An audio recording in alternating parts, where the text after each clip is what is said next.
American Idol named its newest idol. Oh. So you ready to idolize? Yeah. I don't know if my heart can take it. So going into the May 11th finale, Kayla Richardson, Jordan McCullough, and Hannah Harper were the top 3 finalists vying to win season 24 after a 3-hour episode featuring performances.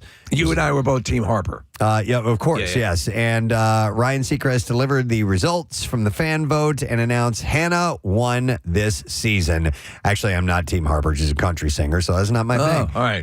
But she won the season of American Idol. Jordan was the runner-up, coming in second. Kayla was third.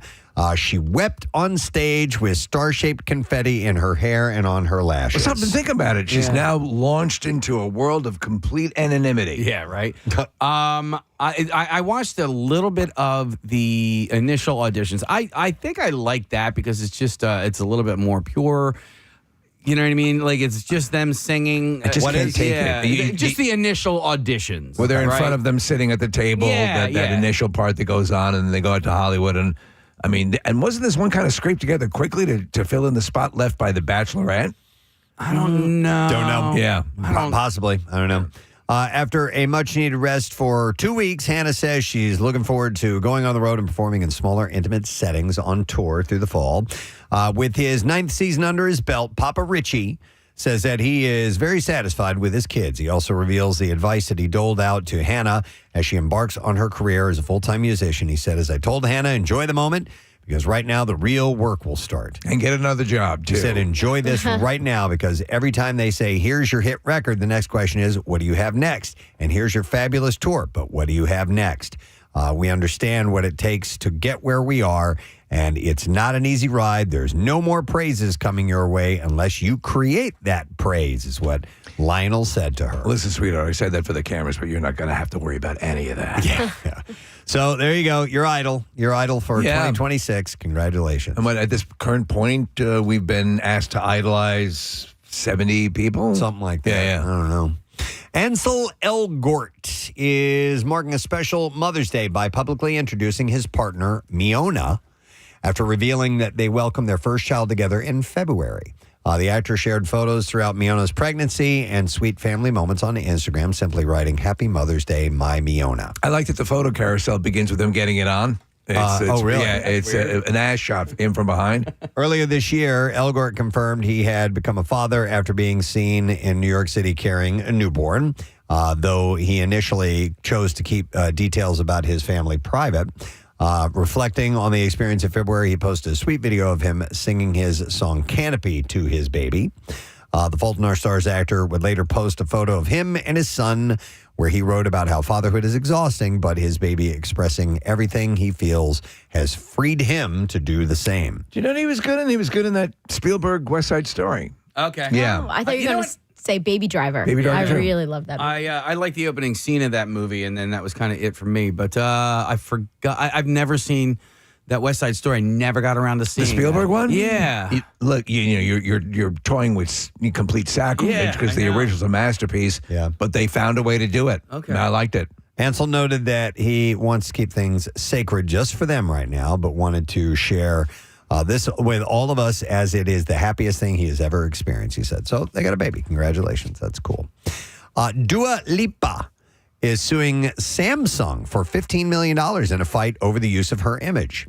The British pop star filed the massive lawsuit against the electronics giant Friday, alleging that Samsung used a picture of her face to sell TVs without getting her permission or offering her any payment. You can't do that. You can't do that. The filing alleges that Ms. Lipa's face was prominently used for a mass marketing campaign for a consumer product without her knowledge, without considering, and as to which she has no say, control, or input whatsoever. She did not allow it and would not have allowed this use. So like in the ads, like when they show on the box a picture of the TV, yes, on the TV screen is a picture of her. Oh, really? Can't do that. You can't do that. It's amazing how that got through and got released without somebody saying, have we secured the rights? Yeah. According to the complaint, Samsung allegedly began putting Lipa's image on marketing materials and cardboard boxes carrying its TVs all over the world at the start of 2025. Lipa owns the copyright to the picture in question, which was taken backstage at the Austin City Limits Festival in 2024. When she found out about the advertising, she asked Samsung to stop using the picture, but the suit alleges the company was dismissive and callous and refused her request. The suit alleges that Samsung has earned money from using Lipa's picture and appearing to have her endorsement, which it does not. The filing includes comments from Lipa's fans on social media, which suggests that some customers were inspired to buy Samsung's TVs because they thought that she had endorsed the product. If they want to make this right, send her a TV. Yeah. Just one? Yeah. So, the $15 million one. Oh, yeah. Lipa's lawsuit accuses Samsung of copyright infringement, right of publicity violation, and false endorsement, and is seeking at least $15 million in damages, as well as the profits that Samsung made due to their alleged use of her image. Not just taking her likeness and putting it on a box and saying that hypothetically she endorses this or she's part of this product, but it's a picture they don't even own. I know. Like- Even just at the basic level, you would check that.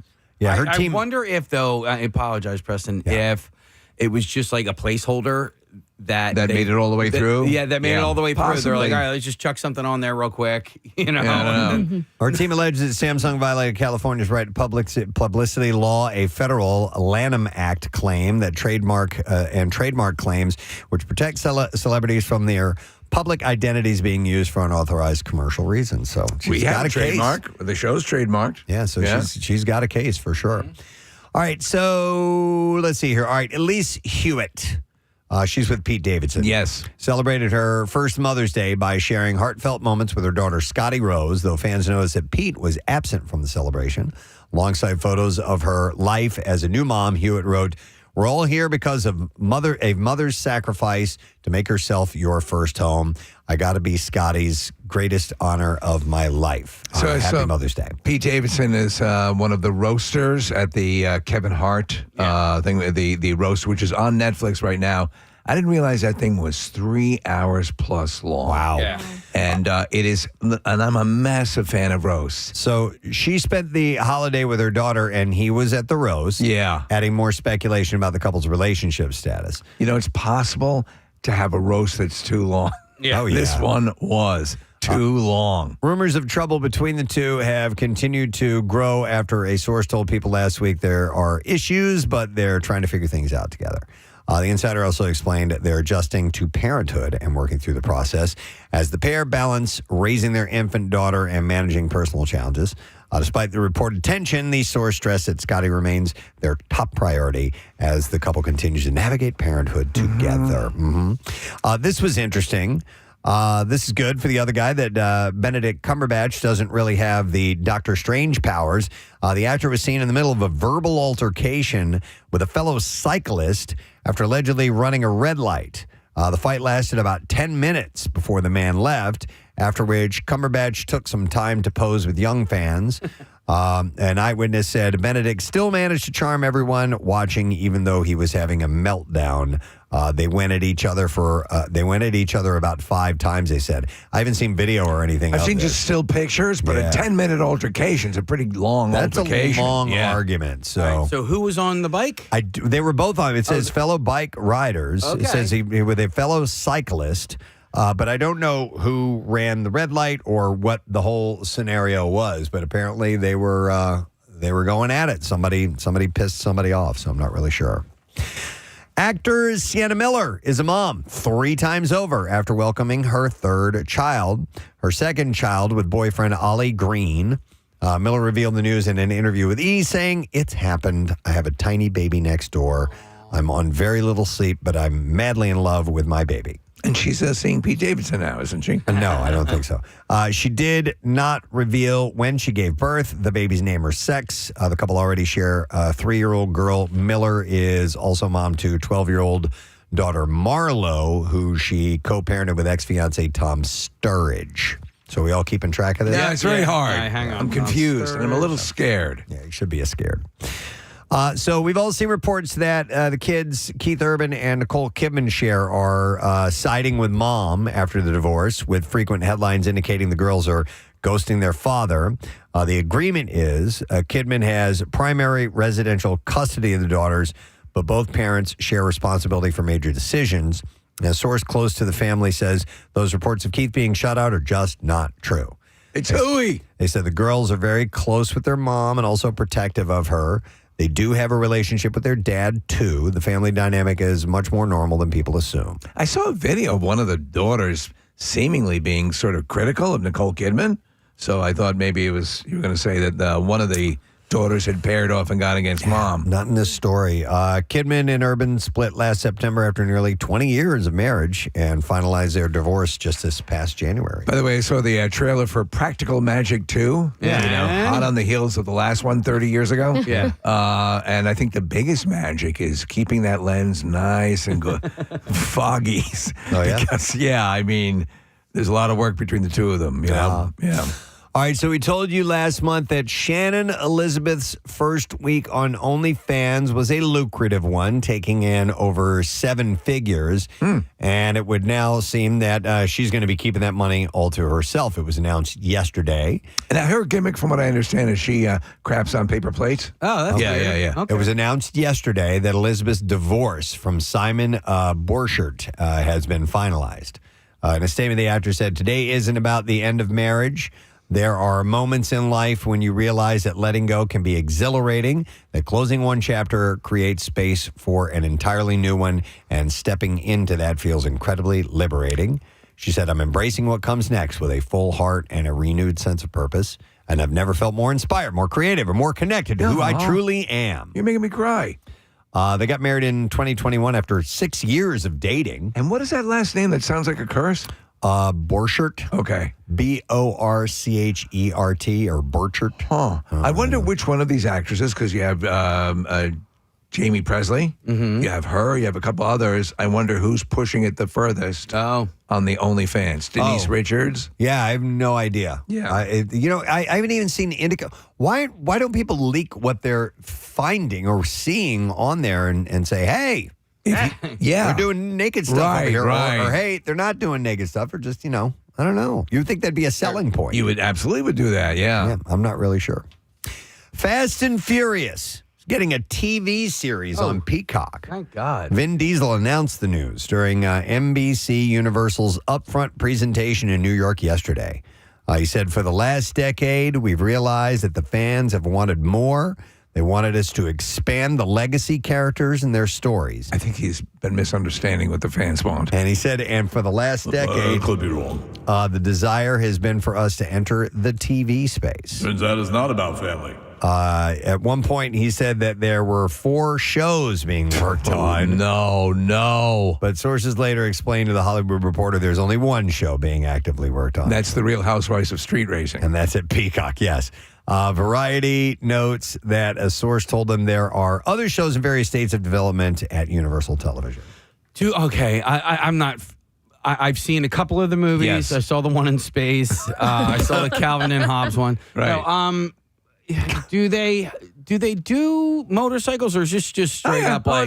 They do submarines, for Christ's sake. Yeah, They do but everything. Like, I mean, but do Street they racing? focus on like Souped up cars. Okay, or is it Like just souped up- mainly cars? Cars and Yeah, supercars yeah, and yeah. souped up cars and cars that can launch into space. Yeah. And all of this crap.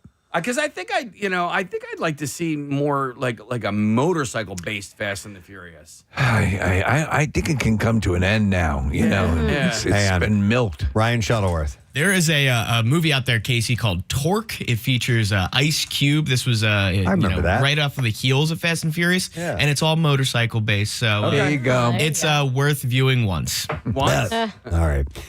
So the show's plot is being kept secret. It's a big secret. But Diesel promised that it would stay true to the film's family-focused Family. legacy. It's about family. The long-running franchise has released 11 movies. 11 movies! And has earned more than Even I can't believe it. $7 billion worldwide. I wonder so take that wealth, that money generated. He's been executive producer for, I think, all of them after the first one. It's some heavy money. I wonder what franchise has the most movies ever. That Well, but 007 maybe. It's tough to say because Well, I mean, you have the MCU universe as well. yeah. Does that all count as one well, franchise? The tendrils going out to different stories. I don't know. Yeah. I Here? mean, what does it say, Marissa? The internet has the answer. Yeah. Godzilla Shut Godzilla. has 38 films. All right, here you go. Marissa found it. Godzilla, 38 plus films. James Bond, 27 films. And Marvel Cinematic Universe, 37 plus films. So we were doing pretty well, Yeah. pretty Yeah. correct. Yeah. Yeah, exactly. So, but I would never would have guessed Godzilla. So I guess that is international. Yeah. You know, I'm a so- massive Godzilla fan, so How I about- guarantee I've seen them all. Superman has 84 films. They're not in the franchise, but that character Right, has appears. 84 films. Okay. All right, so Fast and Furious TV show. About family. Yeah. It's about family. No one's believing him at all. Peacock has renewed the reality dating competition Love Island Games for a third season, with Ariana Madix returning as host when the show comes back next year. That's one of the producers of Queef Castle. The series gathers popular islanders from versions of Love Island around the world for another shot at romance and Welcome to Queef Castle.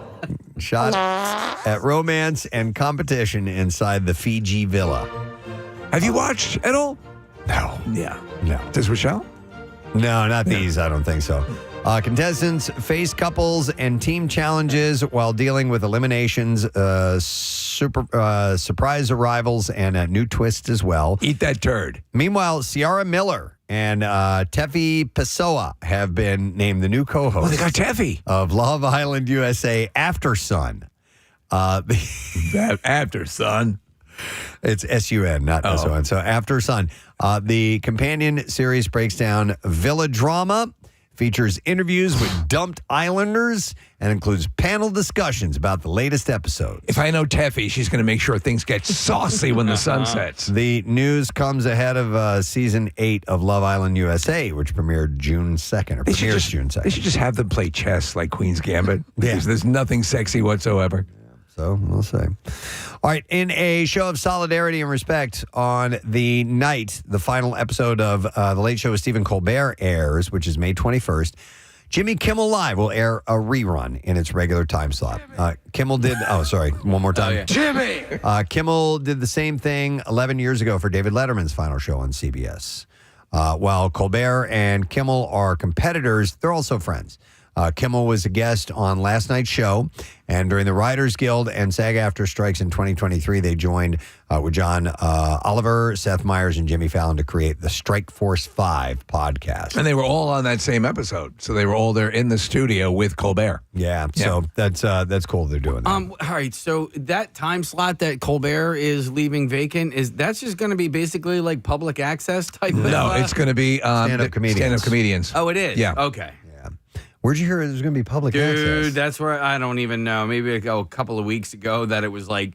The Berwyn Civic Theater is presenting Guys and Dolls, March 9th to that it was up for sale, Do you remember public access TV? Oh, God, do I. I enjoyed watching that sometimes. There is a YouTube channel that is nothing but local public access television in Philadelphia. Yeah. And like talent shows. And, Totally. I love it. That's where we get that. I just remember seeing this lady, and this is probably on Instagram, like, roll the biscuits. You know what I'm talking about? Yeah. It was just a woman with the flowing 80s hair. I remember the rolling the biscuits. Oh, I got to see that. Roll the biscuit. She's not saying roll the, it's something the biscuits. Okay. We get Oh, the find biscuit it. song. We Yeah. have it. Oh, wait, it's yeah. in the system. Is it Really? in the system? Yes.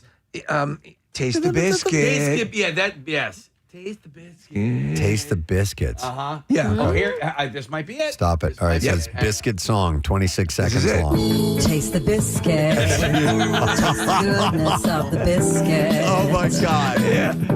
Hold on. Taste the honey sauce. Taste the goodness of the biscuit with the honey sauce. Honey sauce. Don't get that honey sauce on me.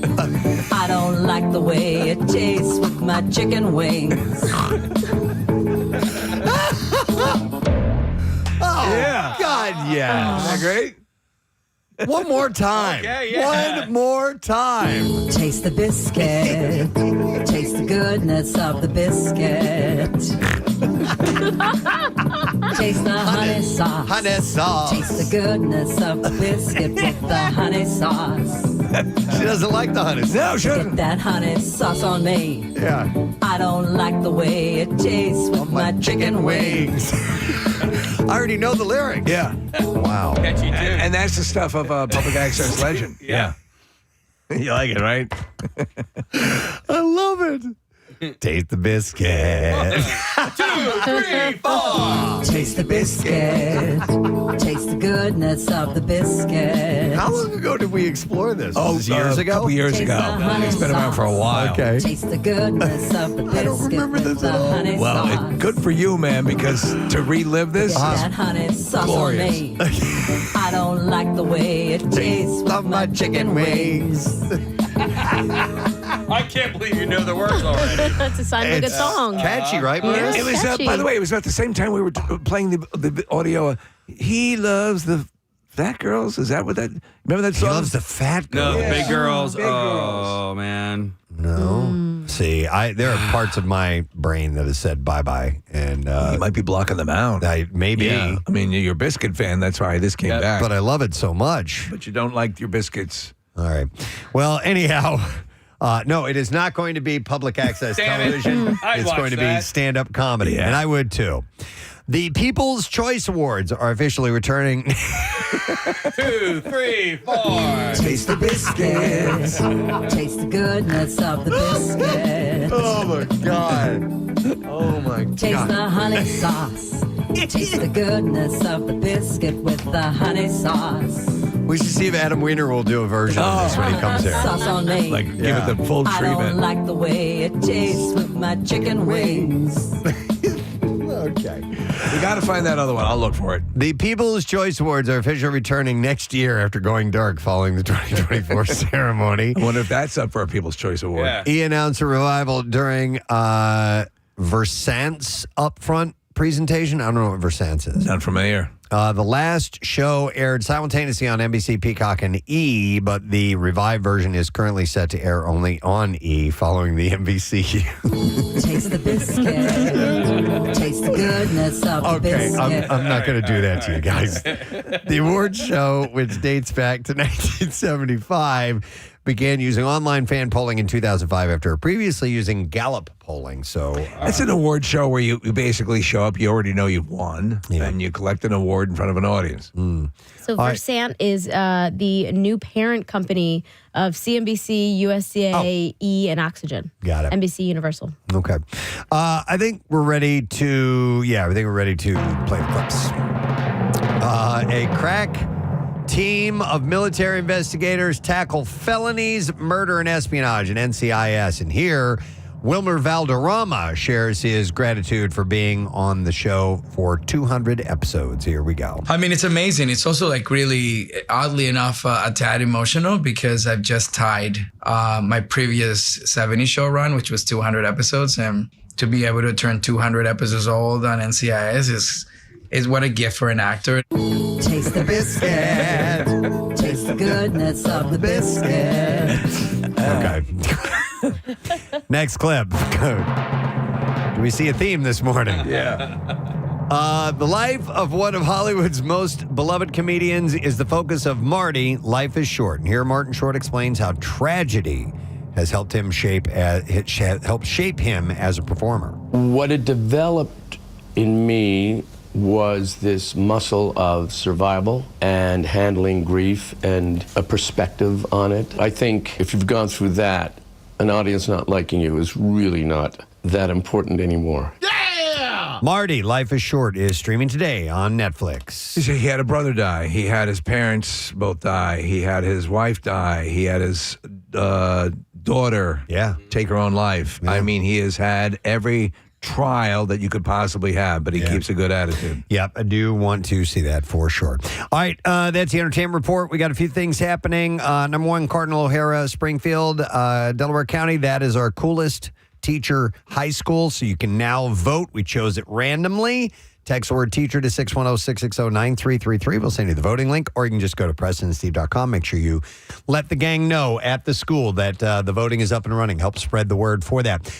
We are going to have, like I said, Adam Weiner and Cut Connie here in our studio this morning performing live. They have new music. Looking forward to that. Steve, it's just so wild that you chose Preston's high school and then my high school today, and that you chose today to pick O'Hara because tomorrow is like their huge like fundraising day. I've got the gift on this one. It's called Roar Day. It's Reach Out and Raise, and it's their annual day of giving, and that's going to be held tomorrow. Like they had the big biscuit bake-off. They had the big yes, as a matter of fact. Taste the biscuit. Taste the goodness. How wild, right? Yeah, it's pretty wild. All right, so that's up and running, and we also have Bobby Farrelly joining us, and we're going to talk a little bit about the PGA Championship, which is starting this week. Practice rounds have already begun, and we're going to have the executive director of the PGA for Philadelphia, Geoff Surrette, stopping by. So we got a bunch of things to get to. We'll take a break. We'll come right back. Stay put. 28th Annual Villain Arts Tattoo Festival is happening this weekend at the Pennsylvania Convention Center. Our good friend Troy Temple has been putting this thing on for ages. Forever. Yeah. Turned it into the largest tattoo festival in the country, and we want to welcome two people. We have your MC of the event, Dr. Blasphemy. What's going on, guys? How you doing? Nice to see you, Doc. Hey, I missed you guys. It's good to see you. Well, we're happy to have you back in our fold. We know that medical school is taxing, and that's where a lot of your time is spent. So, yeah. And with you, you've brought a very special guest who we're having for the first time in our studio. This is Reggie Bugmuncher.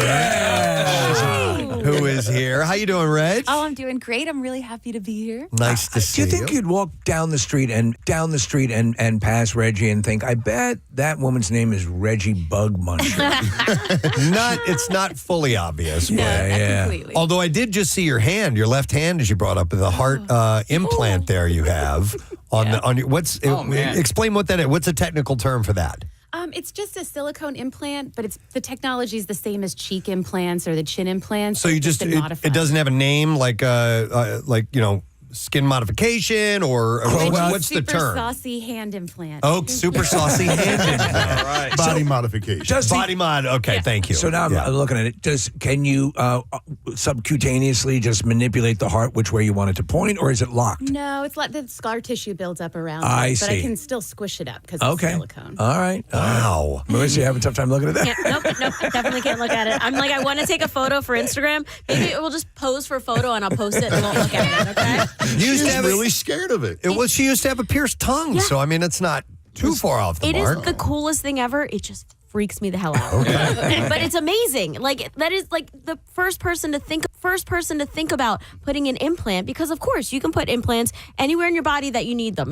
Butts, boobs, anywhere, and it's like, why not put some art on my hand? Yeah. That's so cool. Well, listen, Dr. Blasphemy, the reason that Reggie is here along with you is Reggie is one of the performers at the event. And I want people to understand that the Tattoo Arts Festival is not just about artists and your chance to come by and get tattooed. There's a whole lot to this, right? We have over 1,000 artist and vendor booths. So you can come in and do some shopping, get some artwork, different things, oddities, jewelry. There'll be sideshows happening on stage, tattoo competitions. It's a little bit of everything happening all day long. It's the most comprehensive celebration of a lifestyle that draws in all sorts of people from from the casual person who's interested in a tattoo to someone who wants the more extreme stuff, but it's all there. I mean, and the fact that it started here is kind of really cool. The Philadelphia Convention or Expo is the largest in the world. We're going to have over 30,000 people in here for this weekend. Yeah. You guys are, no matter what on Sunday, you're open, right? Yeah, we're open. Are. Yeah. So, and I was talking to somebody about this yesterday, but the amount of vendors and people that are there, performers, vendors, they all got hotel rooms and stuff, right? We're gonna be here. You guys are within walking matter what. distance. So no matter what, this is going on Sunday. So you mentioned the vendors, but as far as the show goes, I'm looking at the list here, Doc, and there are things like a Birds of Prey show. Yes, live Birds of Prey on stage. It's great. Jay Chen will do a little picture with you and talk with you about the birds. And there's also things like burlesque performers and contortionists. It's and not just burlesque. It's sideshow burlesque. Do tell. Well, regular burlesque, she's dancing around and she's slowly taking off clothing. Well, on this one, it includes cucumbers. It includes metal skewers. Light swords. bulbs. Yeah, it's a sideshow burlesque show. So it's like Uncle Fester meets burlesque. It's Verona Fink, the Queen of Pain, and she's also the one that leads our live human suspension, where they hang the people from the ceiling in the hooks and they swing around. Yeah, it's wild. It's fun. It's fun. Have you ever dabbled, either of you, with the? I haven't. I've suspended. Have you? Yeah, just a couple of times. And just All right. I'm too scared. Yeah. What part of your body are you just hanging the from? back. I've only done the back. I did it twice. The second time, I was really excited. They cut me down to one hook, and they were like, "Just chill out, be fine." Wait, stop. They cut you down to one? Yeah, so I had two, and then they cut me down to one, and they were like, "Now calm down, chill, because now I don't have the two supporting me." Supporting you. But I had so much. The endorphins were racing like crazy, so I was still swinging like, "Yay!" And then they were like, "Bring her down," because I started ripping.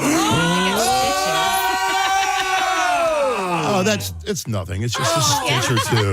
Yeah. It's just a stitch or two. Can you feel it ripping while it's happening? I didn't. I was like in a very euphoric state. Oh, my I didn't Well, who understand wouldn't be what was thrilled having a hook in their back? Yeah, I mean, imagine you've got the hooks in the back, you're in the air, you get a burn from the hooks, which is releasing your endorphins, and then the adrenaline from the audience. It's screaming and cheering for you. You're just like, I don't care, I'm going to swing. I remember when I saw, Chris Angel did the I don't even know if it's real or not, but I mean, I know that it has. Obviously, you did it.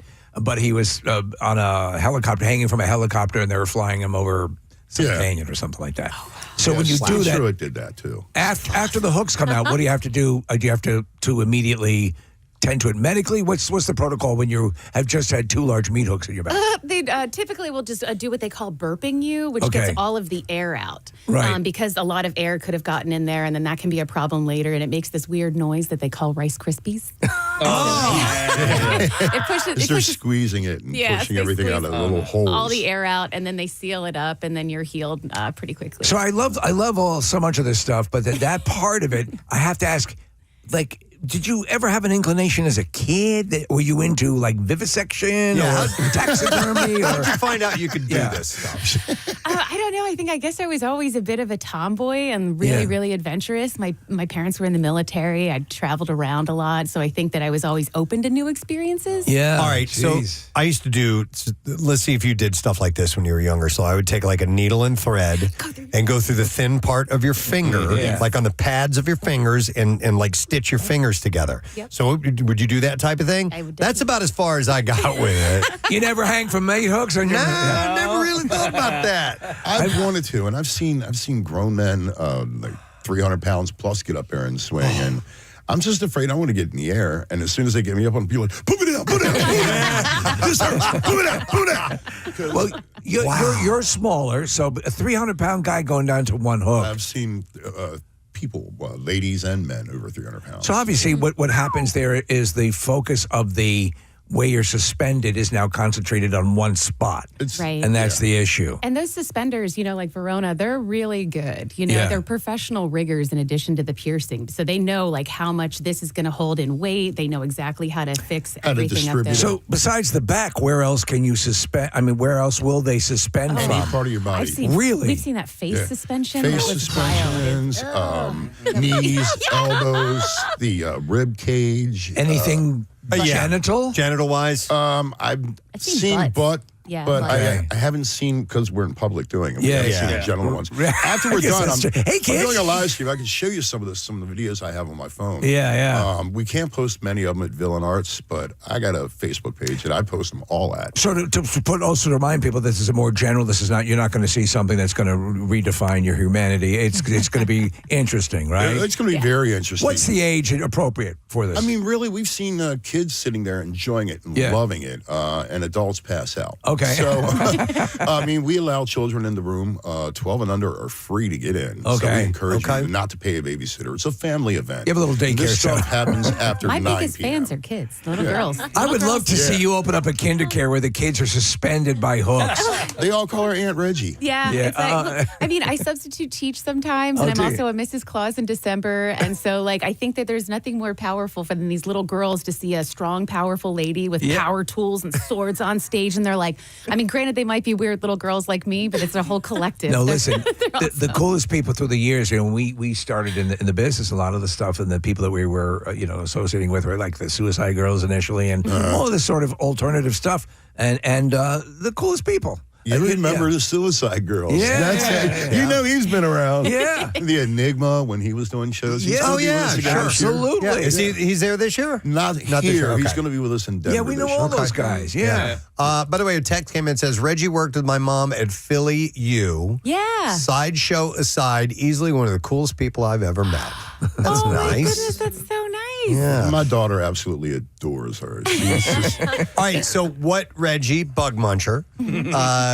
What all do you do? What in a sideshow performance? What are some of the things that you wow the crowd with? Oh, so I do what's known as a standard 10-in-1 classic American sideshow. Okay. So in the history of American sideshow, you would have 10 different performers, and they were each specialized in one thing. And I do a full 10-in-1 by myself. Like a one-man band. Yes, Yeah, okay. exactly. So I do like an angle grinder act where I'm making sparks and then light a cigarette off with the sparks and then put the cigarette out on my tongue.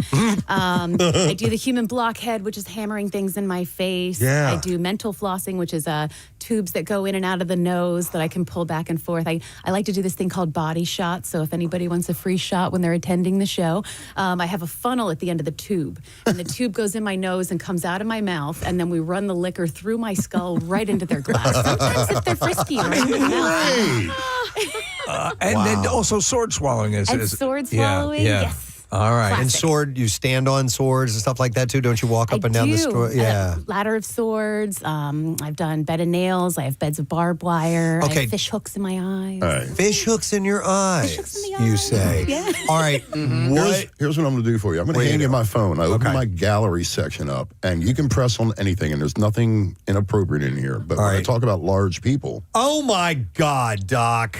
it's how you distribute the weight. Oh of the my hooks. God! I don't want to look at it. I don't want to look at it. It's a very, very, very large do. woman I being do. hung from her nipples. It's actually from right underneath them. Yeah, she's not a barbarian. Yeah, come on now. All right. Here's a beautiful woman just swinging through with two on a rib cage. Yeah, I don't. Thank you. It's She's not the beautiful. person. It's not the person. It's not my the thing. activity. It ain't my Yes. thing.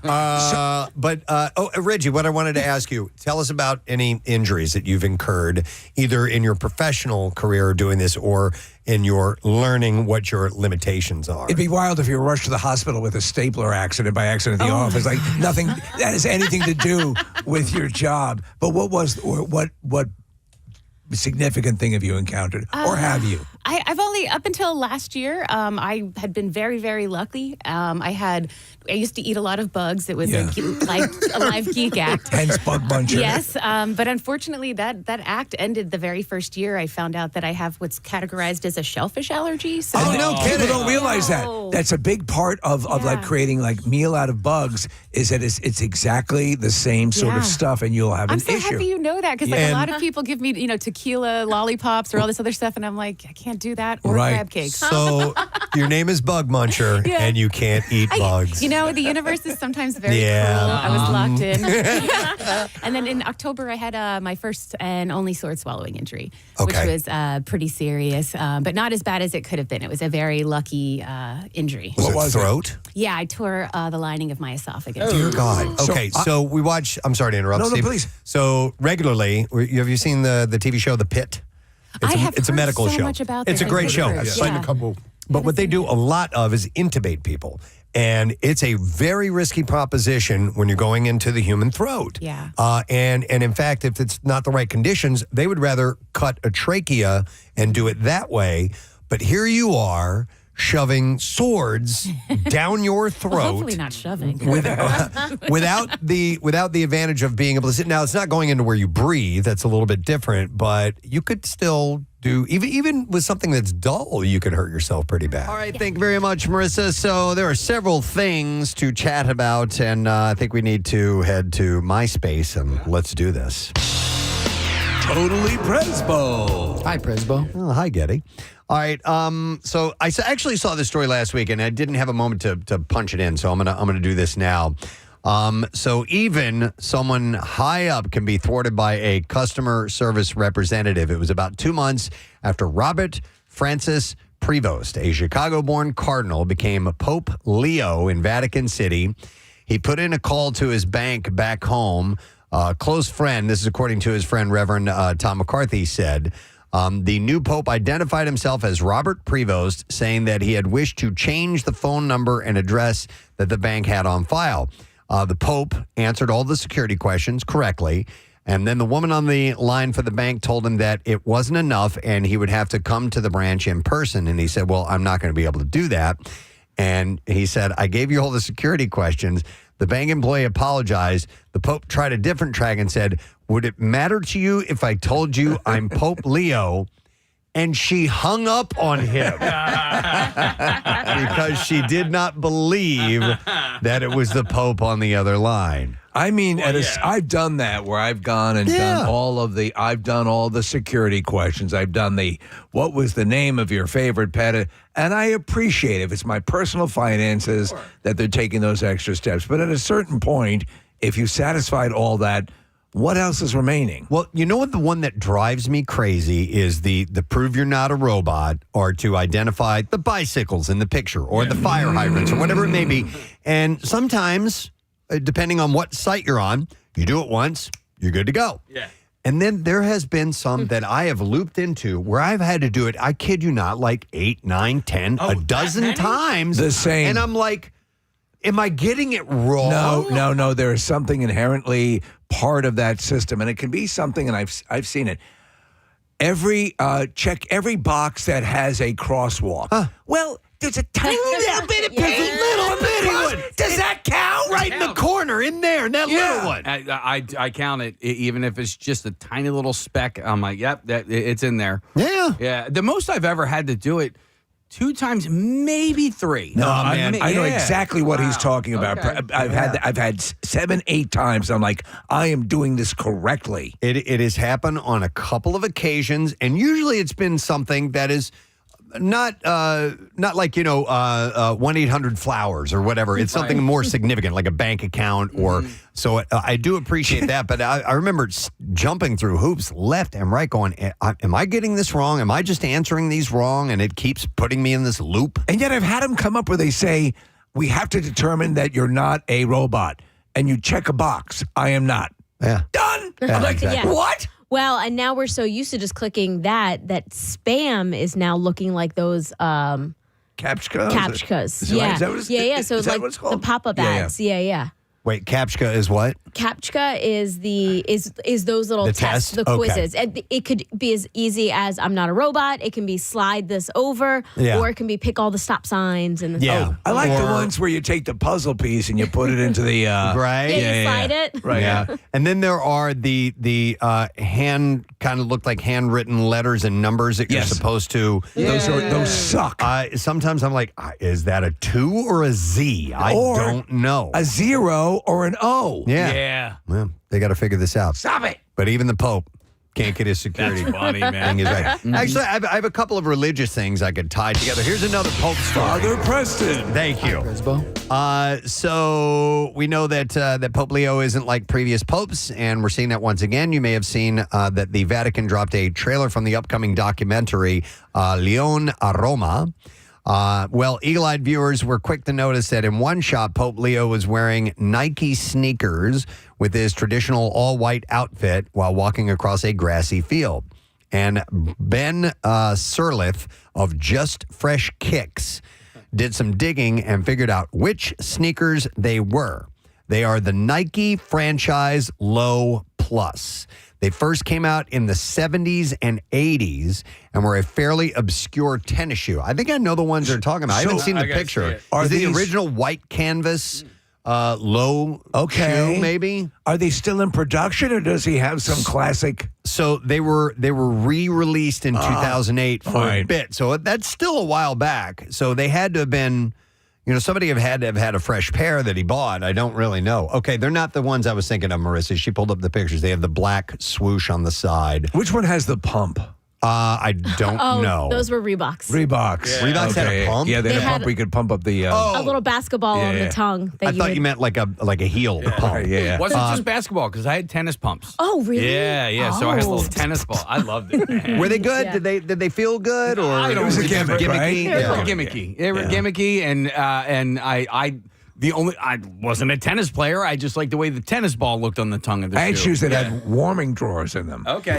Did you guys ever own the kangaroo shoes by any chance? that had the pouches in them, right? Yeah. No. Little zipper? Yeah. I had dude, a pair of those. I would have dug that. Yeah. I wasn't a cheerleader, but I got the ones we put the little colors on the side. They were like Keepa or Kappa or something. Oh, okay. Were they Nikes, Mercer? Or were No, it began with a K, whatever it was, and it would come with a bag full of charms that you would put your school colors in, clip them in. I think I firmly believe that they have now perfected the shoe. It's really not much more to do. And it is Skechers. It is the step ins. Yeah. I mean, come on, man. So you'd mentioned the them. best. I had been flirting with the notion. Yeah. You were such a convert. I went with them. I use the slip-ons. It's the only time in my, I think, recallable life where there comes a point in the evening where I switch out of my regular shoes, hiking shoes. You do your little Mr. Rogers thing. And I change put your on shoes. because let me tell you, a deer gets in the house. Yeah. These are Jump in 'em. regular shoes. Yep. They're ready to go. Yep. Just the slide in is so comfortable. Yeah, I have like these Uggs clogs that those are my house shoes. Right. But it's so funny that you mentioned the Mr. Rogers because that's my moment every morning before I leave for work, and I don't know why. I love that moment, but I come downstairs, I grab my sneakers, I sit at the kitchen table, I slowly put my shoes on. I talk to don't- Lady Elaine? I talk to Lady Elaine a little bit. She freaks me out, But Have you? What size shoe do you wear? 15s. What do you really 10. wear? 10. All right, so Yeah. I wear a 10 and a half. Yeah. Have you tried these things? Not yet. Try it. Not Try yet. my shoe. All I right. want you to try this, dude. Ooh, I get to untie my shoes again. Yeah, see, I'm done with tying shoes. I'd say like a few For years ago, I'm like, losers. F shoelaces. I hate them. So one thing I would not do, Preston, is although I could, there's no reason you cannot wear these shoes out and about, no problem. Yeah. But I kind of use them more as Step in in, and around the house Ooh, slippers. that's good. See? Right? Yeah. See? And they hold firm. Oh, yeah? Dude, Okay. you are Yeah. good to go. Casey's wearing my shoes. I feel like dad letting my kid wear my shoes now. Now put on mom's bra. You mean take it off and then put it back on? Yeah.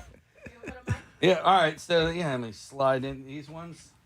See how you had to do that little shuffle step there? I had to do that a little bit on Don't the right have to one do that there. with these.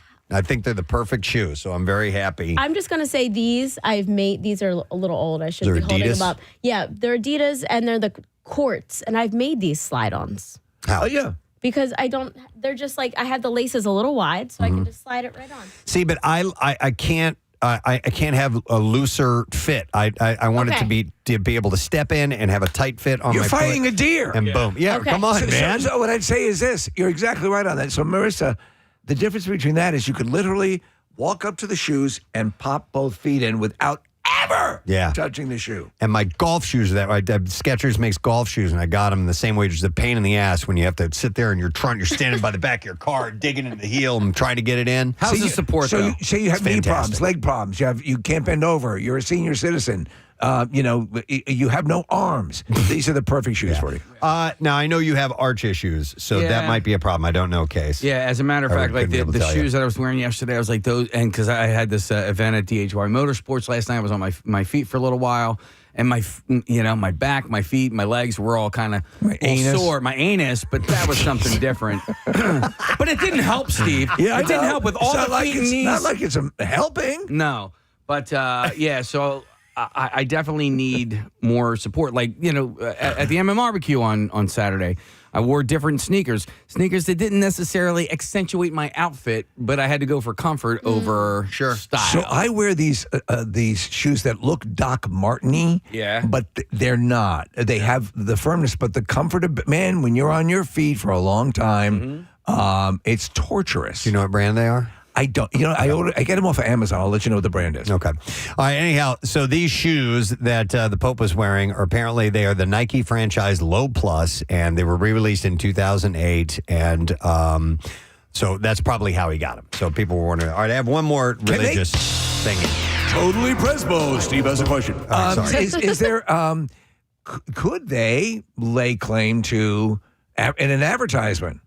The shoes worn by the Pope. Worn by maybe not without his permission. I don't really know. All right, so here's another religious-based story. A group of prominent Christian pastors is claiming U.S. intelligence officials quietly invited them to a meeting and told them to start preparing their congregations now for the release of classified UFO and extraterrestrial files. Tennessee evangelist Perry Stone said the government officials warned the small group of ministers that what was coming could cause millions of Americans to abandon the Christian faith, saying people would claim the existence of alien life proves the creation story is a myth. I want to thank you for having me here today. The Stone said officials told them, I didn't know they'd have a representative. Yeah, of course. While this is going on. Stone said officials told them they are going to freak out.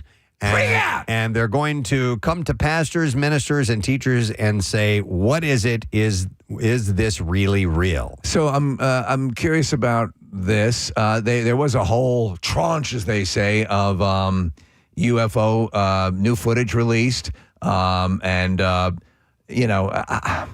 often wondered how. I mean, right now, unless Zontar walks into the room. Yeah, concrete proof. Yeah, I mean, it's still a lot of people are just going to go, oh, okay, whatever. Sure. That's what the movie like The Arrival or Contact or anything like that. Or Con-Con. Or Con-Con. Or Nell. Both of them had Jodie Foster in them. So come on. You are stupid. It wasn't just one person making a claim. Bishop Alan Didio of Revival North Nation Church, I don't know what that is, confirmed that he attended the briefing too. They were associated with Rhythm Nation. Oh, okay, Revival Nation and Rhythm Nation. So I don't know if any of this is true. But that or is not. something in fact, in Man of Steel, when it's the Kevin Costner's Pa Kent's big thing. If people hear this or they see this, it's going to upend everything, and how are people going to react? But I think you just rip the Band-Aid off, especially if it's like E.T. and we can be chucking Reese's Pieces in his mouth. If it's a Xenomorphs, then maybe that's a tougher sell. Honestly, it's not going to matter for a lot of people. Yeah. One way or the It's other. goddamn Xenomorphs. I mean, honestly. Sucking on the face, Jesus, trying to get to work. The Son of God, maybe he went to, planet Zontar, as well. Maybe, for those 3 days, that's where he went. Listen, I got to go to Earth, but it's been great. I mean, I think the religious leaders will tailor it to where it makes sense. Yeah. It's kind of what they do. So who knows? But whether or not this meeting really happened or not, I don't know. There's a couple of people from that area are saying that. All right. Did they have a zip line? Well, I mean, you got to entertain the aliens, right? I mean, we need to show them we do fun things on this planet. I love this planet. It's good for team building. All right. Here's another non-religious Totally Presbo thing for you. So the robotics pioneer who helped unleash the Roomba vacuum is now betting that you might one day replace your beloved dog or cat with a plush robot that follows you around your home and adapts to your daily habits. Think again, jerk off. Colin Angle unveiled a four-legged prototype of that artificial pet called the Familiar on Monday. That's an animal that a witch uses. Yeah. Imagine a creature the size of a bulldog with doe-like eyes and bear cub ears and paws, extending itself into a greeting stretch that invites you to pet it as its touch-sensitive fake fur. Wonder if I could have sex with that thing. Angle said, we chose a form factor that's not a human, not a dog, not a cat, because we wanted to steer away from all those preconceptions. He leads this startup called Familiar Machines and Magic, and he was a longtime CEO of Roomba. The Roomba maker, iRobot. Right. So there have been things throughout the past couple of days, like the Tamagotchi or things that you would kind of keep alive. I have a fun relationship with my beta version of Alexa at home, and we have conversations.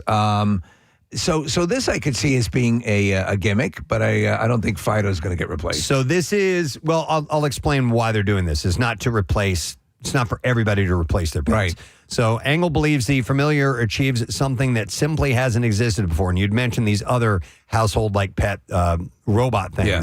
He said the challenge is to make something that's not a watch me toy. This is about having something that you want to hug, you want to pet. When it's happy, that makes you happy, and it's large enough or mobile enough to follow you to the kitchen or drag you off the couch and take a walk. And then kill you. He said the robot will make emotive, animal-like sounds but won't talk.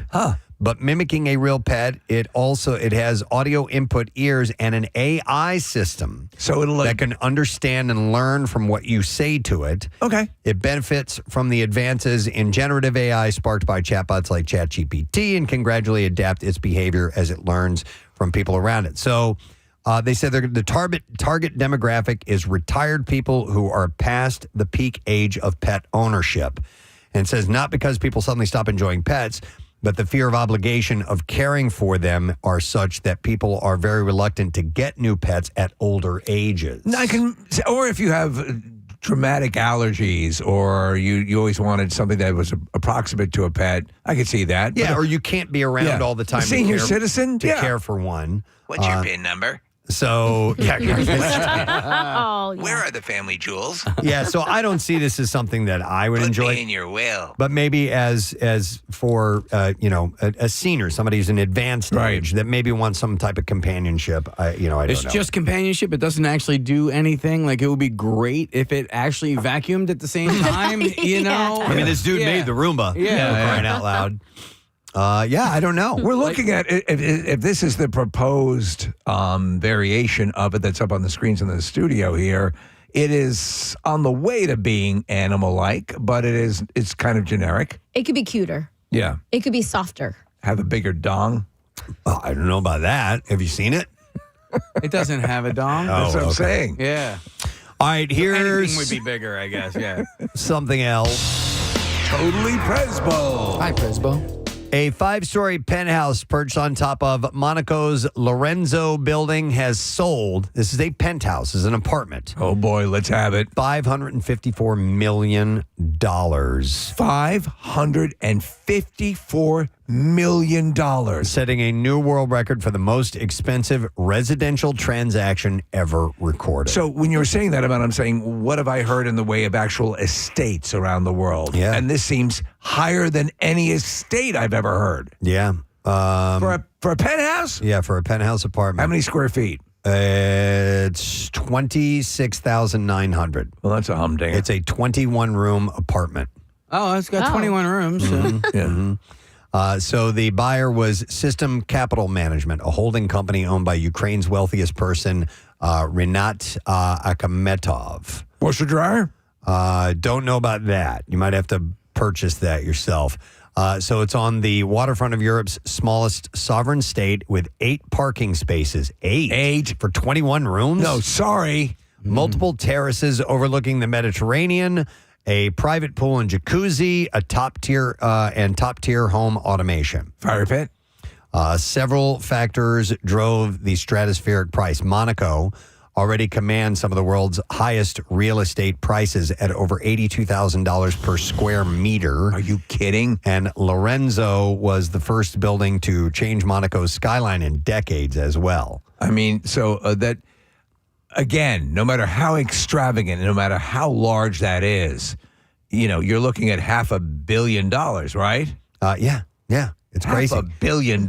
So the sale surpasses the previous world record set by Nick Candy's London mansion, which sold for over $350 million. If you had said Nick Cannon, I was going to jump off the roof. Nick Candy. $350 million. That is a substantial jump to $554 million. It's $200 million more for this. That's insane. Listen, Preston, I think I have the place for you. It's $545 million. Wow. Marissa, is that a tour of this that you're looking at right now? I think so. I'm trying to find details. If not, it's close. But Does it have The closet alone. It's, is the it closet huge? is bigger than my entire apartment. Does it have curb appeal? That's big on the right. real estate shows. Curb appeal. Well, I guess what would curb appeal be of an apartment Yeah, building? exactly. I mean, it's right on the water, so that's a beautiful curb appeal.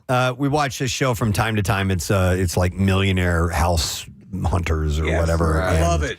It's on some network. I don't know. Anyhow, some of the houses these people look at, and they're looking at ones that are like $5-6 million range, and it's just. The amount of money these people have to throw around is just crazy. For rooms that they're never going to use. I saw one the other day that was this guy's a racing fanatic, and it's on a track. It's a neighborhood on a track. I don't know where it was. Like a 20-car garage and all this ridiculous things. Steve, not just rooms they're not going to use. This guy's probably going to visit this place 3 times a year. Right. And it's just going to sit there empty, or he'll just let people use it. There'll be a and paid staff visit. maintaining it. Yeah. All right. So enjoy your job today. All right. Another thing. Oh, yeah. All right. I'll do another expensive property thing. Sorry about that, Mr. Announcer. Lifestyles of the Presbo and Rich. This one's $237 million, and you can buy and live like a legendary drug kingpin if you get this. It's a 13,000 square foot Miami mansion used in the film Scarface, and it just hit the market. So that house that he spent a good portion of his time right on the water in, that's the house? Yep. That's pretty cool. So it still has the glass elevator Michelle Pfeiffer rode in, along with a piano-shaped pool. At one point, this house also served as the winter White House for Richard Nixon. I want to go there. It looks like a piano. Did he own it? I can't imagine that. Me either. I wonder if... Pat, look at this. Maybe, let's go upstairs and do some blow. Maybe somebody lent it out to him. Say hello to my little friend. I call him Little Dick. So it was. It said it was on Key Biscayne, Florida. Marissa just found the information. Yeah, that's the house. Is that where this one is? Served as the Southern Retreat, where he drafted speeches, navigated the Watergate scandal. The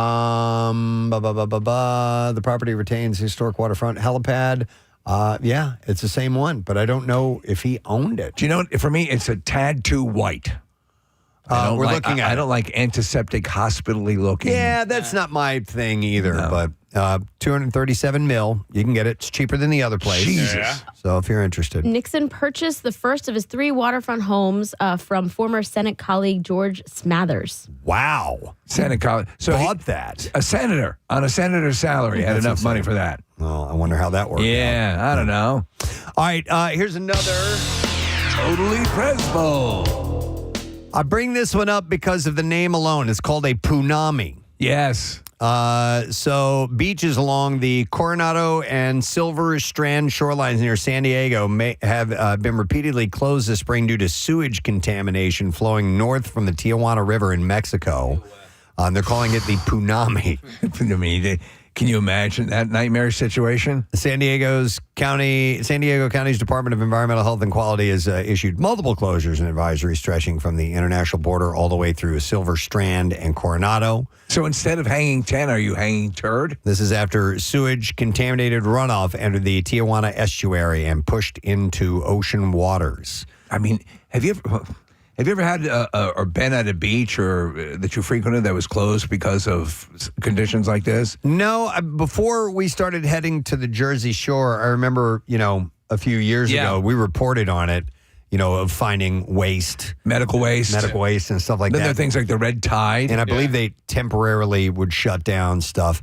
Yeah, red tide is like a bacterial thing that happens. Yeah, I hear about that from time to time down in Florida. Yep. And they have all these fish die-offs and stuff like that. And you're supposed to stay out of the water. But I've never heard of a punami before. Some closures were briefly lifted after water quality samples met state standards, only to be reissued when contamination returned. Advisories remain in effect at several other San Diego beaches.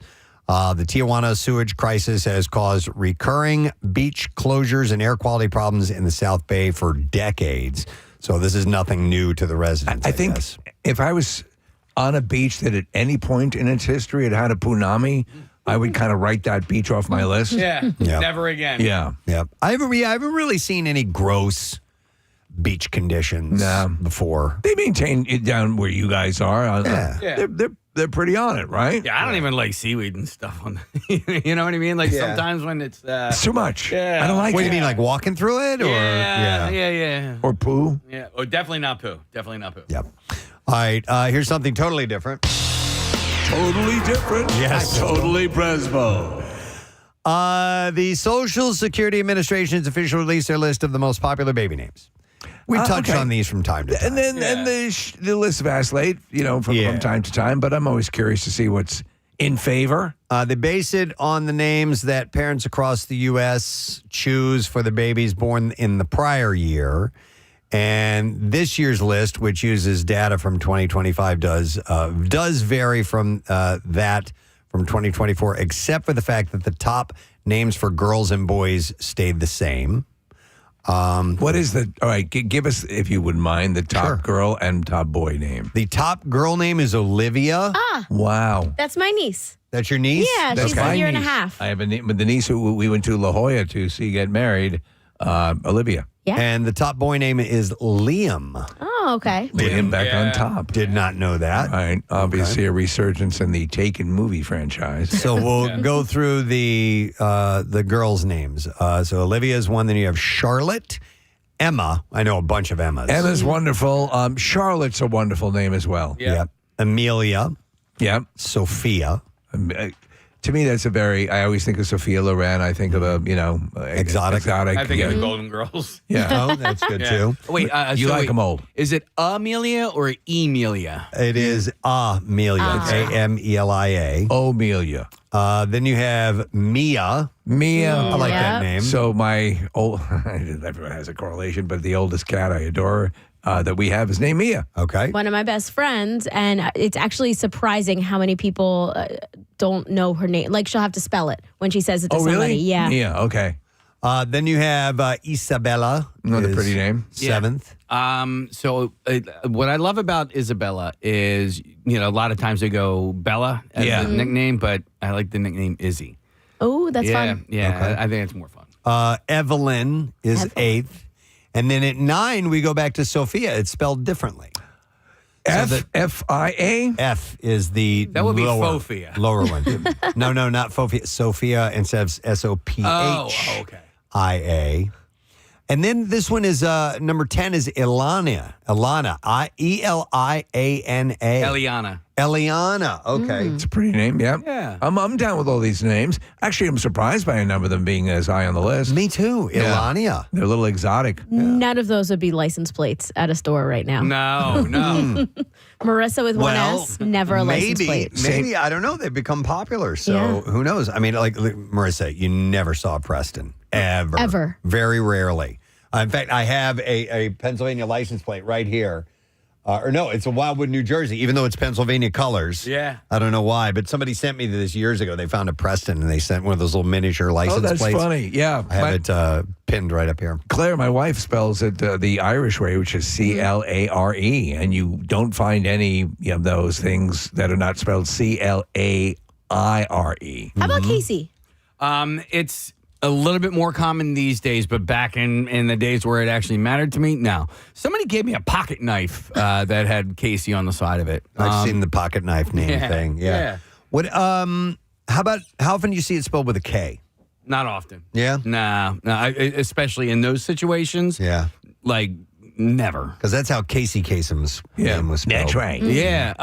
Here's a pocket knife. But to be honest with you, I didn't check in the K's anyway. I just you why not? You would span The top scan. 10 pocket knives. At number 9, the Uber from Switzerland. It has no corkscrew, but the scissors are twice the size. What were you going to say, Case? I'm sorry. No, but like when you're scanning, you go through the C's, the CAs. The flamboard. And then once you get past that, then it doesn't matter after that. I don't even, besides Casey Kasem, I can't think of another Casey that begins Casey on the Mound. Well, Casey in the Sunshine Band. Yeah, but that's... Casey the Bat was C-A-S-E-Y. By the way, have you seen Casey from Casey and the Sunshine Band? No. Holy hell. You have Casey Musgraves, which is K-A-C-E-Y. Mm-hmm. And And yours is C-A-S-E-Y. C-A-S-E-Y, the way it's the Lord intended. One of the apostles. Yeah, Apostle Was Casey. Yeah, Casey Peter. And then, do you guys remember there was an actor in the 80s, Casey Zemeskal? No. He was one of, oh, God. He was the stunt double for Adrian Zmed. He was not, no, but he was in Stand By Me. He was, one of Chris Chambers' buddies. Oh. And I think he might have been one of the goons in Back to the Future. And you only know this because his name was Casey. There's Casey. I didn't have any Prestons. I had none to. Well, no, I'm sorry. Billy Preston, but that was his last name. Preston Sturgis, famous director of the 40s. Okay. I wouldn't have known that. No. Oh, Casey Kasem did spell it C-A-S-E-Y. Oh, then I'm way up. Sorry about that. Kasem was spelled with a K. Okay. That's All right. right. Well, on to Here's the your pocket knife. On to the boys' names. Number 1 was Liam. Number 2 is Noah. Okay. Number 3 is Oliver. Which is pretty wild. When I was one of my friends, one of our former band members, he had kids before we did, and named his son Oliver. And I'm like, Oliver? Well, I'm like, that is a dorky ass name. what do you immediately But- think of when you think of Oliver? Cousin Oliver. Cousin Oliver. Yeah, I thought it was a dorky ass name, but apparently it's not. It's a well respected and Yes. highly used name. I had my 25-year reunion the other day, and friends just had a baby, and she had to fight for Lucy. Because I guess Lucy is like an older name. Yeah. Why'd she have to fight for it? I'm saying she had to like with her husband? with her Kill the man partner. with a She had, pocket yeah, knife. Yeah. pocket knife, Steve. So she had to really pitch hard to try to get Lucy. That's a name you don't. That's a little dog older name. So It's a dog. It's a dog name. my wife's very good friend of mine as well, Lucy Nolan, Yeah. and it suits her very well. I think it is a Lucille. Yeah, But it's coming back around Yeah, with all okay, these names. yeah. that was the name of Negan's bat, right? That's right. Oh, yeah. I don't have a pocket knife, but I got this bat All right, with Bob Wire. Bob. That's what I used to think it was. Bob Wire, not barbed. All right. The 4th most popular boy's name, according to the Social Security Administration, is Theodore. Theodore! Which can be Theo. That's right. Or Ted. Absolutely. Or Door. Right? Door. I don't know. Isn't there also another one that stems off of Ted? That I'm not familiar with. Thaddeus? No, that's No, Tad. I'm not really sure. Ted Some of the derivatives of names are weird, like William and Bill. And also sometimes I always find it odd, Preston, that the supposedly truncated version of the name is more difficult to say than the longer version. Yeah. But I'm Steve. Theo, Teddy, and Ted. So yeah, I Theo, think Teddy, and Ted. that's about it. Number 5 is Henry. Good, strong, manly name. Henry. Hank. Yep. Hank is definitely a strong name. Yep. So that's usually a nickname for Henry, right? Yeah. James or Jimmy. Jimmy. James is number 6. James Bond. On the list. Yep. Jimmy. That's my nephew. We have both names on the list. Get out, Yeah. James and Olivia. Number 7 is Elijah. Elijah. Oh, how about this? Number 8. I love this name. Mateo. Mateo's a very cool name. He was a really good-looking guy on the Pit who you only saw in the first season and for a blip Wasn't in the second season. Mateo, a hot boyfriend on Friends? Maybe. Who was the Was that Italian Rachel's Rachel Italian was dating? guy? Yeah. Number 9 is William. Bill. Is the aforementioned Bill. But that's Liam. Liam is It's William. William. Yeah. Yeah. Really? Yeah. Yeah. So my son's That's- roommate's name is Liam, and I'm fairly certain his real name is William. So William is Will, Liam, Bill, Billy, Willie, Willis. Wow. Willis. Marco Yeah. Robbie, Whit. Mickey. Whit comes out of there. Danny, Terry, Mikey, Davey, Timmy, Tommy, Joey, Robbie, Johnny, and Brian. I wonder if William has the most derivatives of names. It seems to have quite a few. William, you're just a biscuit eater. Steve Paulo was Paulo, thank Rachel's you, hot Marissa. boyfriend. I was in error. James could also be Jack too. Yeah. Sometimes they No, use that's that. John. That's John. Is John, it? Yeah, Yeah. John Yeah. is Jack. Oh, never mind. You're right. James is James, Jimmy, Jim, Bobby Jimbo. Tommy. Jimbo. So obviously they called President Kennedy Jack. Kennedy yeah, as well. so it was John. But I thought I've heard a James referred to as a Jack. Maybe I'm wrong. Maybe I'm wrong too. Jack Bond. All right, and then number 10 on the list for male names is Lucas. I don't See, hear. I don't hear that name that often. I do not. I hear it as the last name, George Lucas. There was the movie Lucas. There was a Lucas. Who's the Lucas? Oh, there's an actor. Yeah, I'm saying wrong. Who was in Sweet Home Alabama, right? Josh Lucas. Never mind. That's his last name. Who's the dude from Witness with the giant ears? Lucas. Oh, yeah. Haas. Yeah. All right. There was a Lucas on Days of Our Lives. Okay. Well, there's that one, too. There's that. Yeah. All right. Anyhow, if you're choosing names, it's a pretty good source if you want to go mothers, to. choose names. And, and sometimes, you don't necessarily want a popular name, but it might speak to you if you see it. And you're like, you know what? Mateo sounds good. Yeah, if it conjures an image of somebody that you like or respect or admire or whatever, that's Sophia. Could be nice. Who Yeah. knows? All right. Anyway, we got to wrap this up. Oh. Totally Presbo. Hi, Presbo. Thank you, Ged. All right, we're going to take a break and come back in a moment. I have bizarre file stories that will astound and amaze you, my friend. We'll share those with you when we get back. We're going to be talking golf. We have the executive director of the PGA stopping in this morning. Nice. We have Cut Connie with Adam Weiner and company here. And one of the Farrelly brothers, Bobby Farrelly, director fame, will be checking in with us as well. We'll be back in a moment, so stay there. Wow. Yeah, you can puncture the esophagus, go into your chest cavity. You can also, because you have to realize all of that stuff, you're going in front of your heart. Yeah. And then in between your lungs, like right through here, and then loosening up sphincters so the sword will go through it. Well, let's face it, spoon swallowing isn't as exciting. No. So Captain Steele, he's probably one of the best sword swallowers in the world, and it has happened to him where he was in the hospital and almost died from it. Well, what happened with him? He clipped something inside of his throat? He went into the chest cavity. Into the chest. Yeah. So how do you... Okay, I was fascinated by this stuff. How do you know as it's descending, how far is far enough? It'll I mean, stop. besides the handle. It'll stop at the bottom of your stomach. At the bottom of your stomach. All right. Okay. Man. All right, and you're going to display this for us today, right? You bought I would love to. some apparatus with you. I brought a bunch of weird Preston. toys for all of you. We had a live weather forecast and sword swallowing How about in one that? day. Yeah. Dr. Blasphemy keeps handing me videos to look at. That's Camille Zamboni. She is a female contortionist archer. Wow. And she does feats of strength and flexibility and archery on stage. She's on stage each and every day. You can scroll back and forth on there. There's nothing bad on there. No, I'm watching her spin around on this little on the table, Lazy Susan thing that she can fit on because she contorts her body that small. She can fit herself into a square box. Also have that on there. Wow. It's amazing stuff. All right, so I'm dying to see you at work, Reggie. What are you going to do? Let's get to swallowing. Let's get swallowing. Oh my goodness. I mean, no warm up, no nothing. Just like Yeah, well, how do you have to warm up? Yeah, how do you warm up? Oh, well, just like this.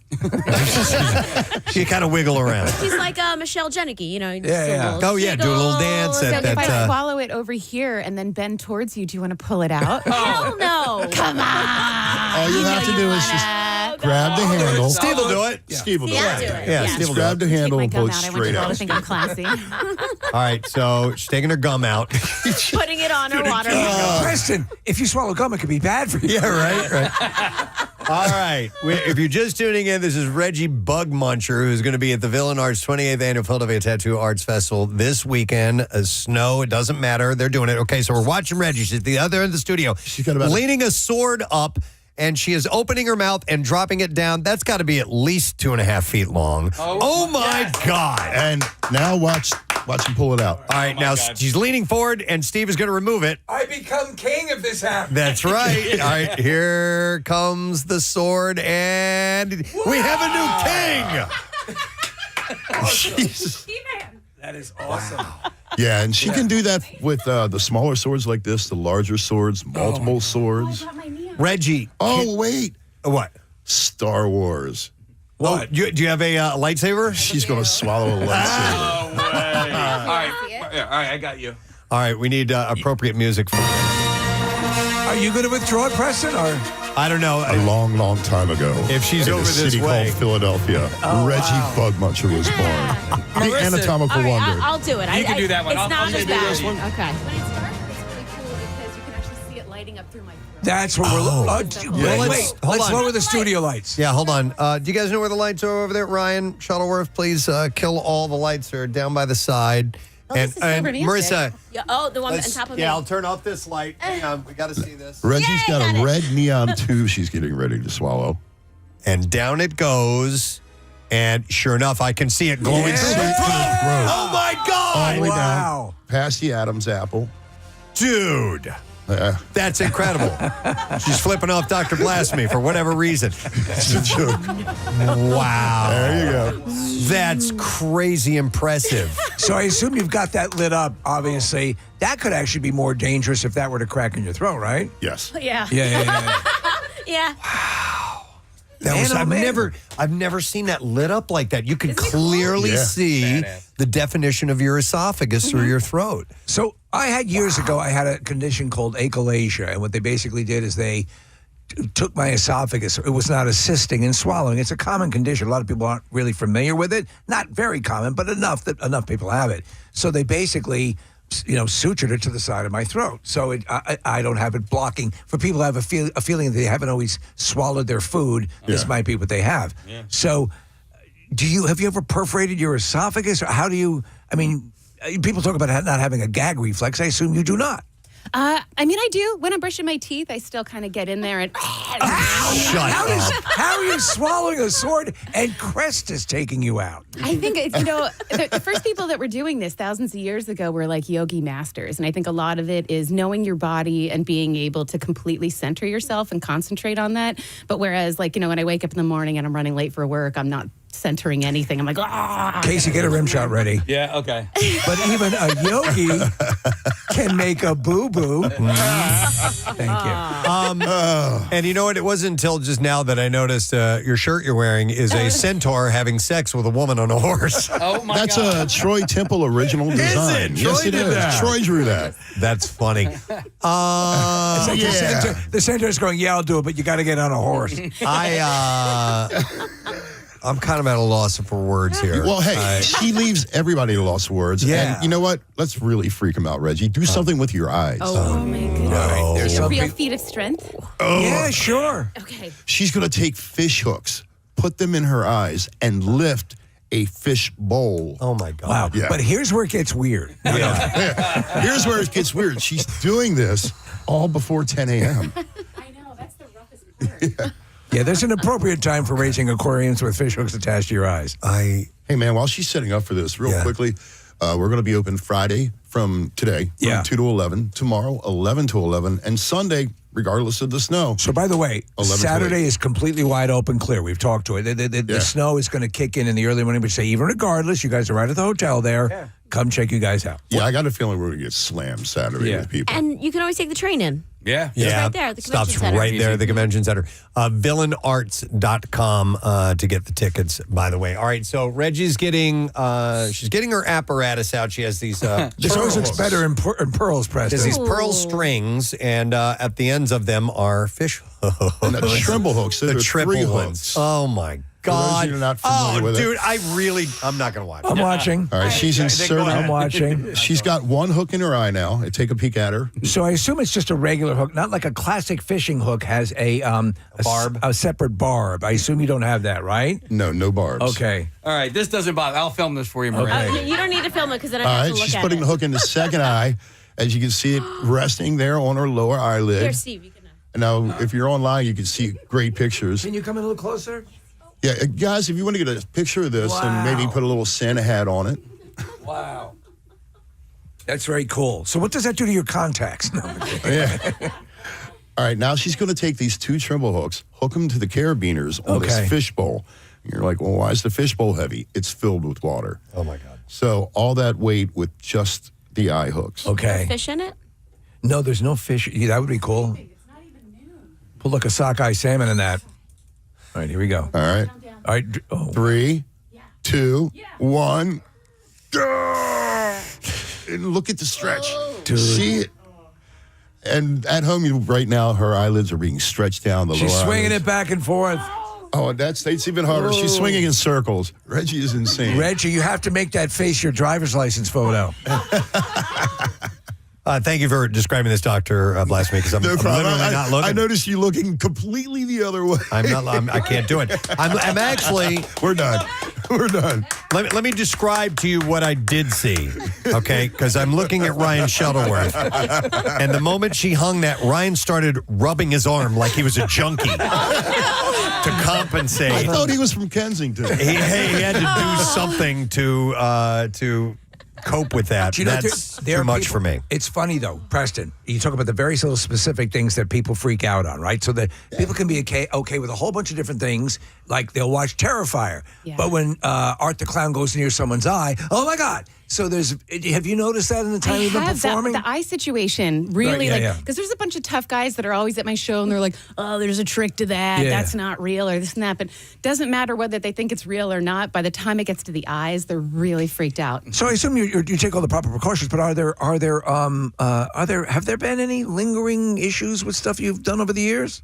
No, not really. After my sword swallowing injury, I was a little bit worried that I might have some scar tissue Right. and then have to kind of relearn because that part of the esophagus wouldn't stretch anymore. But I've been really lucky. Yeah. Well, I just would like to thank you for opening my eyes. I'm okay with sword swallowing. Yeah. So Excellent. just the fishbowl thing. She opened your eyes with sword swallowing, but you're not okay with open eyes. Exactly. There you go. We all have our thing. It's acquired taste. All right, so like Dr. Blasphemy was saying, this is going on all weekend long, Sunday as well. But also, besides this, the sideshow and the other shows, but tattooing. If you've been Tattooing. Some of the best in the considering getting some work done, you want the right artist to do it, this is your perfect opportunity to find them. We've got all your favorite TV stars, Black Ink Crew, Ink Masters all through the room, Tattoo Rescue. Do you just walk in and walk up to a tattooer, or should you make an appointment? Now you can walk in, just walk up to a tattooer, look through their portfolio, but you want to find the artist to do your type of work. You have a chance to side by side sample see what they do. Right, you're And seeing it right there. 1,500. How many do you have? How many crazy? We have 1,000 artist and vendor booths. That's going to put us right around 1,500 artists, I believe. Wow. By the time, before the floor opens to the public, we have 3,000 people on the floor, just artists and vendors. Yeah, wow. So it's a huge thing. Come in, accessorize your clothing, your artwork, jewelry, everything you need for one weekend. Ooh, in tin this type one room. photos. Oh, tin Tin type type photos, massage booths, And if you you're can tired purchase to walk photo around. cakes. Tattoo removal and Tattoo removal as well. as well. One-stop shop. There you go. Okay. And hooks in the eyes. Yeah. We can't forget about Captain and Maybelle from America's Got Talent. Okay. America's favorite sideshow couple. America's favorite. They're our favorite too. Yeah, and they're the really, best people on the planet. and one of the funniest people on the planet, James Maltman out of Ringling Brothers, is also performing with Camille Zamboni and Verona Fink and the Suspension. We've got a great weekend packed for you. I have to ask one question. Have you ever actually gone fishing? No. You get like a large bass on that, it could rip your eye out. I had one friend that took me fishing just one time to kind of teach me because he was like, "You've never been fishing. Everybody needs to know how to fish." And so I was like, "All right." I just went one time. Very cool. Very cool. And by the way, Reggie Bug Muncher is local, so she's around. Yeah, definitely. I love it. All right, well, listen, guys, good luck with the event this weekend. Tell Troy we said hi, and all the best to you. Again, a pleasure being here. Thank you for supporting us. And Thank you, guys. 93.3 WMR rocks. Love it. Thank you. Appreciate it. Dr. Blasphemy and Reggie Bug Muncher in our studio. Wow. I have some Philly-centric stories that I would like to share with you Wow, he's the meat behind the beat with the pound of the beat. He's Preston Elliott, the city beater offer. The city beater offer. There you go. I like that. No, these are all stories that have some type of Philadelphia connection. And this one, not often do we ever ask you, hey, vote for us in a certain way. I want to change that here. So Monopoly, the Philadelphia edition, is going to be coming out. And you, the citizens of Philadelphia, will have a chance to help select which iconic Philly landmarks and businesses will get a coveted spot on the new game. And I think WMMR would be a nice addition to the Monopoly Philadelphia. I mean, it's a 58-year-old radio station, for crying out loud. It is the longest-running rock station in America. Legendary. Yeah. Listen. Thanks, Marissa. Let's get to the Bizarre File right now. WMMR presents Preston and Steve's Bizarre File. Brought to you by let's see. We have Families Behind the Badge Children's Foundation. You can join Casey's WMMR Rock and Rollers for the Bend of Shore Bike Tour. It's July 26th, raising funds for the Families Behind the Badge Children's Foundation to support families of fallen or injured first responders. Visit WMMR.com for details. All right, so there's a strange new trend that's making the rounds in Russia where some men are paying to have their ears surgically deformed to get the lumpy, misshapen look associated with veteran MMA fighters and wrestlers. I knew it. Cauliflower ear is typically caused by repeated blunt trauma in combat sports, causing blood to pool under the ear's cartilage and Don't mess with me. Look at my ears. harden into a warped shape that can't be reversed. It used to be considered an unfortunate side effect, and now one practitioner says he's booked solid for a month in advance, charging around $80 per ear, with multiple sessions needed for a more dramatic look. Hey, could you break my nose too? The trend is especially popular among men in Russia's southern regions. Medical experts warn that unlicensed procedures carry serious risks, including hearing loss and cartilage infections. Couldn't you just hot glue cauliflower to your ear? That can develop into dangerous hematomas. Well, listen, the clavicular guy who smashes himself with, you can do this to yourself. I mean, you can essentially take like a book and like slam your ear in we'll go to an expert in deforming ears. But it's only $80 and it's a little quicker this way. Anytime, day or night, I'm here to deform your ear. A psychologist quoted in coverage noted that the procedure is ultimately futile since real fighters tend to radiate quiet confidence rather than broadcasting their history through their appearance. I'm an MMA fighter. The family of an Oregon teen who died in 2024 from an infected wound after receiving care at Good Samaritan Regional Medical Center in Corvallis is suing the hospital, its third-party emergency room staffing firm, and 2 doctors alleging medical negligence. 18-year-old Ethan Cantrell had twigs, pine needles, and moss inside the wound on his arm when Dr. Robert Schweiss had sutured it closed. Cantrell died 5 days later. So you have to clean out those things usually, right? Yeah, so he visited the ER after a piece of debris stabbed his right arm while he was cutting wood. Schweiss examined the wound and irrigated it with saline and sutured it closed. He also ordered a stat x-ray of his arm, which showed soft tissue, air, but not bone abnormality, and no radio-opaque foreign body, the lawsuit states. Organic materials such as wood, dirt, and pine needles generally do not appear via x-ray. I see. He was prescribed 7-day course of antibiotics and sent home. He started experiencing pain, swelling, and spiking temperatures later that day, prompting his mom to call the hospital. And the nurse said there was no cause for concern. The next day, after consulting with a different nurse, he went back to the ER, again seeing the same doctor. He suspected deep tissue infection, but did not remove the sutures or prescribe a broader spectrum of antibiotics. God. So this kept happening. It kept swelling up, and this is over a course of a few days. He was eventually, he had been sent to another doctor. Yeah. An MRI. They did a surgical irrigation of the wound, and they cut it open and went looking for foreign bodies and ultimately found over 12 pieces of organic plant matter, including twigs, pine needles, and moss. And they confirmed there was a type of bacterial infection. And they got him going, and eventually they found out they amputated his arm up to his shoulder in the hopes of saving his life, and it was too late. That's horrific. Yeah. So they're suing and allege that the doctors were negligent in their treatment, and his family is seeking a maximum of $100 million in damages. So what you're saying is on initial inspection to the human eye, you wouldn't see this material in the wound? No, not the human eye, to an x-ray. To an x-ray. Yeah. So, but they didn't look the way they should have, or clean it out well enough. Yeah, exactly.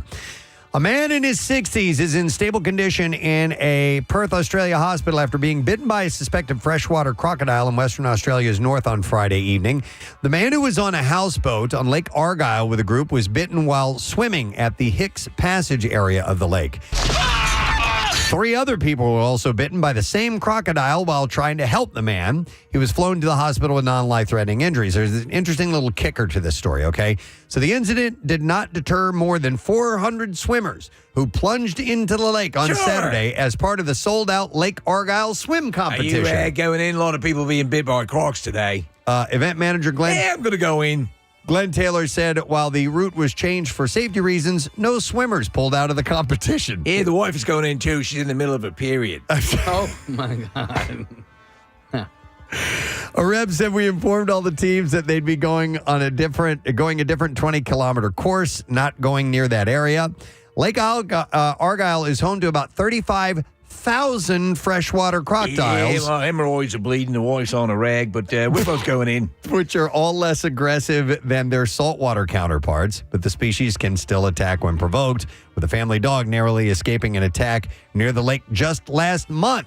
You like this bathing suit? It's made out of pork chops. They're a different breed in Australia, man. Yeah, they are. Hardy breed. All right, how about this? In Kentucky, a man is accused of attacking two people with a baseball bat after they turned off their Wi-Fi, which he had apparently been using illegally. So he was stealing their Wi-Fi when they shut it off. He attacked them. Yeah.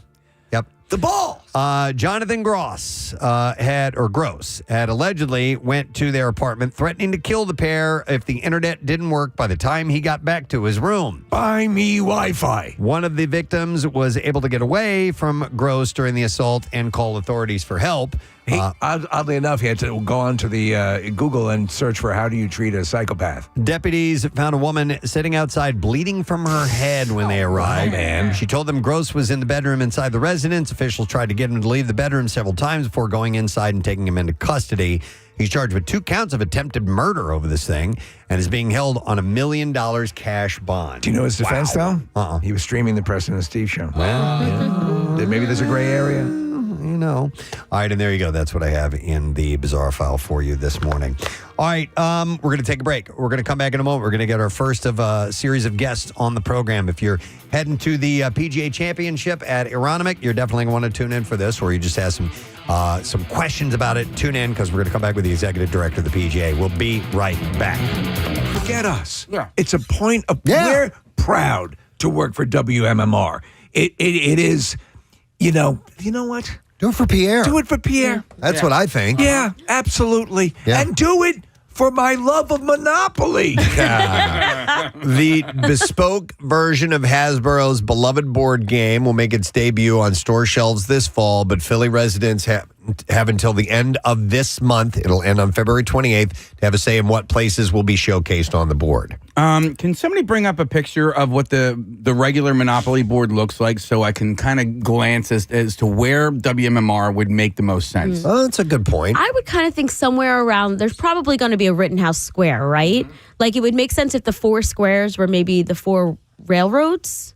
The 4 squares with the 4 railroads. What were the 4 squares? What do you mean? So if you look around William Penn, there's like 4 squares. There's Washington Square. Oh, I thought you meant on the board. Oh, okay. So, yes, I see what you mean. So, Washington Square, Rittenhouse Square, Franklin Square, and what's the 4th one? I don't know. Could be the railroads. Yeah. Okay, that's not a bad idea. And then WMR is somewhere around Rittenhouse Square. Okay. I think it really should get a nice polish up. It should. I mean, I know the plan is to really make it as Philadelphia-centric as possible, which I think is fantastic. I assume Boardwalk would be Independence Hall. Yeah. I was thinking Broad Street, maybe. Broad Street? Yeah. Okay. Well, Boardwalk and Park Place. Right. Park Place is a street. I was thinking Broad Street should, because that's the one that goes through the city. That's true. Yeah, they can be pretty much anything. Yeah. I mean, it's not necessarily just streets, but for whatever reason. But we know some of the landmarks. Obviously, the Liberty Bell has to be sure in there. Is there anything that would correlate to a radio station, TV station, newspaper, and the original board? You have the utilities, right? Okay, which are the electric company and waterworks.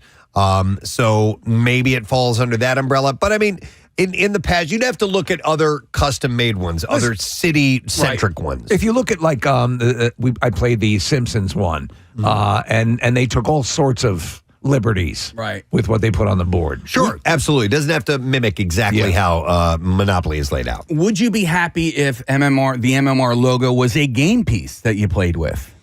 No, I'd rather it be a property. On the board, those get lost. I'd rather it be a property. And then you have the ones, like Chance and Community Chest, and there's free parking and go to jail and just visiting and go, obviously, that are kind of outside the realm of properties. But I don't know, somewhere on the board. It doesn't matter. You would leave it up to the makers to decide where everything would go. But the nominations generally, when they do these, come in the realms of nonprofits and charities, food and beverage, education, sports, attractions, events and festivals, utilities, transportation, retail, media, neighborhoods, and others. So what if Mr. Monopoly was Pierre? Ooh.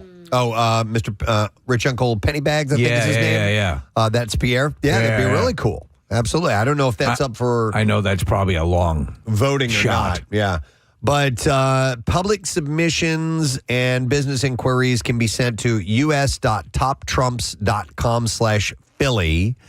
And, we'll have to put a link up on WMMR.com. We're working on it right now. It'll be on PrestonSteve.com. I'd like to kind of push this. Yeah. See if we can really do it. like the radio station to end up on there. There's a lot of stuff that needs to happen, historically speaking. Yeah. I mean, Phil Abundance could be on there if we're talking about nonprofits as well. Obviously, the sports teams all have to make it on there. Absolutely. There's a number of obvious ones that could be a part of it. Is this an old Philly one, Yes, Marissa? so that's what I was trying to pull up a clear picture. This was a Philly one that was created in 1996. Okay. And to give you an idea of how old it is, it's the Core State Center. Was Boardwalk. And then Park Place is Independence Mall. Mhm. Okay. Seems weird the Core State Center was Boardwalk. Especially at that time. Yeah. It was probably brand new. It was probably that year, 96, 97 or Of course, whatever. they probably bought it. Maybe, they probably paid for sponsor it. that. Maybe that's part of it. It looks too blurry, this article. I can't read. Yeah, I see the zoo on here, PGW. The Phillies. Yeah. This, I'm not sure exactly when this will be coming out.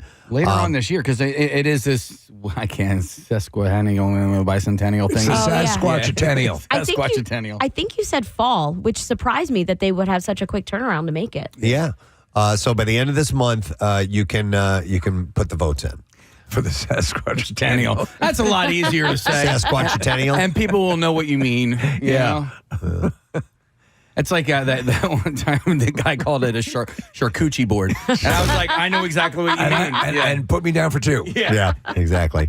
So Hasbro is doing this, and for more information, you can visit Hasbro's corporate site. Nice. And get on board for that. So I thought that was kind of cool, and I'd like to, I want to kind of keep sending this message out there. I like the idea, listen, for Pierre would be kind of cool. Yes. To get him, iconic, an icon like that is a word of Sasquatch. It would be great to have him pop up that way. All right, let me see what else we got here. The Library of Congress has selected a new batch of movies for the National Film Register, and the movie Philadelphia made the cut. 1993 legal drama will be preserved for future generations due to its cultural, historic, and aesthetic importance. It's a great movie. Loosely inspired by real cases, Philadelphia, of course, follows a gay attorney suing his former firm for wrongful termination.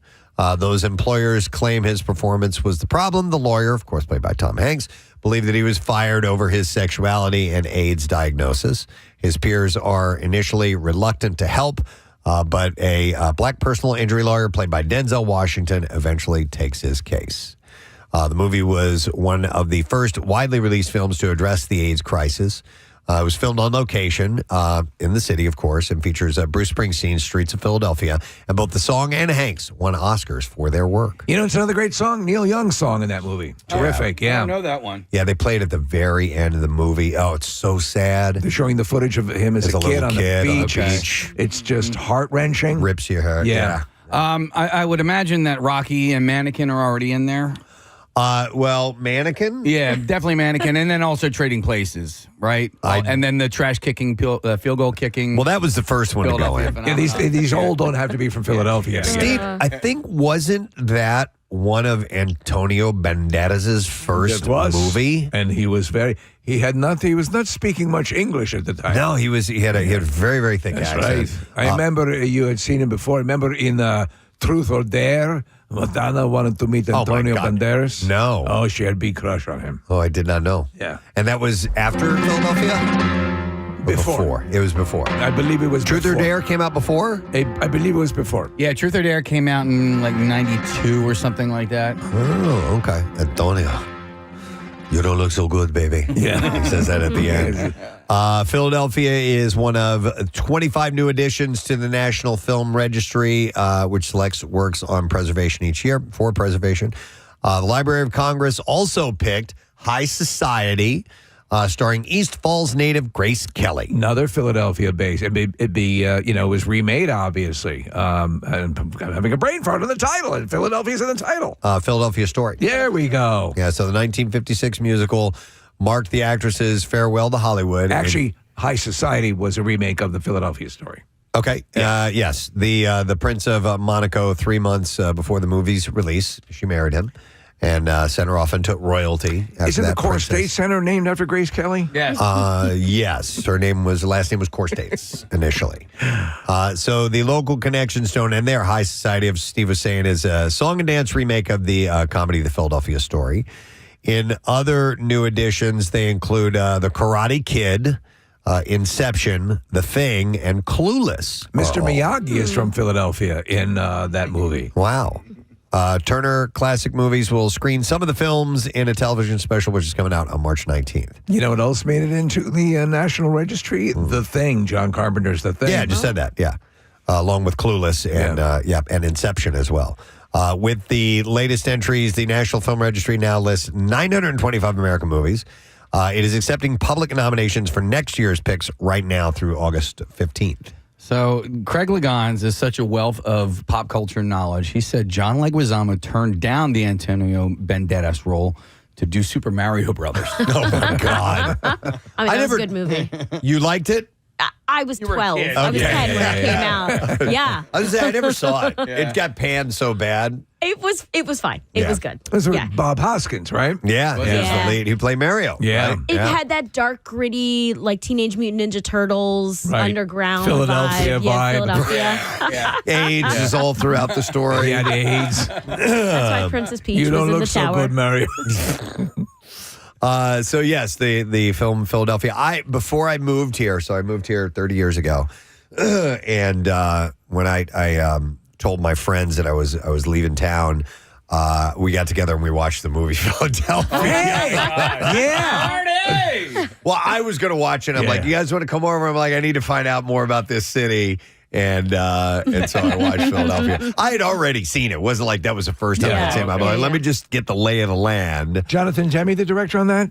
I don't know. Yeah. Silence of the Lambs? Or was it his brother, Ted Demme? I think it was Jonathan Demme. Yeah? Yeah. Great.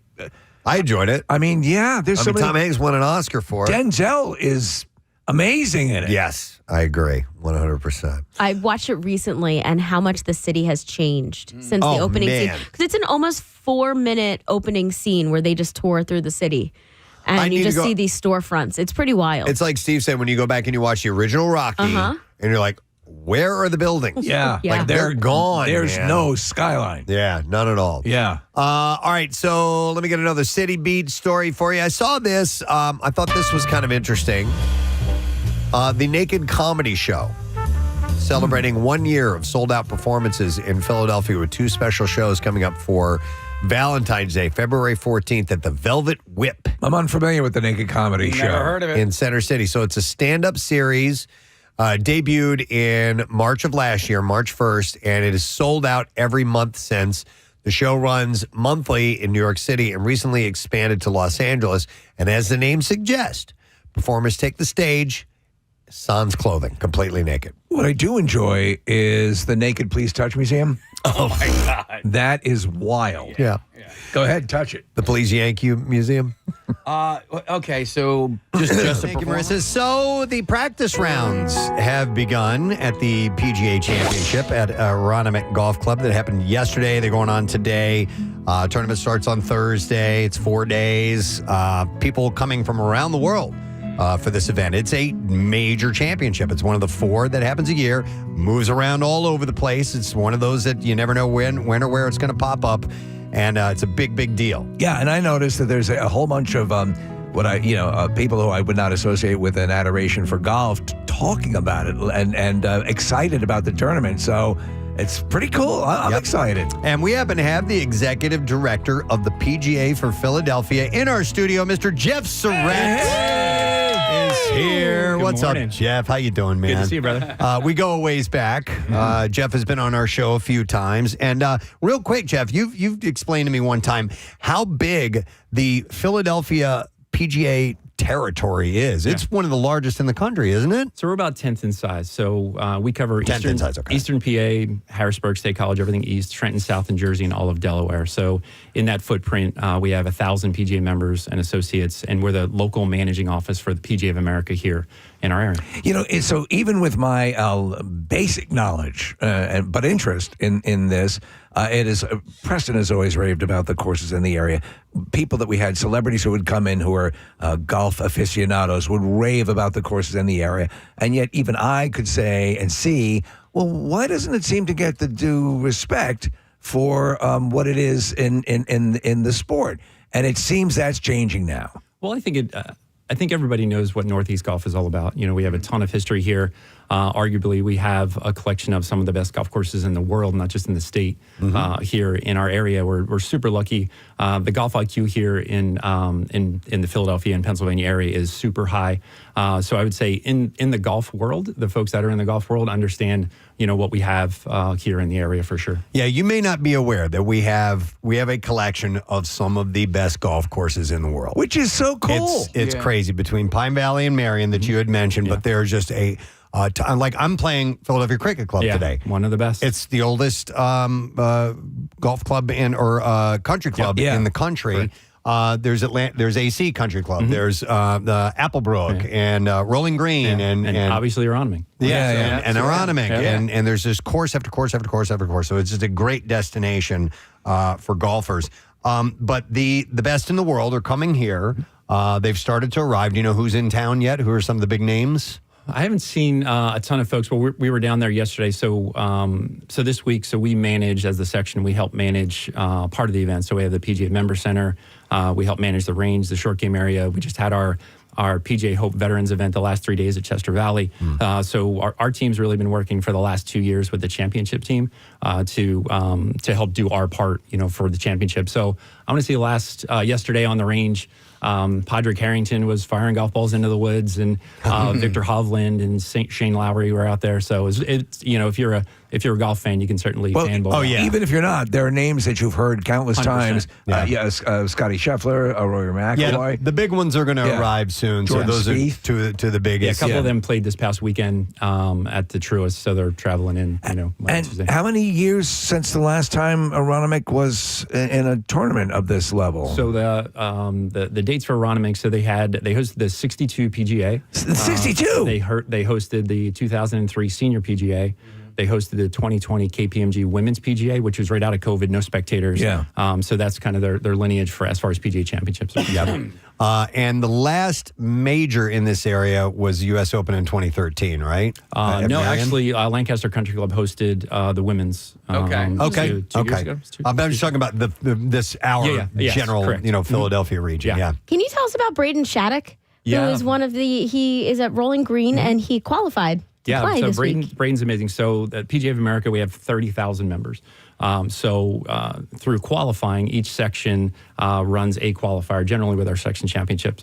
We qualify 312 players, and then they play in our professional national championship, which was held two weeks ago in Bandon Dunes. Is this the equivalent of Apollo Creed picking some club boxer to face? I mean, it's a big honor, right? They play the way on, right? You know, at the core of who we are as PGA professionals, we're golfers, right? You know, they love to play golf. So, so the top 20, the Corebridge 20 at our national championship get to play in the PGA Championship. So this is Braden's third PGA Championship.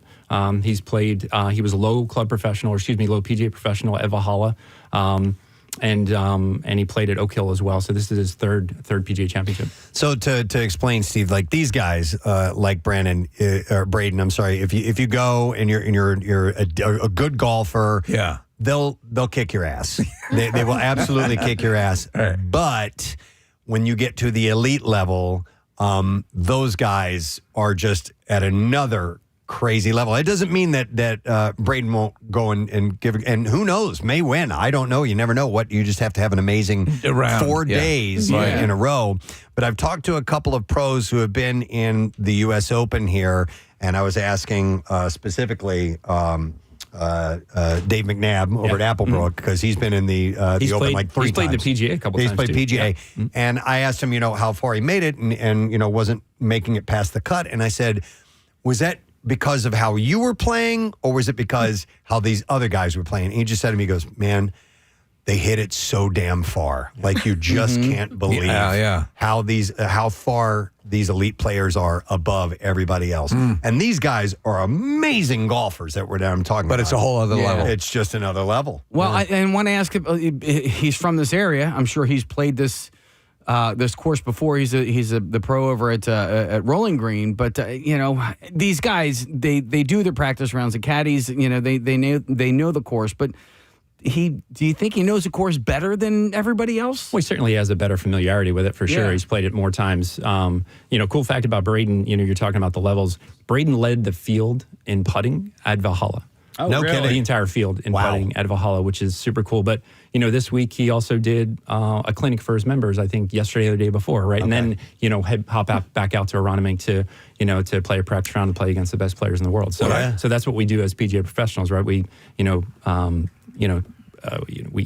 grow the game and we play the game. Well, the growing the game is part of that thing about what me perceiving an awareness of this outside the golf acolytes and people who can convert over to people who are interested. Right. As I played Top Golf with my wife and had a lot of fun. You're relaying some interesting information about when you're going to have athletes and golf pros of this level coming in, how the course has to be curated and treated, and when did they shut it down for this? Yeah, so Jeff Kitty's the head professional at Aronimink. He's the past president of the section, really good friend.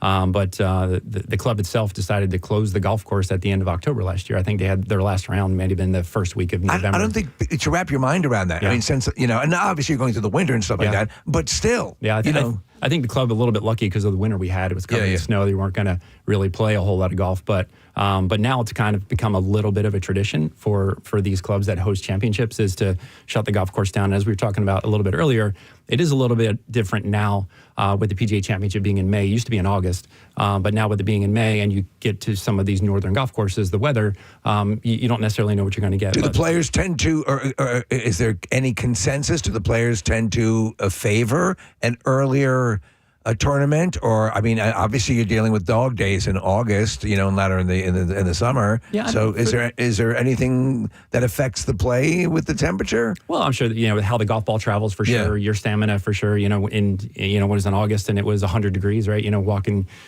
7 miles on a golf course, certainly could wear you down. But I think really, right now the golf course is absolutely perfect. The work that they did, Gil Hands and Jim Weiner came in and did some work a couple of years ago to get the golf course ready and redid some bunkering and added some tees and narrowed up some fairways. But, the golf course is absolutely perfect. And I think what we'll see now is, as the tournament continues to move around, I don't necessarily know how north it's going to stay just because of the weather issue. But now that they kind of switched the champ from August, and it's really because of the Olympics every 4 years, it would kind of all of a sudden they would have to shuffle it around because of the Olympics. So they made the decision to work with the tour to kind of line everything up now. So now you have the Masters, the PGA, the U.S. Open, and then the Open Championship. What's the buzz? I mean, Rory just came off of a Masters win. You've got Scotty is trying to defend his PGA Championship title. Jordan Spieth gets a win, and he gets his lifetime Grand Slam. So those seem to be the big three stories right now. Yeah, I saw the interview that Jordan was doing at the Truist, and it was kind of like, I just got to not think about it, right? If it happens, great. And I think that's kind of what Rory got into too, right? When he was playing the Masters year after year after year, and putting so much pressure on himself to win that. So it would be super cool. Obviously, there's betting favorites with Rory and Scotty, and then you go.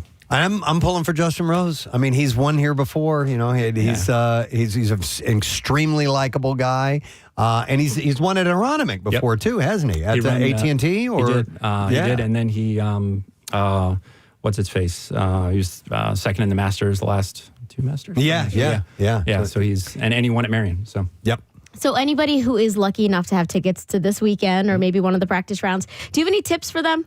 Like, is there a hole that you should go plant yourself on? Is there a cool activation to see? Anything within the course that's kind of a don't miss? The golf course itself is just spectacular.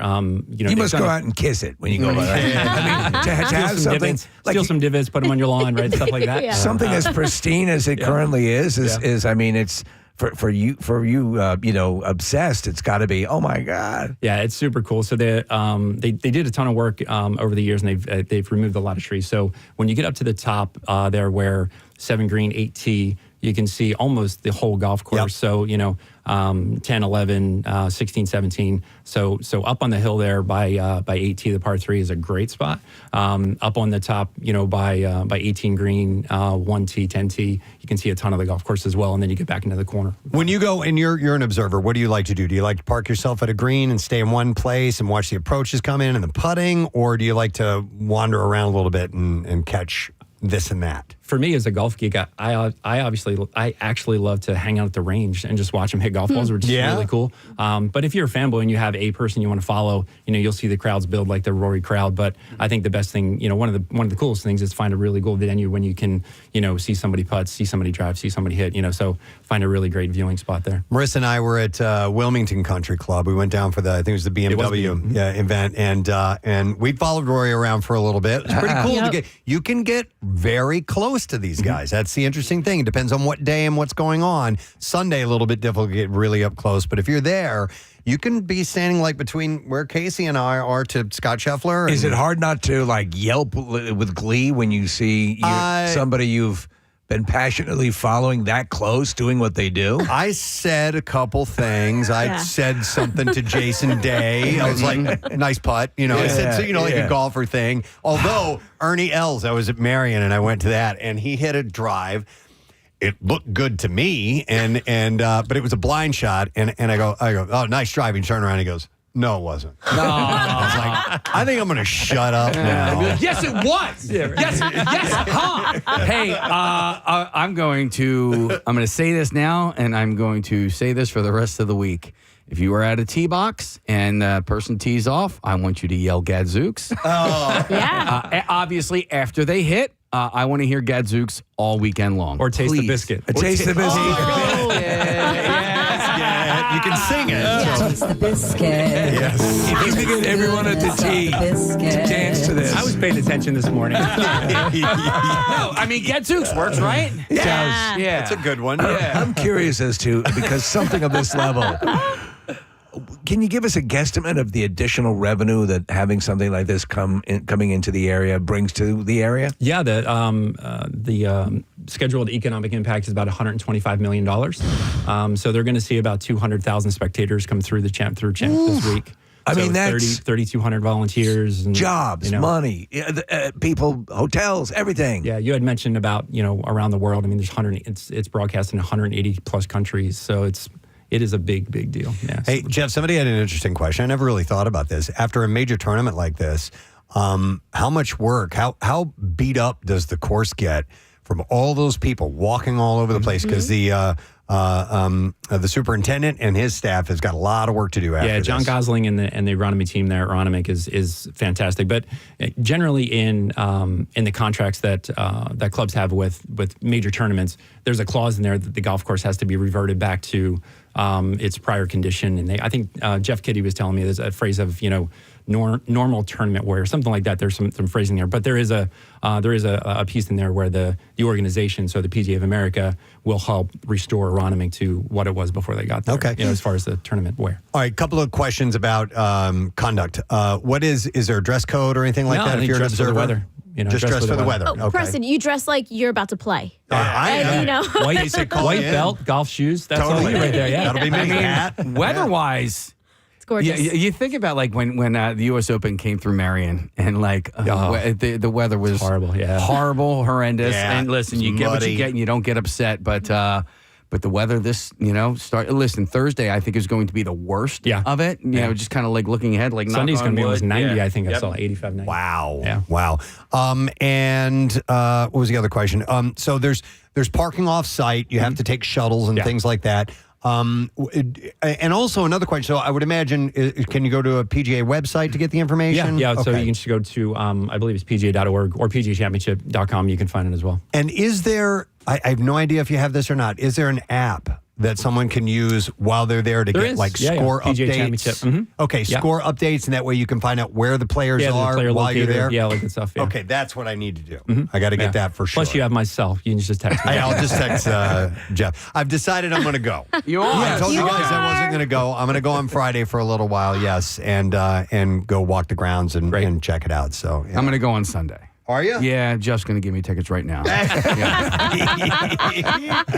It's very exciting. It is. Yeah. I think, and ultimately, I just as someone who's casually watched, and heard from all the people coming through how fantastic it is here, to get this level of recognition, things getting upped a little bit. I like to see that, and then you can, on a basic business level, you can't argue with that influx of revenue. And Jeff, you guys started, the work began like 2 years ago on this, right? Yeah, so the championships team generally comes into town about 2 years prior to a championship. So they're obviously, building out, selling out, hospitality packages, things like that. And then we engage with the champ team about 2 years ago.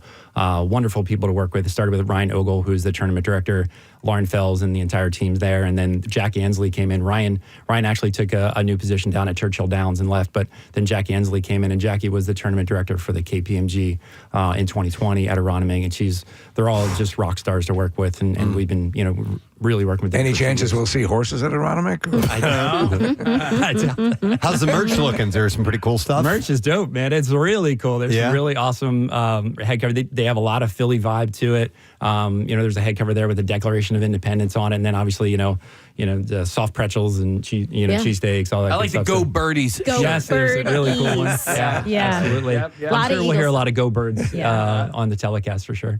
Can people still get tickets to the event? The ticket is, I think, effectively sold out, but you probably go on StubHub and SeatGeek, things like that. And I'm sure they're at reduced prices. I'm sure. Absolutely. Yeah, we get like a BOGO. Yeah. Wow. All right. Well, it's really special, Marissa. Yeah. Jeff, real quick while we have you here, I do have to thank you for setting me up a few years ago to participate in the show Inside Golf. Yes. And I literally went on TV and learned how to play golf, which is maybe one of the most embarrassing things ever. And it was one of those shows that would always air during Philly's rain delays in a bar. So you guys relive it over and over and over again. You made golf your thing, Marissa. I did, but it's kind of changed my life. It's given me a new hobby. When I travel, me and my husband can go play. We have lots of friends to play with. And I was lucky enough to learn at manufacturers as part of this. With Meg. And Meg Donahue, Donahue. right? That's what I wanted to shout out. And any women out there who are thinking about playing golf, or if you've maybe just learned from a male partner or a male friend, learn from a woman. Because our bodies are much different. So when you play golf, there's different moves and maneuvers and things you got to work around. Like boobies. Boobs, Steve. No, listen. When I want to adjust my tempo, I will watch female professional golfers swing. Yeah, you're always kind of. There's a female golfer YouTube channel that you seem to follow. There's a few of them that I do. Yeah, when you talk about women's golf in our area, so Joanna Coe is the director of instruction at Marion, and she's played in 6 KPMG PGA championships. So you talk about the playing level that we have, and while we're doing shout outs, I got to give a shout out to my wife Darlene. She's the one that kind of pinged me when you all were talking about Braden a couple of days ago. Yeah. So she's a huge fan of the show. I think we both go back to the Y100 days. So shout out to Darlene, love you, and thanks for giving me the heads up what the press was talking about. Nice. All right. Well, listen. Good luck. I know you're going to be really busy. Yeah. For the rest of the week, and we're happy to have this event here, and that you guys work so hard to pull it all together. I'm so sorry. Where can we watch this on TV starting Thursday? Oh, it's how about that? I'm blanking on it. Maybe CBS? It's all on the PGA Championship website. There is a broadcast schedule, and I'm looking for it. ESPN is the practice rounds. And then by Friday, you are watching it on CBS. Okay. And that's in color, correct? And that is in color. I think it's 4K in color. Yeah, it's crazy. All right, Jeff, good luck with everything. Thank you so for much. being here. Really Geoff appreciate it. Surrette, Executive Director of the PGA in the Philadelphia region. We're going to take a quick break. We'll come back. We got some live music coming up. Cut Connie will be here. Stay with us. Says, just a performer. So they present nudity matter-of-factly while keeping the focus on the stand-up itself. And the show frames the format as body positive, treating nudity as neutral rather than sensational. This is so after if only this had happened around the time of Rodney Dangerfield. Could have seen him naked. So performers are fully nude. Audience members have to keep their clothes on. All right. And phones remain put away during the performance. But they're naked. Now, I don't know who the performers are. I don't know if they're local. Or I if they assume come, Pat House. Or if they come in from out of town. Well, I wonder. I wonder if any of our local comedians have gone to, let me go try this. You know, I haven't done this before. Let's just see. I doubt Pat. I'm sure Pat would have said something to me. Yeah, guess what I'm doing? A fully nude comedy show. Have you guys ever gone to, and I'm not talking about strip shows or anything like that, but a dramatic show or comedic show or something like that it has full frontal nudity? I've never done it. I did. Yeah. And it was an experimental piece of theater. It was off Broadway, and I can't for the life of me remember what the story was. I think it was similar to like it seemed, I can't remember the story. I keep thinking Equus, but it wasn't Equus. Okay. But it was similar. Was it like hair or anything like that? Down there. Pubic. Pubic hair. Long pubic hair. Our old friend Steve McLean, who is an actor. I remember this is back when we were at Y100, and he did he used to work at a theater group. I think it might have been in Norristown. And they had a show where the cast was fully naked at some point. Yeah. And of course, everybody at work wanted to go see And they it. all went. I didn't go. Yeah. But never forget Lucy, St. James, who's working there. He's got a big one. That's all they wanted to know. But I've never been to a show where the cast is fully naked. Oh, no. Well, I was Not fully naked, but some people are naked. I was at a Goldfinger show, and one of the guys from the opening band, Mest, came out and pooped on a plate. What? So there's that. Wait. One of the band members from the opening band. They're called Mest? Mest, yeah. They were like a 90s I've heard of punk that ska band. Yeah. And he took a dump on a plate? Yep. On a paper plate. His aim was that good? Yep. I think he had help. I think he had a second person helping him. Who's going to help? I'm not helping. So you saw this. I saw this. I have photos somewhere, because that's when I always used to sneak cameras those in. photos. I know. I bumped into a security guard at the Freedom Mortgage Pavilion who we started talking, and he's like, "Oh yeah, I was at that show." So he told the story. I have it on film. He stole that from Josh Groban. And then I connected with the lead singer of the band Mest because they are back and releasing an album, and he's like, "Oh yeah, I remember that show." Whoa. Wow. It happened at the TLA in probably 1999. Would you, now after you hear that story, are you upset if you go to one of those Mest shows and the dude doesn't take it on the plate? What do you do after? And do you have to hold it in for showtime? I mean, the next step would be like then setting it on fire and throwing it out into the crowd. Did you ever see the Mr. Show bit with David Cross where he's this avant-garde, performer, and his whole thing is he takes a dump on the American flag and he just can't take a dump. He's trying to country, what it's done. Give me a minute. Oh, that's Give me a funny. minute. At the TLA, I saw some punk show one time, and this guy just kept spitting into the crowd, like over and over and over. Like it got old. Like the first time I saw it, I was like, "Whoa, what's that dude doing?" And then he kept doing it and doing it. I'm like, "Okay, enough, new shtick." Yeah. Stop Take with the spit. a dump on a plate. Do you ever get spit on at a show? I'm trying to think. Like it sounds like I don't think it's a lagwagon thing, but I know that there's some bands that like do that. Yeah. All right. Oh, hold on now, Ryan Shuttleworth. A buddy of mine went and saw Flogging Molly, and a drunk gentleman decided he needed to pee right at that moment and right on my friend's leg just during the middle of the set. Wow. In the middle of the crowd. You remember Tony Bennett used to jack into a crock pot. Shut up. When you have a spot in a rail, you don't want to give man, it look up. at this. Exactly. It's a crock pot. And I'm using my semen. That was not a band member that did it, right? No. That was no. Thank God, no. They were nice enough. Flogging Molly. They were throwing Guinnesses into the crowd, so they were, they were helpful in that aspect. Yeah. Was it Stryper that used to throw Bibles into the? Yeah. Stryper Talk did. about the other. I think Really? King Diamond used to burn Bibles. I believe. Yeah, at the Yes. shows. Yeah. Did anyone actually sing when they got up on stage? Yeah. Right. Yeah. We got people crapping. Oh yeah. Oh, we gotta sing. Throwing Bibles. It'd be great is if you took a dump on a plate and threw a Bible out in the crowd. Yeah. Like have complete You work it out. opposite ends. Yeah, you figure it out. So by the way, for Naked Comedy, there are 2 Valentine's Day shows scheduled for 7 p.m. and 9 p.m. each performance running about 75 minutes. And you can get tickets through the Velvet Whip Arts and Social Club. There are shows. I don't know if I assume they still exist. I think we talked about them. They're in Manhattan or parts of Manhattan where you will go and watch people actually have full sex on stage. So I've never seen it advertised around here, but my sister and I, when we went to Paris, we're walking through the red light district, and sure enough, there's a guy out in front holding up a sign that says live sex on stage. Yeah. I mean, just as overt as that. And it was funny because the guy's holding it, and I come walking by and I said something to him, and he's like, "Oh, Americans." And he was American too. And I was like, yeah, I just thought I'd have like an American conversation. Right. All the guy wanted to do was get us inside, pay and see the show. And I'm like, dude, I'm with my sister. Yeah. He's like, yeah, come on in anyway. Yeah. I'm like, oh my God. I tell you what, I'll take a dump on a plate. Yeah. But yeah, and New Orleans, they might have live sex, people advertising that stuff out in front. I don't know. Have you ever if they seen the way really they're do laid it. out? It's literally like, guys, it's like it's almost like a bar with some high tops. At least I saw it. They were showing the pictures inside with the lights turned on.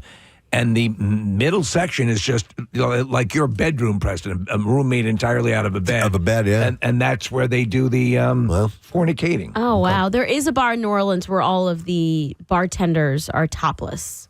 But it's like an underground dungeon bar. Right. Okay. Where they want you to keep your cell phones away and That's things not like that. So uncommon. they're not strippers, they're just standing there serving with their tops off. Okay. And then there's some sex stuff going on around you. I've been to a place called the Dungeon in New Orleans, but there was no sex going on at the time. Yeah, That was don't a few order years the ago. poo-poo platter. By the way, Steve, and I'm going to switch gears into another. This ties into this another City Beat story, and I didn't print it up or anything like that. In case you can hit the music if you want.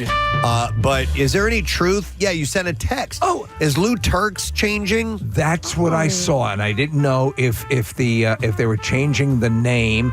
Case, have you heard anything about that? I saw it pop up. Again, it was on social media. I'm going to have to talk to my lieutenant governor about this because I have not heard anything about we were this. looking for verification. All right, Mike Vito, you have failed me because if this is happening and you have not informed me. Yeah, it was. Yeah, Steve said that a staple of Delco that every guy knows is changing its name to Carousel Delco.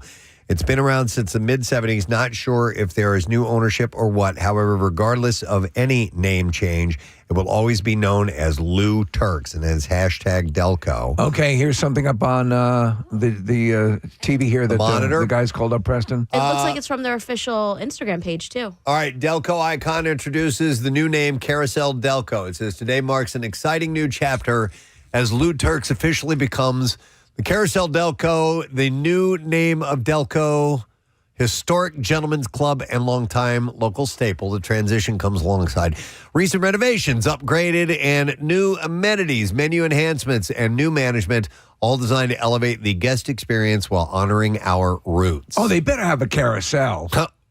Right? Yeah, if it's going to be called that. It says, while change is always bittersweet, we couldn't be more excited to usher in this next era and deliver an exceptional entertainment experience for both loyal regulars and first-time guests. Well, Mr. Delco, what do you think about this? I think this sucks. I mean, especially if it didn't change ownership, and even if it did change ownerships. Lou Turks is such a iconic name. Yeah. Yeah, let's see what the Carousel this, Delco has to offer. I went there. If it's an indoor amusement park. I went there one time, and it was in the day, and a person I knew was working there. Oh, yeah. Barb. Yeah. Remember Barb? Yeah, she would Barb have Joyce? to change her own tape on the boombox. That's right. Yeah. She's like, hang on. She was bartending and dancing at the same time. It's like, hang on. I got to put music on and go up and do a set. This is, I might have to hand in my Delco card, but I've actually never been inside Lou Turks. What? Yeah. And in fact, it's kind of like I'm penalizing myself because I never went there before they changed the decor inside. Right. Because it was just this kind of dingy strip club or whatever in Delco, and then small. But then they refurbed the whole thing, and after they did that, I was like, I didn't get to see it. A lot of dark wood. Yeah, but mahogany. I didn't see it in its original form, so Right. I'm penalizing myself for that. So All right. Well, maybe I need to get in there before it changes names. Has it officially changed names yet? I think it's officially changed. I think it's officially changed. I did a little digging. It looks like they did these renovations last month. So I don't think as far as we can tell, there's no ownership changes. They are having a hiring event this afternoon. Okay. If anyone's available between 2 and 5, they're Okay. looking for entertainers, bar staff, bar backs, DJs, house moms, and housekeeping staff. The house The mom. house mom is such a wild gig. Our friend Shannon from Risque. Risque. Yeah. She's like the quintessential house mom. Yep. Yeah, she's great. I used to go to that Wawa next to Lou Turk's all the time because they used to sell Pizza Hut breadsticks there. So the guys are going in all tented up, walking into Lou Turk's, and you're going, hey, they have the pizza over there. But imagine, it's like 12, 1 o'clock in the morning, and you want some Pizza Hut breadsticks. Those are the best breadsticks out there. And you could get them at all times For of the my day. money. Yeah, for my money, yeah. Okay. All right. Well, I wish them luck. I don't know about the Carousel Delco as a name. I mean, it'll probably catch on. I mean, like, who would think Lou Turk's was a good stripper name? Strip club, any name anyway. Are So we it doesn't really talking matter. Live broadcast? Oh my God! Remember last time we did a live broadcast at a strip club? That probably would have been at Club Risque. Yeah. Fat Tuesday. Oh my God! Oh my God! Oh my God, dude! I remember looking around. Like, time ceases to exist when you're in a strip club. It does, especially in the morning. Yeah, because we would go in before the sun would come up, and it stays pitch black dark inside those places. Yep. We do an entire morning show and then walk outside. And Steve, it's like in the movie, Brew Breaker when they come out of solitary confinement. Yeah. How many times were we? There was the police are coming by, or there's some sort of you're too loud, or this is going on, and we had to juggle all that stuff, and the perennial fear or the perpetual fear that the broadcast was going to be shut down. Yep. All the time. The good old days. The good old days. Yeah. All right. Well, I'm going to segue from that into the Puppy Bowl. Hey, love it. The Puppy Bowl has some Philadelphia connections this year. I saw an article this morning that some local athletes are providing a newfound source of hometown pride for us because we don't have any real football players. In the actual game. So animal shelters from Bucks, Delaware, Chester, and Montgomery counties, plus one from South Jersey, sent some of their best players to the latest Puppy Bowl. And I got this in the Philadelphia Voice. So the afternoon, it'll air the afternoon of Super Bowl, and 2 p.m. is when you'll find it on Animal Planet, HBO Max, Discovery, TBS, True TV, and Discovery Plus. And so I've got the names of the players. Let's hear the players. So we've got Cricket, who's a pit bull Staffordshire Terrier, and he's playing on Team Fluff. Nice. And then you have Devon Tail Smith. Okay. Is an Akita Husky, and he's playing for Team Rough. All right. So there's Team Fluff and Team Rough. Okay, those are the two teams. combatants. Finch is a Beagle. He's on Team Fluff. Then you have Grasshopper, who's a pit bull Staffordshire Terrier, playing for Fluff. Jill is a Cavalier King Charles Spaniel.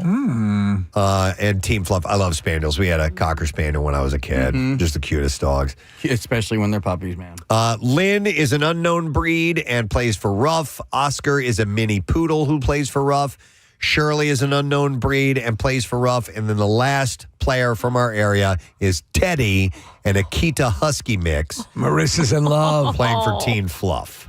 That face. I know. It's super cute. Yeah. So that's coming up on Super Bowl Sunday. I always end up watching a bit of the Puppy Bowl, and then they have the Kitten Bowl, which is similar. We had the king of them all. We had the Possum Bowl. Yeah. Which is amazing. Puppy Pooper Bowl. During the Puppy Bowl, because I've never really watched it, is it just dogs running around? Yeah. Okay. And they're they have certain ways that they can quote unquote score. Sometimes they've had hamsters in a ball. The little free rolling, but they've had them sort of in a blimp flying over to give color commentary. That's awesome. Yeah. Wow. It's cute. It's really cute. Okay, so that's coming and up. The great idea here is that they're going to get all these animals adopted out because they're all up for adoption. Okay, So, with millions of people watching, Yeah. there's going to be no problem. We had Eric Bazillion play the halftime of the Possum Bowl. Yeah, we did. It was It so was amazing. and he came in and sang "What If God Was One of Us?" Yeah. during the Possum Bowl. That was awesome. And at that point, we were like, I felt bad for him because he's like, my career has come to this. But he was great. One thing that's great about Eric Bazilian, great sense of humor. Oh, and he's he was the best. all about it. And we had Jesse Kyle singing the national anthem. Oh my God, we're looking at video of this right now. Oh, that's wow. How many possums did we have in? We had like 3 or 4. I thought we only had 2. Oh my God, we had Scott Palmer. Scott there. Palmer was doing oh play-by-play. my That's God. ridiculous. Do we have that many? Greg Monahan did the stadium. It was amazing. That's funny. And by the way, that's where I fell in love with possums. And is that we did it because Kathy had just absolutely Hated them. detest possum. She didn't like the marsupial tail. I think they're cute. I think they're very cute. They are. Yeah. All right. Well, anyway, let me see if there was, one more thing I'll mention. And, Marissa, so we got something special happening in our studio. The group that is here has a new album coming out July 3rd. It's called Living in the USA. The current signal is Can't Be Wrong. We have members of Cut Connie. Back in the Preston and Steve studios again. Adam Weiner, how are you, man? Good to see you guys. Great to be back. You too. Last time we were hanging out was at Pierre's concert, and which was a bittersweet night for us all, but very cathartic and very beautiful at the same time. It truly was. Yeah. There's so many people, and you were great to get up on stage with all those great musicians, and it was a special night. We just had the barbecue, and we were talking about that. We were talking about, obviously, with the Hooters at the barbecue as well. One of my absolute favorite memories, I was standing next to you and Don McCloskey, and the Hooters were on stage, and Pierre was pirouetting like a lunatic, and I'm like, it doesn't get better than this. So thank you for being a part of that as well. Oh, it was an honor to be part of it. And Rocky, who sings with me in Cut Connie, sang with me that night. We did Young Americans. Awesome. And there's a connection. You know, Pierre loved David Bowie, but also a lot of people don't know that song was recorded in Philadelphia. Yeah. That Bowie loved Philly so much. Yeah. All right, so you mentioned Rocky, and we also have Kelsey is here from Cut Connie, who's going to be on guitar. How you doing, Kelsey? Good. How are you? Nice to see you. And vocals as well. And Jeray is supplying some percussion this morning. How many members in the band of Cut Connie typically right now? we're 6, and you know, guys, I never, ever, ever play guitar. I always play piano. Yes. Only for you guys will I play guitar. I'm about 2% as good on guitar as I am at piano.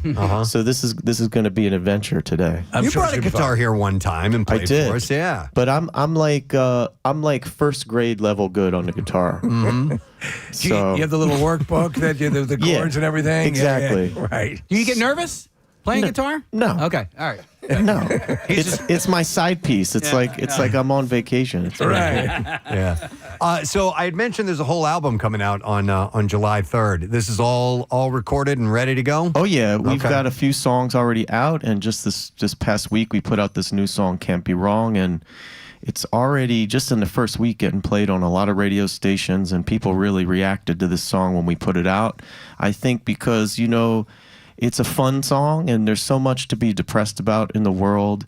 And as we go into summer, it feels good to just do something for fun. Yeah, I could not agree more. And I think what happens is a lot of people fall into the dour sort of vibe, and a lot of people, like, you know, with your collection of gifts, you know, you can do something to reverse that by simply making people smile now and then. Watching the Hooters on stage, or the barbecue, or the artist.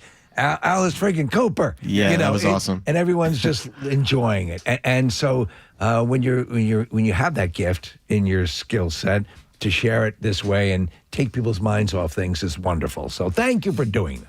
Thank you. Adam, you speak of, about having a fun song, a tune of yours that has become a sing-along for my wife and I can't say the title of it on the air.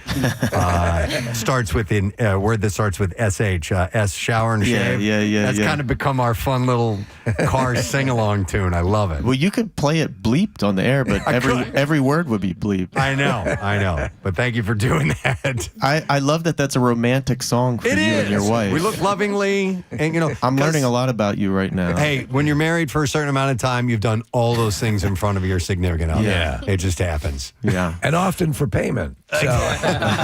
We're looking at a picture of this artwork for the single "Can't Be Wrong," and I'm curious. It's pictures of Adam. Did you just throw your phone up in the air and dance around while it was taking pictures? Pretty much. And, you could pay a photographer, $10,000 to do a photo shoot, or you could just roll around in a park with your phone, and it turned out pretty good. I love it.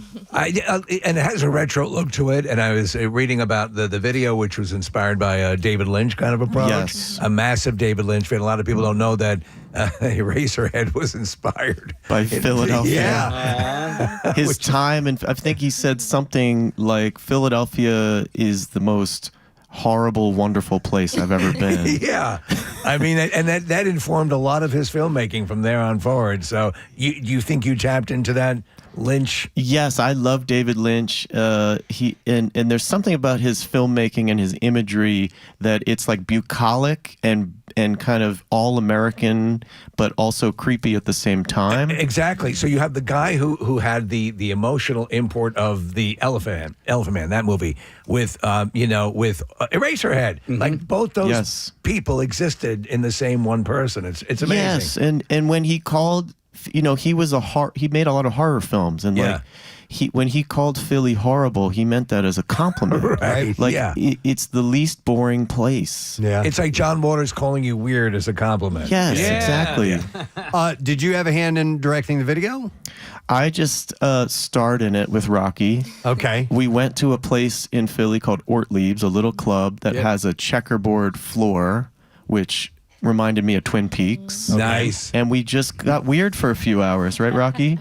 Oh, this actually, this totally looks Twin Peaks. Yeah, It's wild. Like if you look at old family photos, like my grandparents and back in the day, back in the 60s and stuff, there were always Ortlieb's bottles on the table. Exactly. If you had a little person speaking backwards, you would have been set. Yeah. And it was like 14 degrees that day. Oh boy. And we knew we had to do this summer video. Yeah. And originally we thought about doing it in an actual pool, but we had to do a fake pool party inside. Yeah. And it just added to the creepiness factor. I love that you're calling this like the summertime single. It just kind of brings me back. Like there was always that song of the summer. Yes. And so as you were crafting and writing this song, did you have that in mind, or did it just sort of come to you afterwards? No, we just recorded it, and really, it's really like a demo. Sometimes I just record like a one take of a song, and we're not trying, but it turns out to be the take. Yeah. If you know what I mean. And immediately I started playing it for people, and they were like, "This is like a summer song, like one of those quote unquote songs of the summer." Yeah. And I did this radio conference last week here in Philly called Non-Com, and they played the song in the room, and all these different radio people were saying, "Song of the summer, song of the summer." You gotta love that. Here's the thing. You reached out to me a few weeks ago about it coming on. I'm excited about this song because you're excited about this song. Yeah. Yeah. Thanks. Yeah. Hey, I don't get excited about much. So. Now, are we just going to get the one song today, or can you do more than one tune? Listen, because I love you guys and I love Preston and Steve show on WMMR, I'm going to do whatever you want us to do. All right. Okay. Good, because all this talk about the song, I want to hear you guys play it now. So let's get to that, and then we can chat some more. So this is Cut Connie, Can't Be Wrong on MMR. All right. 2, 3, 4.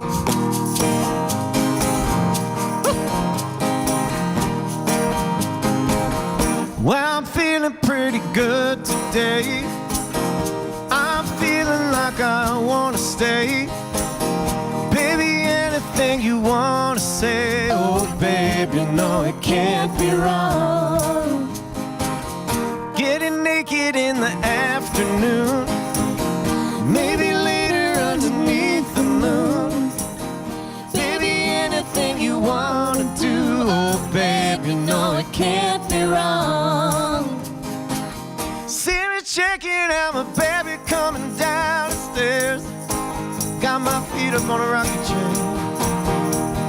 Reaching for my drink on a TV stand. You know she got me in the palm of her hand. We could sneak into a private pool. Baby, out behind a private school. We could nice and cool, oh babe, you know it can't be wrong. Woo! Woo, it feels good.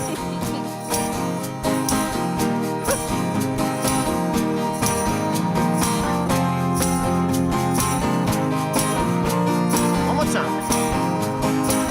See me checking out my baby coming down the stairs with all those flowers in her hair. Reaching for a hand like you know I should. She's gonna turn me into something good.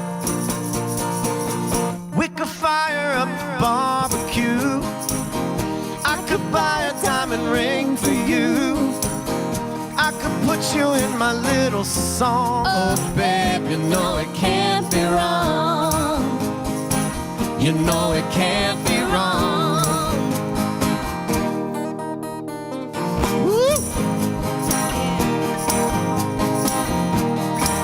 Feels good, right, Rocky?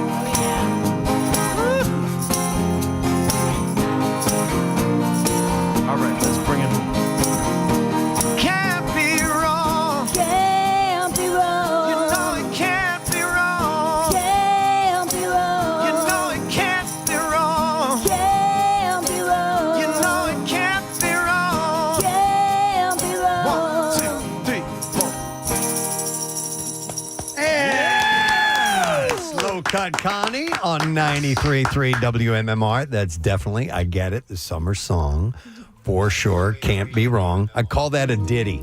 That's a little ditty right there. Yeah, I great like vibe. Ain't nothing wrong with that. Oh, I love it. I definitely love it.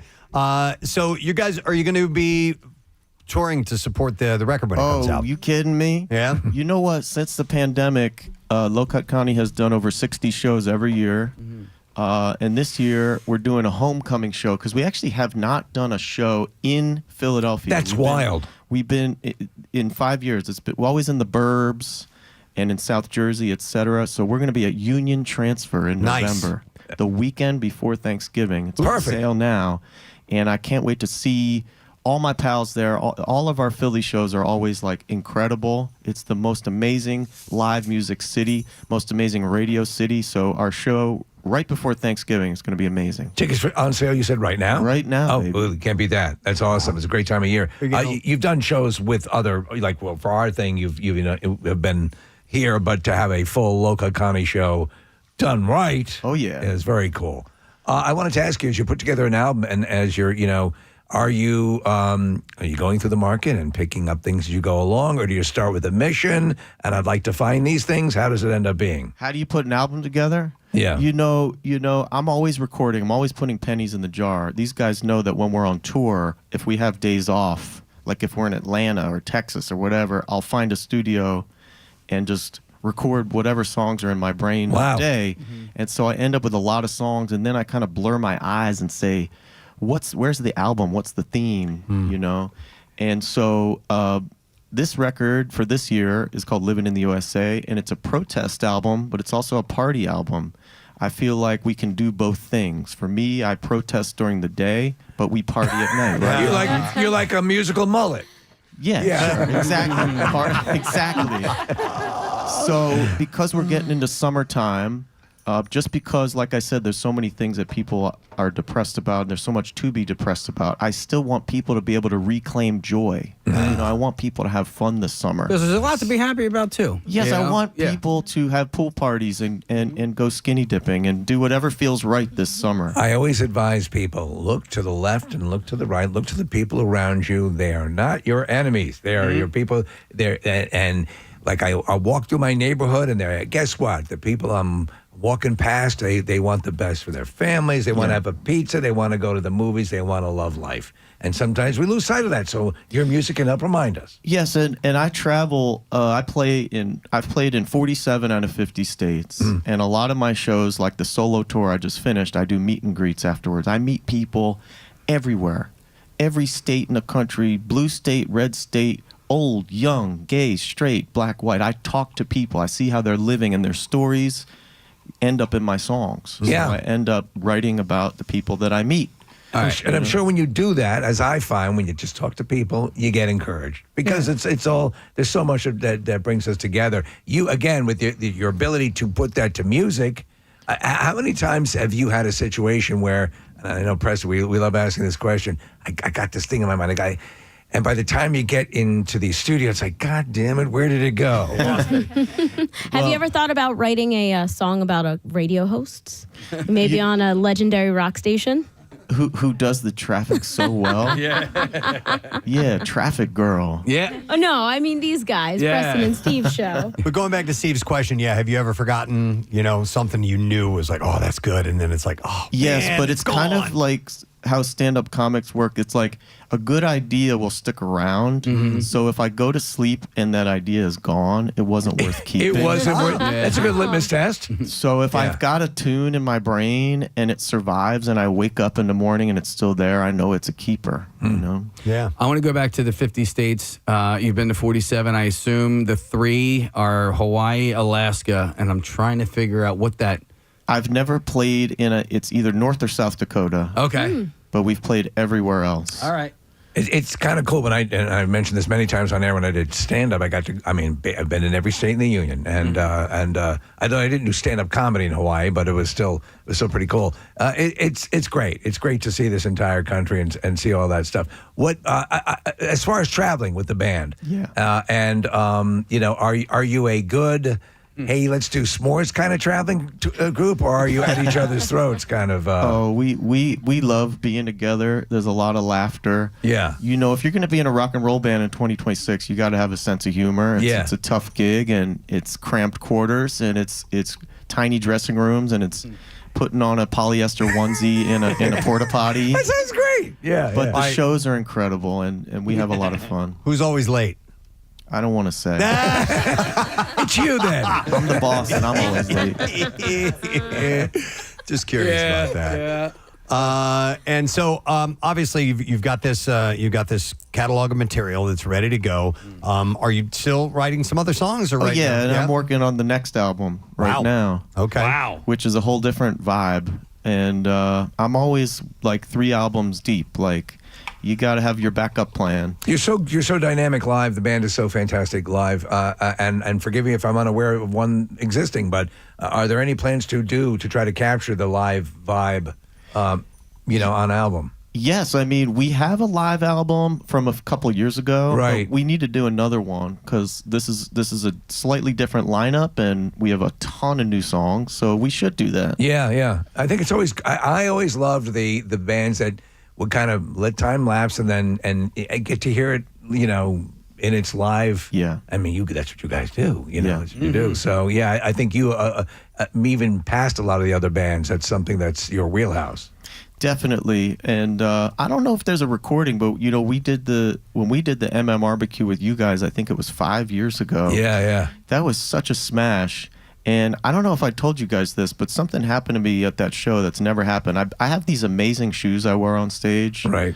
They're high heels, and I have them special made for me in Argentina. And it was like 100 degrees that day, and the heel of my shoe melted off. And I did one of my famous high David Lee Roth kicks. Right. And the heel of my shoe flew out into the crowd. Into the crowd? Yes. Instead of a guitar pick. Which is why I had this kind of weird hobble the rest of the show. Did you wear it the rest of the show? Yeah. That's amazing. By the way, have you seen David Lee Roth attempt to do a kick these days? I haven't. It's just not the same. It's so a lower you kick. got to keep the mantle going. Yeah. Yeah. By I the have way, to practice. I tell my trainer, I haven't done these kicks in a few months. He's like, all right, we got to get back in the gym, do those kicks. You got to do them. By the way, I have a text here, and number one, there's several texts coming in from people who are downloading the album right now, downloading the song, getting right to it. But this one says, my fiance Casey went to college with Kelsey and had nothing but great things to say about her. Did you go to Westchester? Yes, I did. Go Rams. Yeah. My son just graduated from there this weekend. There you go. Go Rams. Go Rams. I mean, he doesn't care about the Rams, but Congrats to the grad. thank you. He likes the animal. He does like the yeah, animal, most definitely.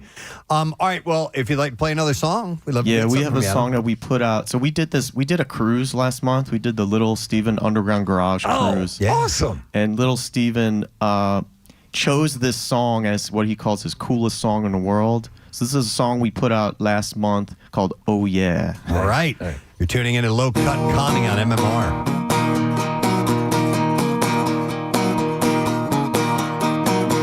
I was sitting on a bus, crowning my shade to a little old lady with long black braids.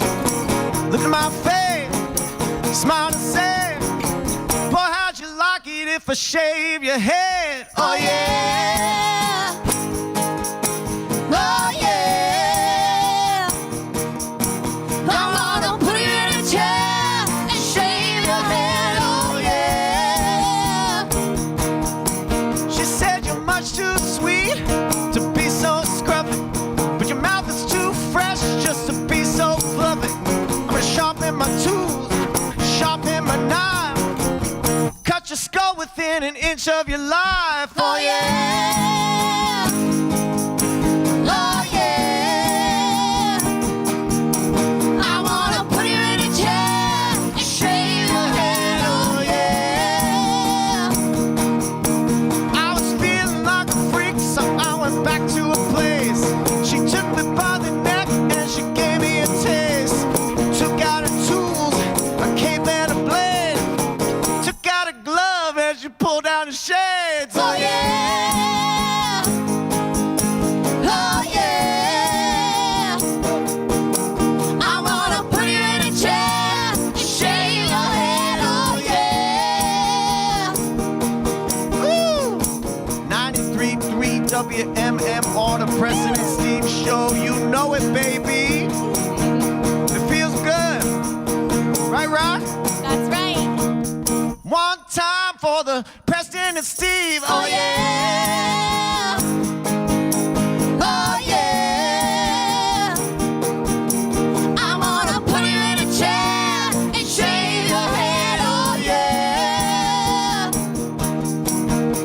Back in the kitchen, I was getting bombed. Tied to the oven, she gave me a fade.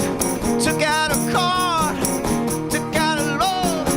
She knocked my socks off when she opened her robe. Oh yeah, oh yeah. I'm gonna put you in a chair and shave your head. Oh yeah. I was standing in my shorts, I was standing in a hall, bald as a baby, bald as a ball. I know it's bizarre, I know it's a sin, but I can't wait to call her when it comes back in. Oh yeah, oh yeah.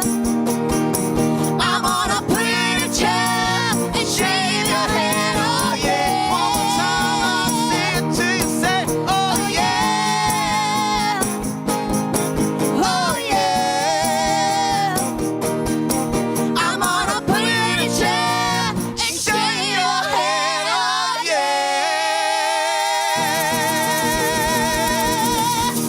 Yeah. No wonder that was the coolest song on the cruise. Oh my God, Low Cut Connie on 93.3 WMMR. All right, I got to hear about where that came from. Oh, man. The idea for that. Wouldn't you like to know? Just your everyday song about, waiting for the bus and having an old lady say, I want to take you back to my place and shave your head. She said that to you? Just another day at the office. Well, that's the way they used to spoon in the old days. Yeah, that was, yeah. And then the guy in the song, I'm not going to say if it's me or not. He's like, all right, I got nothing else going on. And then it gets all kinds of freaky. And then he kind of digs it and says, when it grows back, I'd like to do this again. So how older was this older woman? Like this is a hypothetical, though, isn't it? Somehow I don't think so. She's as old as you want her to be. Oh, okay. Not like a bowl full of butterscotch candies old. But she's feisty. Okay. Rock and roll is full of moments when songwriters have an interaction with someone and idea. It's got to be great when that happens. Yeah, When you and now whether this happened or not, someone's saying that to you, but just thinking off the top of my head, I think Glenn Fry said he was in a car with somebody. Dude just goes, "Well, it's life in the fast lane, man." Yeah, and he's like, "Bang." Immediately, and can it happen that quickly? Absolutely. Okay. Yeah. For me, I'm a piano player, so I have like a pile of tunes without words, and then while I'm walking around throughout my days, I hear these little snippets, and I'm like, "That's a title. That's a title," and then I try to match the title with the tune. Do you ever have? It's such a wild thing the way you like mentioning that thing that occurred with Glenn Fry, or like if you're we're broadcasting technically entertaining, I guess, but I'm doing when I was doing improvisational comedy or writing a joke, and it's out of your mouth, and people are laughing, and you're kind of like looking around, like, oh, like Yes. like you're almost a second after your receiving of the song. Do you know what I'm saying? Yeah. It's such a weird thing. I had this word that popped in my head. I was hanging out in a dive bar, Ray's Happy Birthday Bar in South Philly. Yeah. My favorite dive bar. And all these crazy people that I met in this place. Insane people. Good crazy, though. Yeah. And this word popped in my head, boozophilia. Ooh. Boozophilia. And I wrote this song with the word boozophilia, and I thought, later I'll change it because it don't make no damn sense. And I kept trying to come up with something better, and I never could. So I created this song around the word. Like, what does that word even mean? Yeah. But studio. It's kind of like Margaritaville. Yeah, just yeah. come up with that word. Pompousness of love. Yeah. Doesn't mean anything. You made it up, But Yeah. it works. And don't you ever change it. Yeah, it's perfect. It's hilarious. Yeah.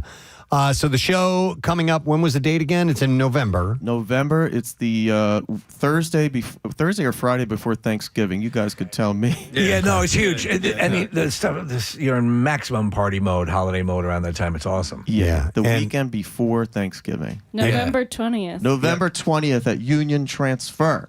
Woo! Yes. Friday. And Union Transfer is a great place to see you guys because there's like a balcony. Yeah. And, everybody can just get sweaty and crazy, which Well, is the last time we played there, which is it's actually before the pandemic. 2018? The crowd picked me up and crowd surfed me all the way to the back of the room. Beautiful. And tore my shirt off. Wow. Shaved your head. Wow. And I loved every second of it. Yes. So we'll see. We'll see what'll happen. So that old November woman was 20th. looking for you there. Right? Yes. Oh, that's terrific. I love it. Well, the new album is coming out. It's not till July 3rd. It's called "Living in the USA," and that single that Adam and company played here, "Can't Be Wrong," is now people can download that It's now. Go everywhere, get it. baby. It's everywhere. Your song of the summer has arrived. Can't be wrong. Tap into it now. People are already buying it, so that's Yeah, great. Go. most definitely. Man, it is great to see you. It's a pleasure to be here, guys. And it's nice Always. to meet Rocky and Kelsey and Dre as well. Thank you guys for being here. Go Rams. And, yeah, And go Rams. everywhere Rams up. we I've been travel. told it's Rams up. Rams up. Okay. That's actually how you're supposed Everywhere to say we it. travel around the country, all the way to the West Coast and back. When I hear you guys, your voices on the radio, I am home. I'm back, baby. Love Thank that. you, brother. We appreciate it. It's great to see you here this morning. Thank you, guys. Let's hear Low Cut Connie. Thanks, guys. The album is called Living in the USA. Make sure you do not miss it, and your song of summer, Can't Be Wrong, is out now. We're going to take a quick break. We'll come back in a moment. Stay with us.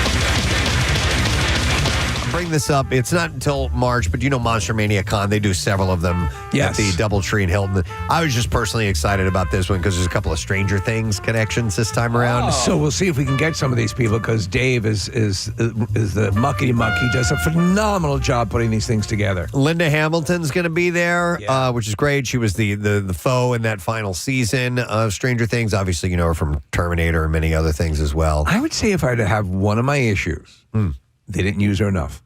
Okay. They should have used her a little bit more. Yeah, I could see that. Yeah. And she and Edward Furlong Yes. are actually going to be there together. He's from Terminator 2. They were in there together. And then someone who we feel has become a friend of ours, Cara Buono. Yes. Who plays Karen Wheeler on Stranger Things. She is going to be at Monster Mania Con. She's as amazing. well. Yeah. And a few other cool ones, too. So Skeet Ulrich. Yes, a friend of the show. We've had him on. Yeah. We have Thomas Jane from The Mist and The Punisher and Yeah. 61. A lot of great movies. And Elizabeth Shue. I want to talk to Elizabeth Shue. Yeah, man. not only the Karate Kid, but it ties into the genre stuff with the boys. Let me and Adventures in Babysitting and Back to the Future and all that other Let me stuff. work with Dave and see if he can. A lot of times, what happens is they come in, after the show on Friday. Right. But even a Zoom or something with Elizabeth Shue or any of these people would be great. Yeah, I agree. Because those are the people we love. That's in the wheelhouse. Yep. Steve, Marissa just pulled this up. So you and I, welcome to Derry. Amanda Christine is one of the kid actors. She's going to be, and so is Miles Eckhart. Oh, there's a few of them from Welcome to Derry. That'd be really cool. Let's see what we can do. All right, Dave, if oh my you're God, listening. like almost the whole cast. Wow. Dave listens all the time, so I'll see if I can swing this. Oh, dude, yeah. We definitely have to do that. How good was Welcome to Derry? I think I'm going to watch it again. I loved it. I usually don't do that, and I probably will. If you liked Stranger Things, I would say that season, this first season, is every bit as good as any season of Stranger Things, and I love Stranger Things. Yeah. Even more intense. Yeah, than more Stranger intense. Things. Yeah. All right, so anyhow, it's time to wrap it up. Looking at the clock, City Beat. Scooby wow wow. That hurt. Our next guest is actually holding up. Is that Sting? No, it's the Ultimate Warrior. Ultimate Warrior. He's holding up an action figure of the Ultimate Warrior, and we are excited to have him on.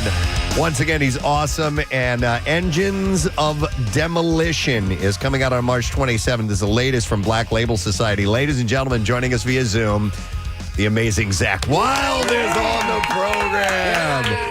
Hey, man, how you doing, bud? Obviously a wrestling fan. Oh, totally, but yeah, without a doubt, definitely the Warrior all day long. So but yeah, my wife, like you said, my wife, she'll go. My girlfriend of 72 years. She'll go, babe, they're dolls. I go, they're action figures. Right? She goes, what are you? She's like, what are you, 12? I go, no. I'm 13 now. I'm a teenager. Zach, I saw you on Right.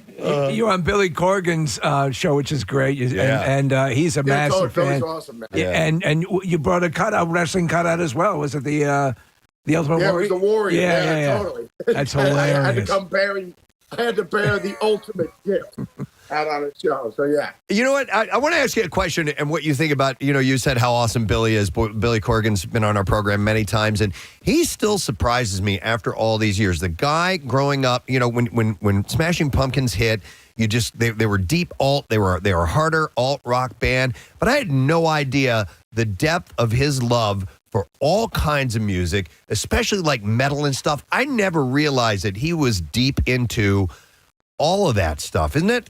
Did you find that surprising? Yeah, because me and Billy are like the same age. I just turned 59. So, but it's just like, Dimebag, Billy, myself. I mean, like all of us, if we all went to high school together, we'd all be talking about how awesome Eddie Van Halen is and Randy Rhoads and, KK Downing and Glenn Tipton and Matthias from the Scorpions and, Yngwie. So, you couldn't. Those are our guys. Yeah. You know what I mean? So it's just like, you couldn't help but be inspired by them. So it's the same thing. If we grew up in the 70s, it'd be Jimmy Page, Jimi Hendrix, Jeff Beck, Eric Clapton. I mean, those are your guys. Yeah. You know what I mean? So, it's awesome. But yeah, totally. Billy, yeah, because I mean, I think there's some videos on some YouTube videos of Billy shredding. Yeah. When he's 17 years old, just him noodling in the basement or whatever.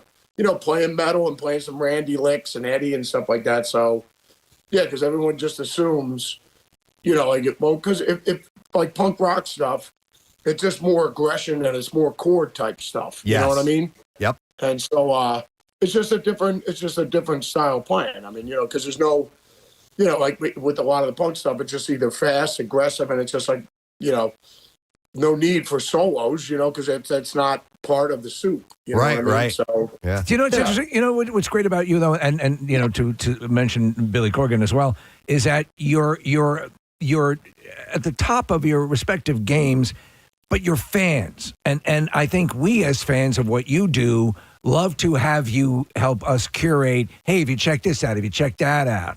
I mean, you always project it's this brotherhood. It's always this thing that you share, and right? I mean, you must, even at this point, with your career as successful as it is, occasionally have to pinch yourself. No, I do that every, my wife does that Barbara Ann does that every day. When we wake up in the morning, I look into her gorgeous green eyes and she looks at me and then I go, surprise, you're the lucky winner. She won. She won. And then she just rolls back over and I just hear crying.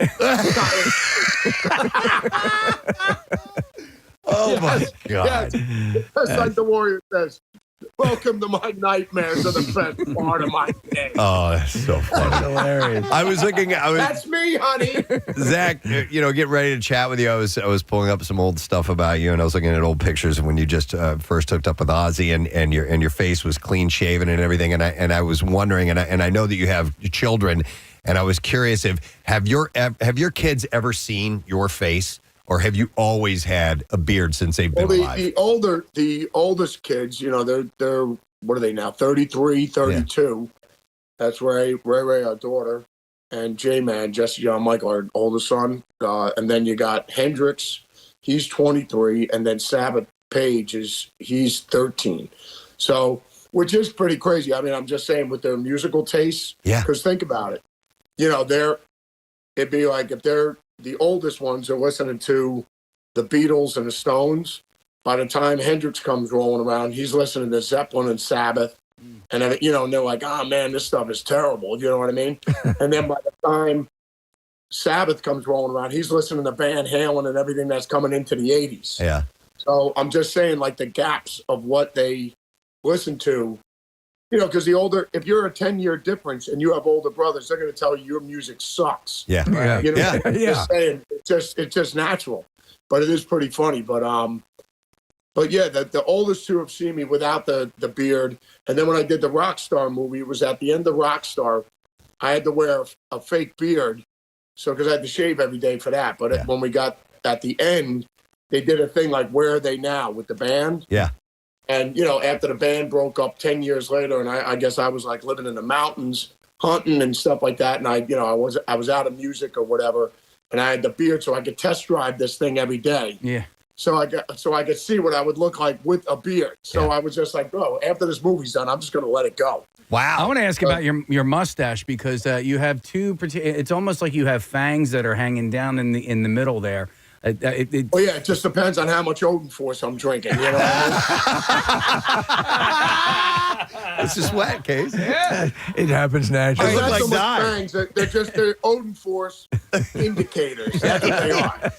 So our nighttime DJ, Jackie Bam Bam, he pulled me aside. Listen, he works all night. He's done at midnight, but he stays here till like 8, 9 o'clock in the morning. He's got the graveyard shift. Yeah. But he stays here all throughout the night to work on his shift. And so he pulled me aside and he wanted me to ask you some questions. I don't remember the questions, but he wanted me to ask you about Mark Wise and the Wise Guys, and then how you ended up getting hooked up with him. He's, I guess, a photographer. Is he from where you grew up? Mark's instrumental. Yeah, Mark Weiss and Dave Feld, like they were instrumental in getting me the gig with Ozzy because I was playing in a small club in Jersey, this place called Close Encounters with the band Cyrus I played with at the time, and Dave Feld saw me playing there. He goes, "Oh man, did you ever think about auditioning for Ozzy?" And I go, "No, but I have thought about going out for a slice of pizza at Joe and Pat's with Jimmy Page later on today." These are like magical, mythical feeling. People just show up at the Garden and then they just disappear into thin air. You know what I mean? They don't go grocery shopping. You know what I mean? So I'm like, no, I don't. He goes, well. My buddy Mark Weiss, he goes, he's a legendary photographer. He goes, all the pictures of Ozzy with the tutu and the whole 9 yards, like all these iconic shots. He goes, if you get a cassette and some pictures to me, I can get it to Mark. And I mean, what do you got to lose? You know what I mean? So that's what I did. And I got it to Dave. He gave it to Mark, and Mark ended up giving it to Sharon. So he gave it to Mom, and like Ozzy, when I auditioned, was like, he goes, "Have I met you before or whatever?" And I go, "No, unless you see me at the Garden when when Bernie Gourmet was playing, or you see me at Brenda Byrne Arena when Jake was playing, and Motley Crue opened up, I was just like, no, you've never met me. But Oz goes, no, I remember where I saw you before.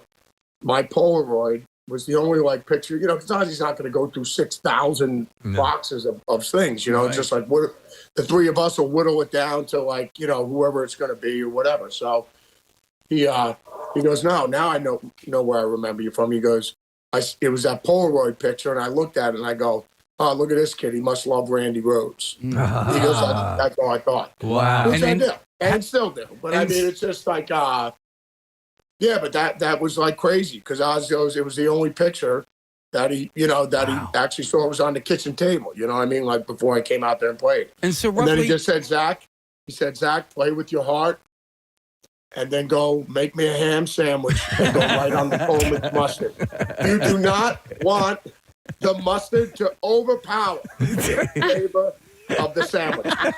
So I played, I crapped my pants, and he said, go change your trousers and make my sandwich and make sure you wash your hands. So Zach, that's hilarious. I was making ham sandwiches for the Oz and going light on the Colemans. Oh my God. All right, so really, roughly how much time in between that Polaroid and the time where you were on a plane flying over to Russia with all these guys to play in front of 100,000 people? Well, the best was getting I had to get a mom, was just like, Zach, he has to get a passport and everything like that. So we get a passport. And then I got a story coming from my parents. My dad's a World War II vet, my mom, and then my Barbara Ann at the time, which was my girlfriend, and my sister driving me off to the airport. Like, oh, he's going to play with hockey. That's a great story after that. Then when they were coming back from Newark Airport, or JFK, my dad didn't get lost, and my mother's yelling the whole time, going, he doesn't know where he's going. He doesn't know where he's going. They pull over to a construction site. Barb was telling me, my dad's out there talking. He's got a hearing aid. He can't hear it from the war and the whole 9 yards. Taste the biscuit. Taste the goodness of the biscuit. Yeah, dude. I didn't know you were going to do that. Taste the honey sauce. Hang on. Taste the goodness of the biscuit with the honey sauce. She doesn't like it on her chicken To wings. get that honey sauce on me. I don't like the way it tastes with my chicken wings. Dude. I love the profound ending on it. I found the song that I was mentioning that was in the vein of this. Okay. Do you want to hear it? Yeah. He loved the big girl. That's it. Oh, yeah. Is there a guy dancing around her while she's singing this? I think so, yeah. The full girl, and he wants himself a slice. Yes! Oh, my God. Yes, I totally remember He this. loves the plus girl. Keep it going. She's warm and loving and fun. He loves a large girl. It's heaven dreaming about her bun. Oh, my God. A collection of great music. There's another guy on Instagram. I don't know who he is. I think I've sent it to you before, Casey. He's got some kind of keyboard and it is playing some kind of loop thing, and he's just going, the world is all effed up right now. Yes. It's all effed up. It's all effed up. And he just kept doing that over and over. I love that. Well, you remember stuff. one of the first to break through was Chocolate Rain. Yeah. Yeah, of those basically putting the Casio on demo mode and composing a song. Mm-hmm. Oh, Marissa found the video. The title is a video, He Loves a Fat Girl. But it's Big Girl is what she's singing. Yeah, and there's this guy creepily walking around her, just undressing her with her eyes. That's great. From a Queen's public access show called Goddesses. Queens, New York. Another public access. Show. Yeah. Oh, the gems. That's how we got started on the conversation. Wow. Yeah. And that's how we got Taste the Biscuit. Taste the Biscuit. Taste the biscuit. Taste the goodness of the biscuit. We need more of these. Taste the honey sauce. Actually, the music is Taste good. the goodness of the biscuit with the honey sauce. Honey sauce. To get that honey sauce on me. I don't like the way it tastes with my chicken wings. Yeah. WMMR presents Preston and Steve's Bizarre File.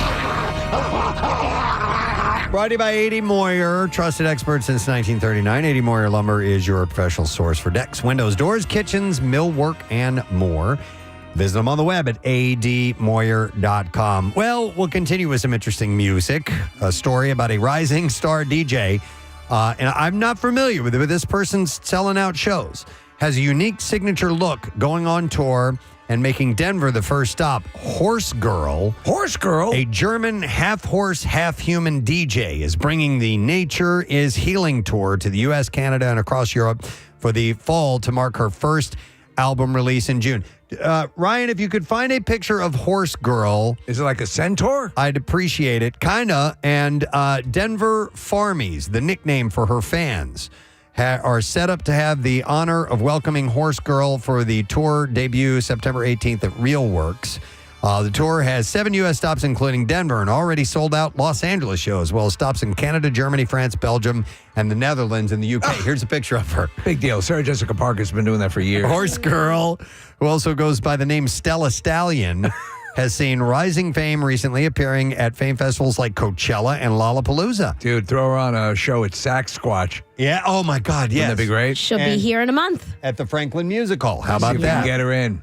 Staying completely in character publicly, Horse Girl is known for her appearance with a horse muzzle and ears, and known for songs like My Little White Pony, Praise the Farm, and My Barn, My Rules. So she's a DJ, so she's not singing, right? Because that's some sort of like apparatus on her face. Yep, she's a DJ. Yeah. So there you go. All right, a South Florida hiker who was in Montana was killed in an apparent bear attack, his father said. Yeah, Arthur Polio,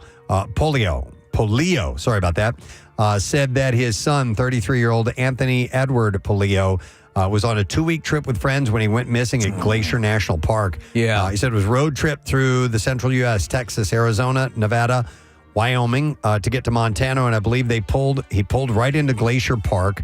I said that his son went on an advanced trail before he disappeared. He said he texted me that evening. He said, "Dad, I'm hiking up a mountain. It's wild out here." Park officials said Anthony's body was found on Wednesday. And while they were investigating the circumstances of his death, they said his injuries were consistent with those who sustained a bear attack. Based on the coroner's report on his injuries, they said, "We believe he came across a grizzly bear and he used all of his bear spray." This incident marks the first deadly bear attack in Montana since 1998. Wow, that's terrible.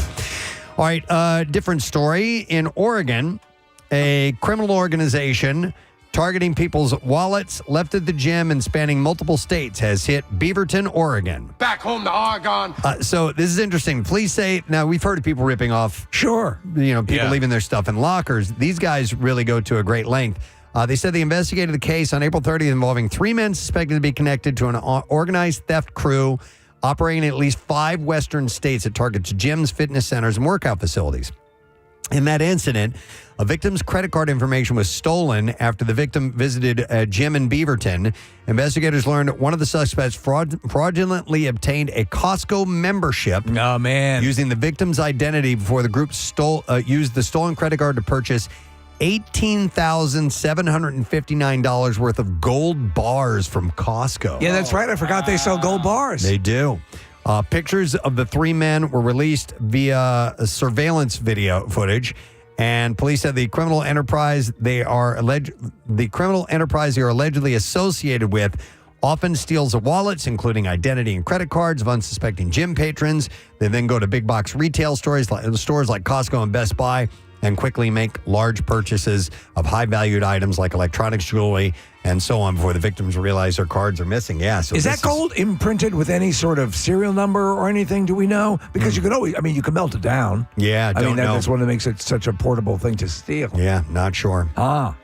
A British internet safety nonprofit has found that kids are outwitting online age verification systems in some surprisingly low-tech ways, including drawing fake mustaches on their faces. Oh, my God. Internet Matters surveyed 1,270 children ages 9 to 16 in the UK and found that about a third had managed to bypass age checks online in just the past 2 months, and 46% said the checks are easy to get around. One mother told researchers she caught her 12-year-old using an eyebrow pencil to draw a mustache and the facial age estimation tool verified him as 15 years old. He was 12. I've never seen this step, this facial age verification thing. I've seen the rolling dials where you pick the year and you kind of go on the honor system, and that's easy to foil. Haven't seen this. Other methods kids reported using included entering fake birth dates, using someone else's ID, pointing webcams at video game characters with realistic faces, and simply making unusual expressions. A quarter of parents said that they had allowed their children to bypass age checks, and 17% they had actively helped them do it. The report comes as the UK's Online Safety Act, which took effect last summer, pushes platforms to tighten age-based restrictions. No word on whether the 2 kids in a trench coat method has been used yet, but you know, it's they're going to work disappointing on that. when you put your age in, you put the year that you were born, and you have to go. Oh, yeah. That doesn't feel good anymore, does it? Yeah. All right, then we'll do one more story. All right, so the first thing Sharon Hoggett noticed on the morning of Tuesday, April 28th, was that her home's deadbolt was locked. She and her husband, Dutch, never locked the deadbolt. Second, she saw an empty black planter. The ground around it was wet, and she was the last one to leave the house at 8 a.m. She didn't do that when she left. As a professor, Dutch left early for his classes and didn't typically come home till the afternoon. Just to check, he dialed home to see if she see if he'd been home since, and he hadn't, but someone else had. The pair live in a town northeast of Little Rock. She said, Dutch said, we've never had any problems. So he stayed on the phone with Sharon, who did a quick walk through the home. And she hung up later. She said, call me back in 10 minutes to make sure I'm still alive. But when he came home later that day, he couldn't find his outdoor work shoes, which he always leaves along with his work clothes inside the door. Sharon also noticed one of the dining chairs that neither she nor her husband ever sits in had been moved. But they dismissed those signs until the next day with the donuts. The donuts. On Wednesday, Dutch brought donuts that his students brought to him. He brought some home with 4 left over. They returned home later that day. There were only 2 there. Son of a bitch. Sharon also found wrappers on the stairs from the Whitman sampler chocolates her husband had gifted her a few days earlier. So they decided to search the entire place, top to bottom. They went downstairs to split-level home's lower level. Sharon noticed that the boxes storing her Christmas decorations were pushed out, and that's when she found him. She said she saw 2 legs in jeans, and my son-in-law said his eyes got huge, and Dutch said slowly Sharon backed out of the space and told Mark that someone's in there. Was it a raccoon? No, it was a guy. Oh. Mark Why took would he a be bat and hit the wall to make noise and told the man that he needed to come out. And that's when the man who had been holed up in their basement for days finally appeared. So he's living in their house for a couple of days. Yep. 5 deputies were on the scene to arrest a man who had apparently walked through barbed wire to get to the Hoggett's home. Please don't arrest me. It's Christmas. No, it's not. And he was cut from head to toe. They learned from police the man had arrived in their home Sunday, initially spending the night in their crawl space, which is only 3.5 feet tall. And on Tuesday morning, he heard Dutch leave and enter the home, and then he entered the home. Sharon was still inside. He hid, waiting for her to leave, and then he found a space under the stairs, went through the Christmas decorations, found a couple of pillows, and made a makeshift nest. You owe me 2 donuts, you son of a bitch. He also helped himself to a gallon of milk, juice, oranges, bananas, and a can of peaches, and some soup. Upon arrest, he was charged with residential burglary and theft of property of less than $1,000. Charges that Sharon has no intentions of pursuing. They're not going to pursue charges on this guy. So I guess maybe he was just in a bad way. Yeah. Here's some peaches. But she's more upset that he used 2 of her favorite Christmas pillows. Damn right. But dude was living in the house, man. That's scary. It can happen, and it has happened before. And there you go. That's what I have in the Bizarro File for you. I know we're wrapping a little early at this point, but we got a few things to do on the other side. We have lesson question, trash, and music news, and director Bobby Farrelly of the Farrelly Brothers fame has a new movie out. It's called Driver's Ed. It's coming out on the 15th. So we'll take a break. We'll come back with all of that when we return. So make sure you stay with us. He comes out, this guy's at a construction site. He's up on a tractor, and the guy's talking or whatever. My mom's going, he doesn't hear a damn thing. He doesn't know what the hell that guy's saying.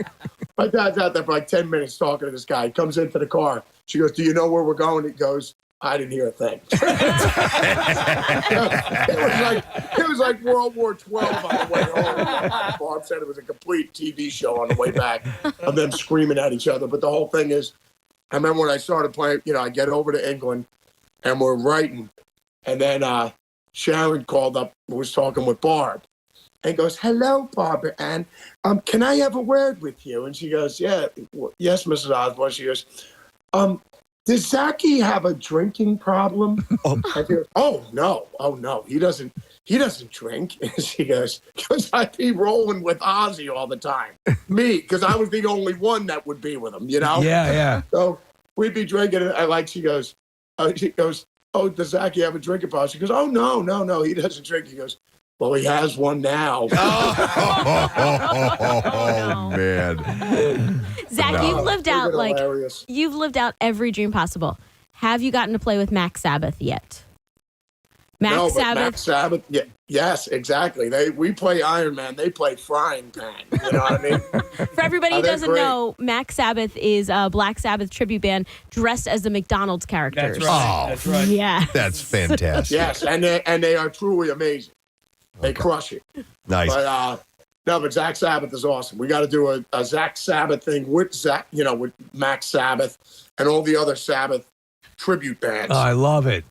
Hey, Yeah, totally. You guys are coming to town playing the Fillmore on April 6th, and we're going to do some ticket giveaways and stuff in a moment. But I had a question before we get into that. I did see the other day the official Ozfest Instagram account posted some kind of a cryptic teaser about maybe Ozfest coming back. Did you catch any wind of that, Zach? Yeah, well, I mean, I don't know why it ever went away. You know what I mean? So, yeah, because every year it's packed. It's like Lollapalooza. We know that's like an alternative festival. Coachella, and then you had, the bands, the Warped Tour was more for the punk thing. I'm saying if it's doing well, I don't know why. And, Ozfest is obviously a platform for all the new metal bands and your old metal, the standing guard out there. But I mean, yeah, I think they're talking about bringing it back, which is a great thing because it's a platform for the whole metal genre and hard rock. We were talking about it, and now what would happen is it would be a living celebration of Ozzy. It would take on a whole other wonderful aspect to it. So I agree 100%. It's like MMA. I mean, Bruce Lee. Yeah. Is the patron saint of MMA. The movie Game of Death is him going through each level, fighting different styles of guys until he gets to Kareem Abdul-Jabbar. Yeah. Then he joins the Celtics, and then they He goes to Gilligan's Island. Bruce Lee gets up there, he takes a yellow outfit off, and he puts on a Larry Bird jersey. It's just game on. All hell breaks loose. So I mentioned the show and Black Label Society playing, but you're also going to be opening with Zach Sabbath and Dark Chapel. Is that on all of the shows of this tour? Yes, I designed this tour because I play in Zach Sabbath. Yeah. And the whole thing is, you have Dark Chapel, you have Kid Dynamite, Dario Lorraine, that's Dario's band. So, Dario's singing, playing guitar in that. He does dishes, laundry. He'll do your taxes. It's truly amazing. And he makes an amazing chicken piccata. So, Dario plays, then I go out with Zach Sabbath, and then, then Black Label plays. But the thing is this, the Black Label guys don't like us. They're scared, and we know it. And the thing is this, with this tour, by the time this tour is done, I'm going to sleep with Zach Wilde's wife. Oh, yes. That is the whole point of That'll drive him up the wall. Well, that's one of the best schizophrenic rock rivalries ever. Yeah. I wanted to ask you, 'cause one thing you did bring up, and it was when you were talking to Billy about band names. You were in the band Stonehenge, and all of those. Preston had his bands and the names that you come up with. And we have artists. We had a band called Tyrant when I was in junior high. Zach, what band names didn't make the cut that you had been screwing around with when you were just starting with your garage bands? Well, pretty much Black Label Society, but we couldn't come up with anything else, so we just said, hell with it, we'll just use this. That was it. Yeah, one and done. But no, I'm trying to think. It's just like I'm trying to think what ridiculous names came up, but it's hilarious because Stonehenge, we had the name before we ever saw Spinal Tap. Yeah. So that's what made it even more special. You know what I mean? Yeah. But it was pretty crazy. We play. We had the Ketchum's Kitchen gig. George Ketchum, one of our buddies in high school, we played his kitchen. I remember that one. And I remember our buddy Frank Antheon. His father was an electrician. And our light show that we made in electrical trades when we were in high school he goes, we had like coffee cans. We drilled it out, put light bulbs in it, and made the stands, and had a PVC and the whole 9 yards. So this thing was all made when we were in high school at trade school. I remember Frank's father looked at it because he's a licensed electrician. He's like, you clowns aren't using this thing, are you? We've already done like 10 shows with this thing. He's like, yeah, anyone touches these live wires, they'll be zapped instantly.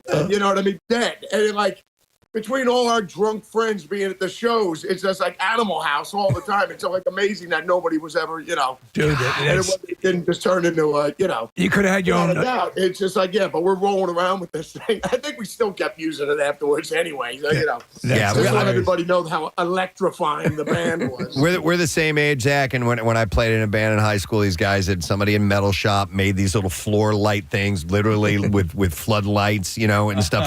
We thought it was the coolest thing ever. I mean, you have a the light time. show and then you got stickers. You're a pro band, bro. Totally, man. Yeah, and then Great White happens. Oh my God! Yeah, They burned down a building. Burned down a building.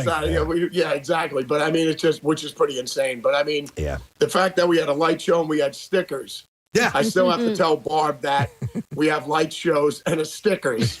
It's still not helping. I don't get a foot massage. I don't get shoulder rubs. I get nothing, bro. That's hilarious. I want to ask you a quick question because as a musician and as with your solos and with I think we as Preston's a musician, but I think we kind of sit in awe of that and sit in awe of your capability. That's your artistic expression. The actual composition of a solo. And I mean, could you listen to an isolated solo without any surrounding music? And can you transport back to your mindset at that time? Because they're so complex, the ones who do it well, as do you, that are able to convey a thought or emotion, and other than just being technical, is it sort of like a personality profile of that point in time? If I'm not getting too, I mean, I'm just saying, even with Oz and coming through Pride and Glory, through Black Label and everything, it's just like.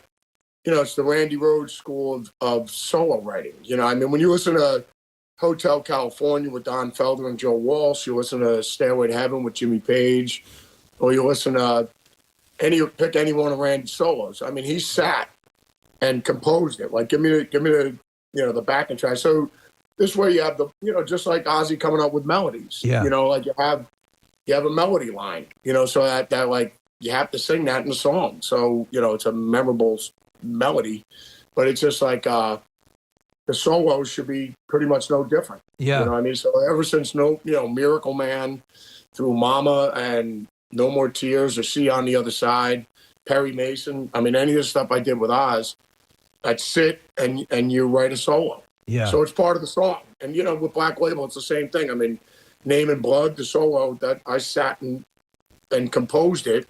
It's like, you got this part here. Then it'll go here, and then usually you hear it when you're listening to the song, and then when it gets to that point, you're like, you can feel what you want to play. It's got to give you some pride. I watch videos from time to time of people, YouTubers and whatnot, breaking down solos. There was a guy I was watching who was doing, a couple David Gilmour solos the other day, which were just brilliant. And have you seen guitarists sit down and take yours and kind of pick apart those parts and explain to people why this is so cool? And if so, does that feel pretty cool to see people doing that? I think if you ask any musician, when somebody covers a song and they were moved enough that they wanted to learn it and play it, that's the most beautiful thing you can get. Yeah. You know what I mean? I'm sure. I mean, like Bob Dylan, he always said he refers to when he plays All Along the Watchtower, he goes, "We're going to play a Jimi Hendrix song now." Because that's what Bob says all the time. Which is pretty awesome. I mean, but I'm sure the first time Bob Dylan heard Jimi Hendrix doing All Along the Watchtower, I was like, "Man, you guys got to check this out. It came out great." Yeah. So I think that's the most beautiful compliment anybody can give you. I mean, it took the time to sit and learn your stuff, you know what I mean? So your song. So it's awesome. Well, listen, Zach, we got to wrap, but I want to remind everybody, April 6th, the Fillmore is when Black Label Society is going to be performing, and we'll give away some tickets in just a minute. But also the album, Engines of Demolition, is going to be out on March 27th. How many tracks on this album, Zach? We got 13 songs. Okay, that's a chunky album. That's awesome. And it's great to see, full albums coming out now. It just gives people more reason, to exercise their fingers so they can keep skipping through everything. Or at least they're getting some cardio in. Dude. I figured if they stop at 10, I go, just put 13. I go, that's 3 more calories. It's a total body workout. Yeah. Dude, you're the best, Zach. That's what I do. It's great talking to you, man. Good luck with everything, and we'll see you in town in April, all right? All right, fellas. Great talking to you. Thanks for having me on, fellas. Take care. All right, let's hear it, guys. At all times, stay ultimate. Zach, he's got the ultimate warrior. I love it, man. All right, you know what? I do have tickets. Hot Chili Peppers on 93.3 WMMR with Snow, Hail. Has some interesting information about them coming in music news. We will get to that in a little while with the trash and lesson question, all that stuff too. But hey, we got a guest standing by. Iconic guest. Please, are you kidding me? Man, he has been one of the creative heartbeats behind, a couple of movies you may have seen, Dumb and Dumber, Something About Mary, Hall Pass, Me, Myself, and Irene, Shallow Hal, Stuck on You. I could go on. Yeah. But you got to get ready to see the latest project. It's called Driver's Ed, opening in theaters on May 15th. Please welcome Mr. Bobby Farrelly to our show. Good morning, Bobby. Good morning. Great to be here, guys. Thanks for joining us. Yeah, I rattled off those titles, and we've been leading up to this interview with you. Once you start talking about the movies you've been involved in, like the movie lines start coming. My God. You just start with, that's what we started doing. We just started throwing lines out all over the place. People must throw them at you all the time. Well, the one that we get, I think, the most of is Dumb and Dumber. There's something about it that people just keep referencing it. You'll never watch an NFL Sunday without the guys there. So you're telling me there's totally. But it's funny because even deep into your catalog of films, it permeates. I mean, we have drops from the movies. Where I happen to bring up the remake of The Heartbreak Kid with Ben Stiller. Oh, man. And I had a doubled over moment when Carlos Mencia is handing the porn video to Ben Stiller, and it says, "Remember the tight ones." Oh, my God. And I was howling. But your movies are replete with those gems that really make... And by the way, kudos on this, on Driver's Ed, which is, we've been bemoaning the loss of the R-rated, teen road sex romp, whatever. There's a pocket that has been unfilled for quite a while. Don't know where they went. And this, Bobby, seems to be a vigorous attempt to reclaim that. Is that correct? Well, it is to me. When I read this script, this is a script that I didn't write, but when I read it, I thought, oh my God, this is so much fun. It reminds me a lot of those John Hughes movies that I love so much, the Ferris Bueller and all them.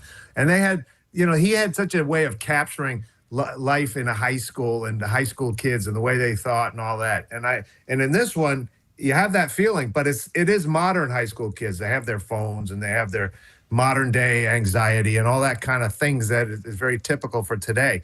But it is a timeless story and very fun. And they go on this adventure. The 4 kids end up stealing a driver's ed car, so one of them can go to college to try to save his relationship. And it's a bad idea, and it creates a great adventure. And these 4 kids who don't know each other go on this trip, and they end up becoming great friends and have a really fun and funny time. And so, to me, it was a very fun story. And yes, there's not enough of these kind of stories out there for high school kids. Well, it's terrific. And it puts me in mind of like the Sure Thing and Road Trip and other things like that are, again, but they all live and die by the ensemble. And you've assembled an ensemble of young talent here that really pops. And I saw a couple of names popping up in the cast as well. Ella Stiller, who is Ben Stiller's daughter, correct? Yeah. Then there's no shortage of Farrellys in there as well. It looks like you had a couple of family members in, but again, if you think back to the days of what your first film was Dumb and Dumber, correct? First one was Dumb and Dumber, right? Yes. So there were some indications that obviously you had a talented cast there that had some hits, but I mean, you've gone on to generate careers for so many other people. Are you actively involved in the selection of these actors for the movie? Do you say what you want? How does that work? Yeah. 100%. Yeah, I mean the casting is critical, and in this one, they're high school kids, so there's not that many. You got Sydney Sweeney and a couple of others people that you are very familiar with, but most of the kids in that age group, I don't know who they are, and most people don't. So we had to do a really comprehensive casting call, and we found these 4 kids. Sam Nivola, you do know a little bit because he was in White Lotus, and he's the lead here. Outstanding young actor, and so he's terrific. He'll be around a long time, and I think he's going to become a big star. He's just great. The other 3 kids, unknown to, and I didn't know them, but they're all great, and I think they all have bright futures. I recognize the one guy from the TV show The Pit, who is, and I forgot where say we had his name. I was like, I know that guy. I know him. Aidan LaPrette, and he plays our character Yoshi, who's kind of almost a Cheech and Chong kind of. I love it. Love it. He's very funny, and he steals every scene. So he's just funny. Like he's got it. Well, Bobby, let me ask you this: you have the material, you read it, you thought it was great. It speaks to a teenage generation now. But you, as a man of our age here, how do you direct and know that you're getting the right kind of representation of teens now? Do you have you have a teenager that you consult with? A consigliere? Yeah, a teenage consigliere. I've been blessed with a lot of immaturity. So yeah. No, you're absolutely right. I did one thing I said to all the 4 of the actors is, look, this is a great script. I loved it and all that. But if there's anything in there that you personally would never say or never do, or you bring it to me and say, I probably wouldn't say that line, but I might say this. And when they did do that, it felt like it's a lot fresher. So I kind of used them as the litmus test, make sure that they felt it was authentic for kids their age. So and it's funny because and I just recently I saw Sheep Detectives yesterday with my wife in the theater, which I loved. Being in a I can't theater, wait to see it. Yeah, being in a theater as I did for so many, virtually all of your movies, collectively with people laughing. Is I sense a sense of disturbance in the force that we're going to return to that because it is. I think it's important to have. There's a difference between seeing a movie by yourself, a comedy, and then seeing with the collective of people who are responding, and it's the other side of the coin. It's 100%. The 2 genres where it really does make a difference when you're with a lot of people are comedy, because when other people laugh, it's an infectious thing, and so you'll laugh differently with the crowd than you will watching it at home. But a horror movie would be like that too, because there's something about it, it's palpable. You can feel the tension and all. So it's kind of sad that most comedies have been taken out of the theaters. You do have them on streamers, but they're not really in theaters. But I hope they come back. You mentioned horror, and horror's become sort of the every decade or so Hollywood discovers, for not a lot of money, if something clicks like Weapons, you can have and it used to be that same perception of comedies, and you guys were at the front of that. So do you think this is because, by the way, the Rotten Tomatoes, it's like 85% right now for Driver's Ed, and talking about that return to that feeling of being, and seeing this kind of not always correct, but a lot of fun and a lot of heart kind of comedy. Yeah, well, look, I wish this were, in every theater across the country. I believe that this Driver's Ed is in what they call selected theaters. I don't know exactly where, but it is on demand, so you're going to have to watch it at home on the streamers, most likely. But I totally agree with you. I can't wait for the world of comedy to be back in the theaters. It's a little bit coming back right now. I feel a little momentum, but I think we look.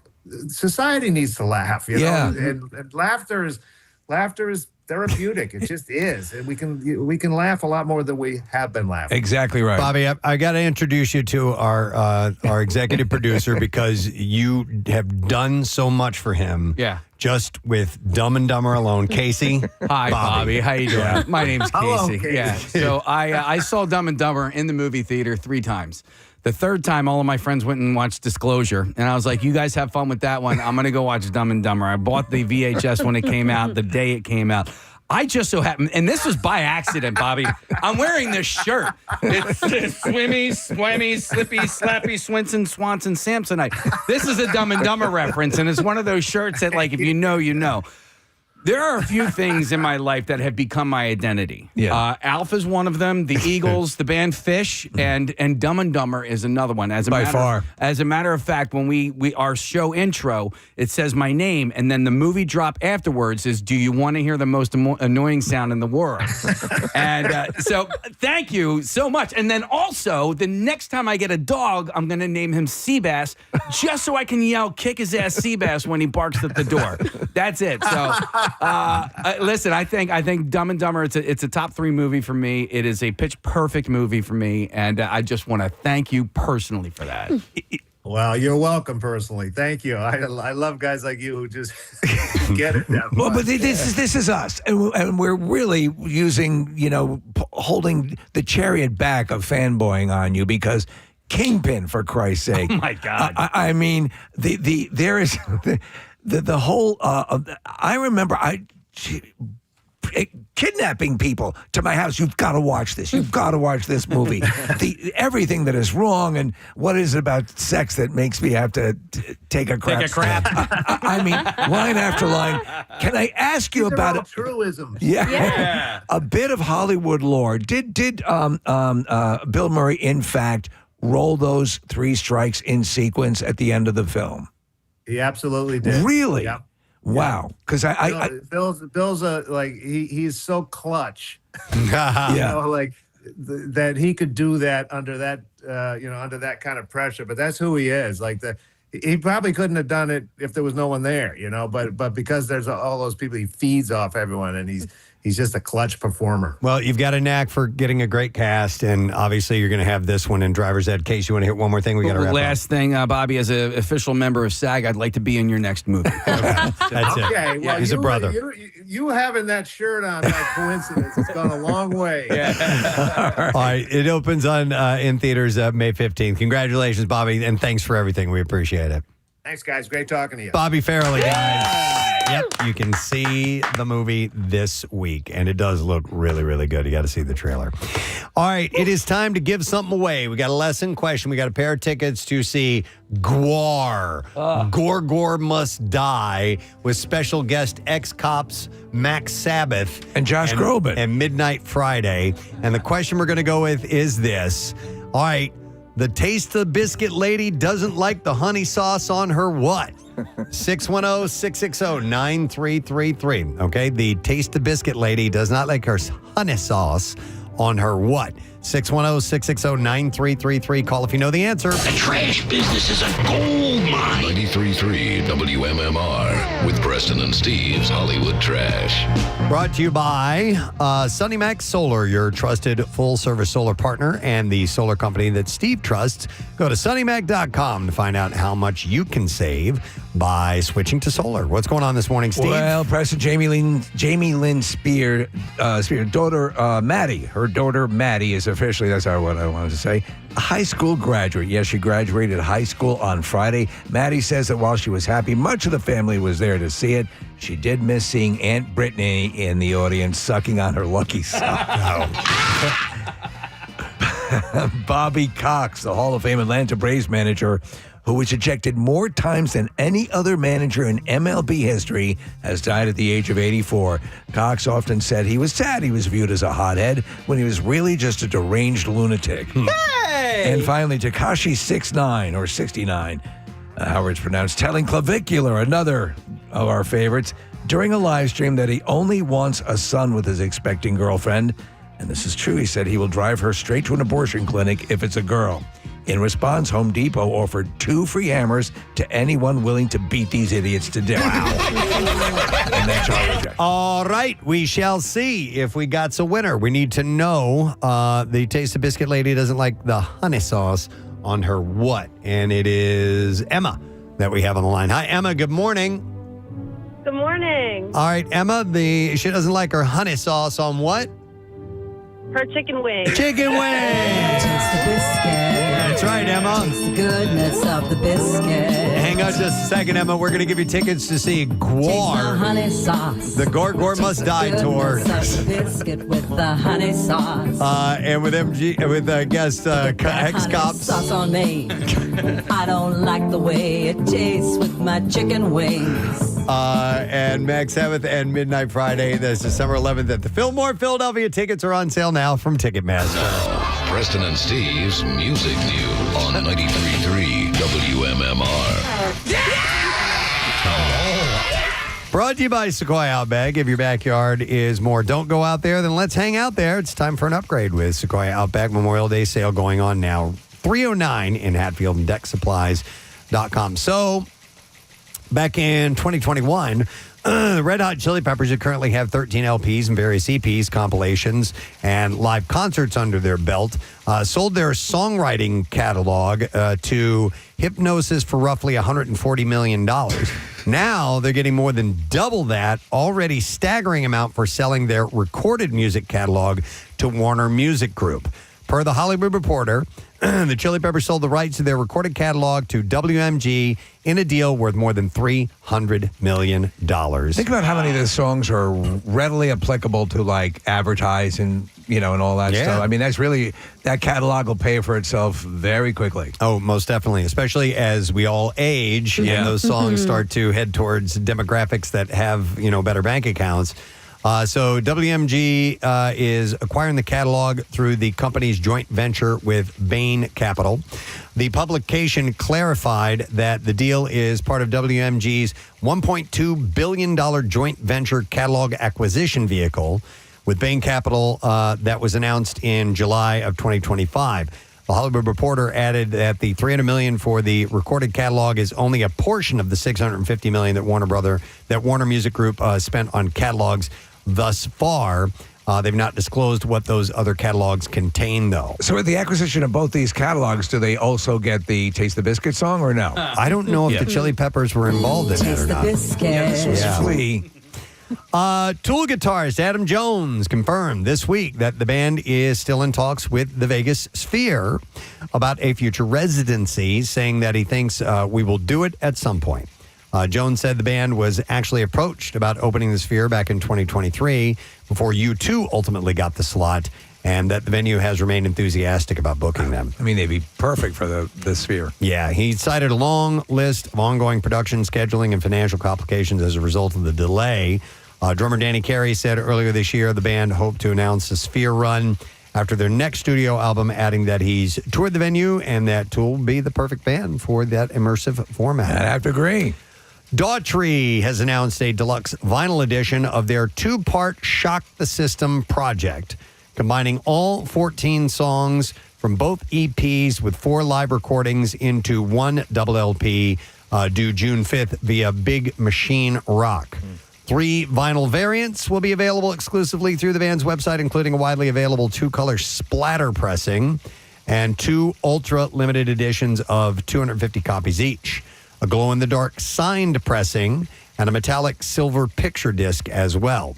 The project, which produced back-to-back Active Rock #1s in Artificial and Pieces, represents the band's most personal and heavy creative period. And then one last story. Beatles fans are about to get a new holiday destination. The band's first official fan experience, The Beatles at 3 Savile Road, is set to debut in London next year. The 7-floor attraction will feature rare archival material, rotating exhibits, a recreated Let It Be studio, and access to the famous rooftop concert setting from 1969. In a statement, Paul McCartney called revisiting the building, quote, such a trip, adding that there are so many special memories within the walls. I hate it! Wow. But Ringo said it's like coming home. I hope he passed the audition, and I hope you all fans of biscuits. More details, including Have you ever really tasted the biscuit? an opening date, are expecting in the coming months. So. Would you? To me, that'd be worth a visit up to that iconic roof. Yeah, so Yeah. I've been to the building. I've been to 3 Savile Road. I went there, but it's a retail shop. That's what I hear. And I did buy a Beatles shirt while I was there, but yeah, you couldn't go all the way up to the roof. Is the retail shop exclusively Beatles paraphernalia? No, it's like a legit store, but they do have. Yeah, they obviously know are where they are. aware Yeah, of where yeah. they are, and so they had some Beatles shirts that you could buy. All right, and there you go. That's what I got music news for you. We're going to take a break. We're going to come back. We're going to wrap up the show, Letter of the Day for the Word of the Week prize and Mr. Matt Cord. So stay there. We'll be right back. Way to the show. I'm going to give away 2 pair of them right now. We'll take caller number 18 and caller number 19, 610-660-9333 on the Xfinity guest line. God, and it'll be good to go. And tickets are on sale now at Ticketmaster, by the way. And the show is at the Fillmore. So Yeah. Call right now if you would like those tickets. He's still holding up the Ultimate Warrior to our screen right now. Oh, my God. You forget how funny he is. He is man. so damn Yeah. funny. And I remember the first time we had him in, I was a little scared. Yeah. Because he's an intense dude on stage, but he is just funny and cool and a great person to hang out with. I love it. Obviously, we had a victory celebration a year ago. We were on cloud 9. I mean, it was just crazy how excited we were after the Eagles won. It was all brought into focus with last night's Super Bowl, how the complete sweep of emotions, because I was so disconnected from last night, and we were so orgiastic last time. Yeah, and we had a celebration planned, obviously, in the form of a parade, and in preparation for that, we had this wonderful balloon display put together and hung on the wall here in our studio. Thinking of Balloons by Victoria. She put the whole thing together. It was amazing. And the balloons lasted a while. They stayed up as long as we could let them stay, and most of them kind of fizzled out and deflated, and eventually we had to take them all down. Well, there's one that remained. And we figured we'd hold on to it because it was still alive, so to speak, at that time when all the other balloons died. And we thought, well, eventually a single fizzle out and we'll have it, here in the background until then, and we'll throw that away whenever it happens. It never, even the slightest bit, had shrunk in any way, shape, or form. It is a Mylar balloon, but it is in the 3-dimensional shape of an eagle. Yeah. And we've just been impressed with this thing. And as we were heading into the week or two before the Super Bowl, Steven noted, he's like, look at that thing. Look at how that's lasted. It's never changed at all. And at that point, it occurred to me, is this a message from beyond? Yeah. Is this are we being told something that involves explosives? And this was Steve's idea that we should ritualistically do something, some symbol, some act that takes place to maybe create the good juju that we need for a victory next season. I was thinking of the proverbial phoenix rising from the flames and setting free whatever, as you talk about juju, that is in that Mylar balloon and maybe get us back to the Super Bowl next year. So we reached out to the only people that we knew could help,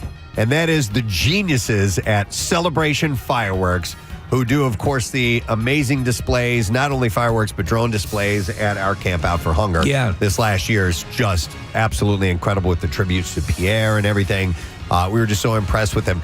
So we reached out to them, and then we realized also we need permission to do this too. And so our friends from One Bala Plaza, the building that we work in, said we were okay as long as we got the thumbs up from the fire department. So thank you to the Lower Merion Fire Company, and Marissa, the Union Fire Company as well was involved. So Engine 28, they're right in front of me. Marissa's actually speaking to the fire department right perfect. now. So they are all here. Everything is locked and I think ready to go. Yeah, Marissa, a former fire company member of the Lower Merion Fire Department. All right, so Ryan, who do you have there with you right now? So I have the man with the switch right now from Celebration Fireworks. So we have Scott Hopkins. Good morning. How you guys doing? Are you warm enough? Yeah. Scott, can you hear us, Scott? Yeah, I can hear you guys. All right, cool. Yeah, I apologize for this, but you guys are amazing, and we really no appreciate. apologies needed for that. And also, by the way, thanks to Rodney, the incredible Rodney Bird, the engineer extraordinaire, who's out there getting this done as well. So I'm sure you get lots of calls like this to blow up things in the morning. It's par for the course. Well, not normally at 7 a.m., no. I work a lot more at night than I do in the morning. So, as you know, we are huge fans of the device that you brought with you this morning. It was the first time you guys were involved with Camp Out for Hunger. We could not believe what we saw in these giant flame explosions that took place. What is the name of that thing? What do you call that? We call them fireballs. Fireballs. Apt to name. Yeah. Nice, straight ahead, fireballs. But again, Preston's right. We've never seen anything like that, and it's kind of become sort of the signature thing that you do. What goes into putting this together, this particular effect? It's same as any other firework. Black powder, a fuse, and some boom to go with it. Okay. This boom particular is gasoline, but it makes for a nice effect. Now, I understand the part of the process is water has to be added. We have to make sure that the water does not freeze. So there's a sort of protocol in place so that if it were to freeze, I just assume it wouldn't detonate, correct? It would actually detonate still. There's enough black powder in there. The water acts as more of like a lift to help the fireball get a little higher. I see. All right. Okay. It's always the water that gets the lift out of your fireballs. Hey, Ryan, have you been at the Camp Out for Hunger and seen this in person when these go off? Oh, I haven't. What I'm focusing on right now is the setup, but like you have to see the remote control that detonates this device. Can you do like all the TVs in the studio as well with that, or? Oh wow, Jesus, That's amazing. That is amazing. We're looking at it. Like, what all is that device used for? Is that when you guys do the full production fireworks? Do you use that? Yeah. This is one of the firing systems that we use. Everything that we fire is electronically done, so that we're not standing 10 feet away with a flare. And this firing system has been very handy for us over the years. One of the coolest things we got to do was I hit one and you hit one. Didn't you hit the remote? I don't think I did. I think you got to do it, I got Steve. to do the remote, and it was, you can't believe the amount of stress and angst when you're the guy who's the switch guy, because, I think I'm going to F it up, but it's pretty amazing. By the way, there's a key on it and everything. It's like a nuclear sub, Big red button and everything. Yeah. I love this. So how high will the fireball, the actual fire go? Any idea? This one will get probably 40, 50 feet up. Wow. So, quick question. This is a little bit of a concern. Do you think that fireball will be able to take out that Mylar balloon? Yeah. A little giggle first. By the way, Casey wants me to point out that this is streaming live on YouTube right now. So head over right now, log on, watch us. This whole thing is being carried live as we speak. So it looks like Marissa's our fire company representatives. Oh, she doesn't have her headphones on. Hang on just a second here. Marissa, yeah, she's getting untangled. The little talking avocado. I believe that everything from the fire department is ready to go. Just verifying from Marissa right now. Hey, 28 guys, are you guys good to go? We're getting a thumbs up from Engine 28. They are ready to go. That's a Union Fire Department down here in the Bala-Kinwood area. Marissa, which is that? Did you work with these guys, or where were you? I ran at Union for like a minute. Yeah. Steve, come over here and come say hi. Yeah. These guys are out in the morning and helping us out. We can't thank them enough. By the way, did we already add the water to the Ryan? Did they add the water? We did already add the water. Oh, all right. So maybe we need to. We'll make this quick. Go ahead, Marissa. You guys can say hi to Steve Weber. Steve actually just retired from firefighting. Steve, congratulations. Are we the reason you retired? 36 years in the township. Yeah. He said Steve and all of the crazy stunts we've made you do over the years, the reason you retired. Absolutely. It was probably one of the best times ever coming here to do all the events with you guys. Oh, that's great. That's probably one thing that I will totally miss. Better than being a firefighter with me. I mean, that's probably next to it. Well, listen, we have everything poured and laid and ready to go. Before we blow this, we haven't even shown the balloon though on camera. Is there a way to get over there? Is it too dangerous for someone to walk nearby? All right, Sam's going to safely walk towards the... So we are like 50, 100 yards away? About 100 yards, All yes. right. All right, so Sam is walking up a little bit closer right now with the camera. You can see the wings sticking up. That pot is a lot smaller than I thought it would be. I thought the same thing, Preston. I thought it'd be like a wading pool. Yeah, all right. Preston, if I may, big things come in small packages. So I just want to let you know that. Speaking from experience, yes.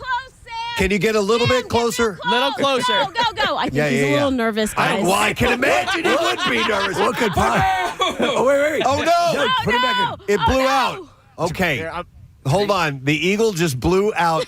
of the He doesn't want to go. of This the pot. balloon is fighting for its life right It really is. Somebody's got to put it back in there. All right, so Scott is running out right now my to do God. that. let a trained individual return our Mylar balloon to the pot.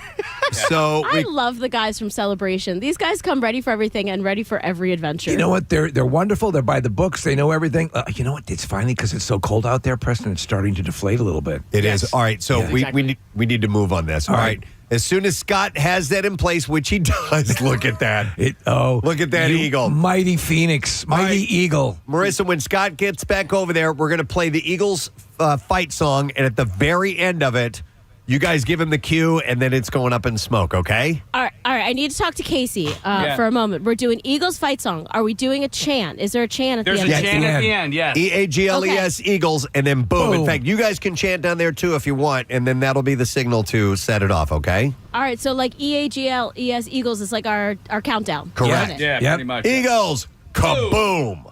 All right. As soon as you are in place and ready to go, this is streaming on YouTube. All right. Our numbers have just doubled for people tuning in. All right, you guys ready?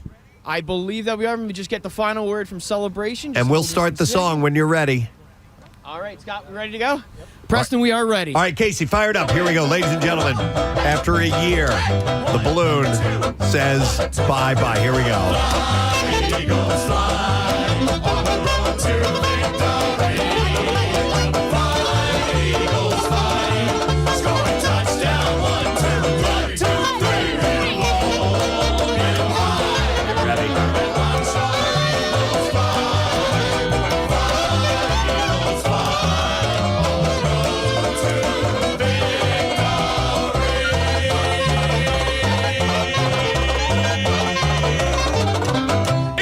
E-A-G-L-E-S, Eagles!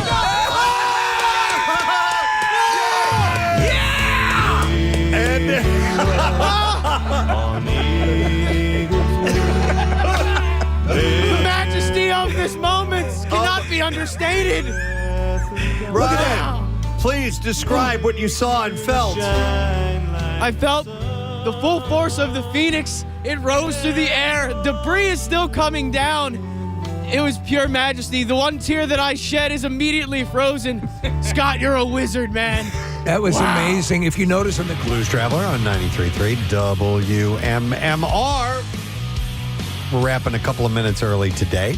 Actually, a good thing because I'm on my way to a charity event for a wonderful organization, the Devereaux Foundation. And I've been hosting this charity golf outing that they have for the past several years, and I love being a part of it. Headed to Philly Cricket Club today. Oh, and, okay. They do great work. They help people with social skills and special needs get learn trades and get jobs and make sure that they get the allotments that they're deserved and stuff. So they're a great group. So I'm looking forward to that today.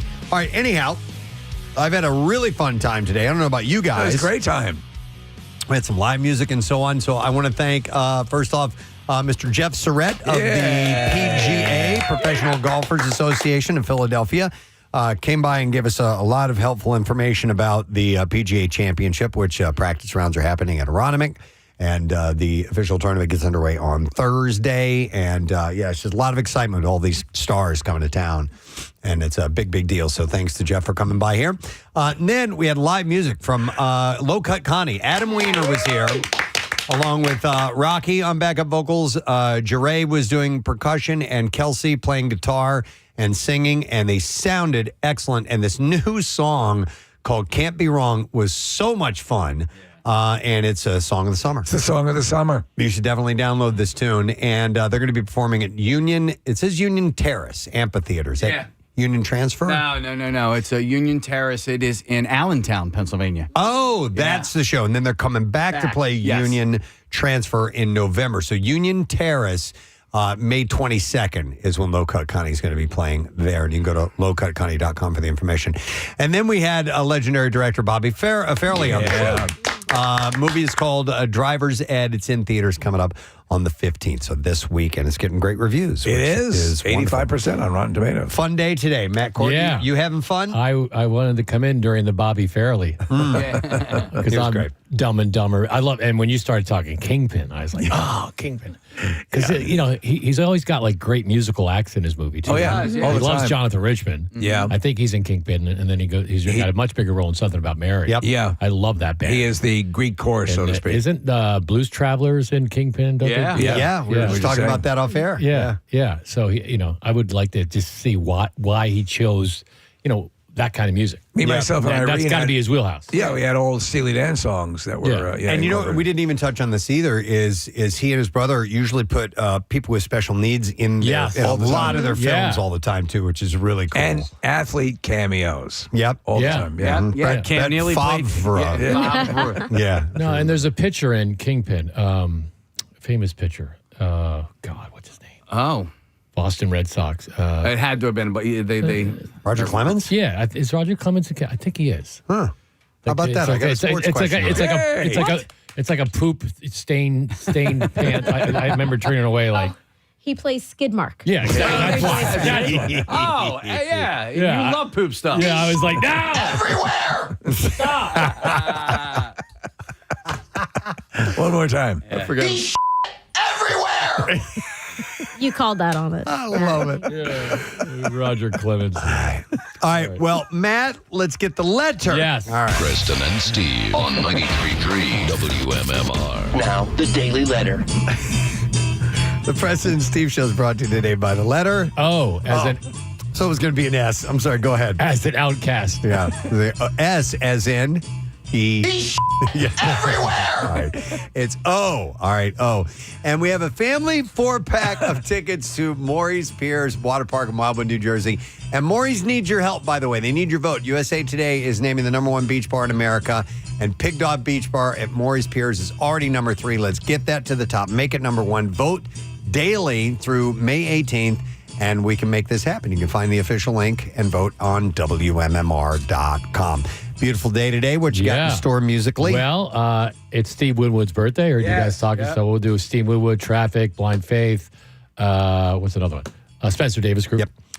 We're doing a block of Soundgarden and a block of Tommy Conwell, the Young Rumbler. All right. Just for the heck of it. And today's vinyl cut, Pierre's vinyl cut, is Live's Throwing Copper. That's a great Classic record. album. Put him on the map. Tons of good things on there. All right. Excellent. Well, hang out with Matt for all of the midday and afternoon hours that you can. I want to thank our sponsors, Preston and Steve Show. Brought to you today by Duncan, and the Preston and Steve Show runs on Duncan. Also brought to you by Franklin Mint Federal Credit Union, empowering financial journeys for families since 1970. And by the Jug Handle Inn. You can catch the best food, best drink specials, and all the game action at the Jug Handle Inn in Cinnamons and thejughandleinn.com. Excuse me. Tomorrow, it's Fox Good Day Day. We'll do a Wednesday Fox Good Day. Check in with those guys.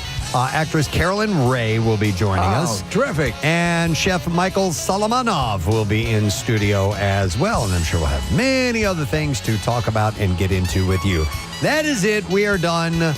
Rage on and have a great day in the morning. We'll see you tomorrow, friend. Bye-bye.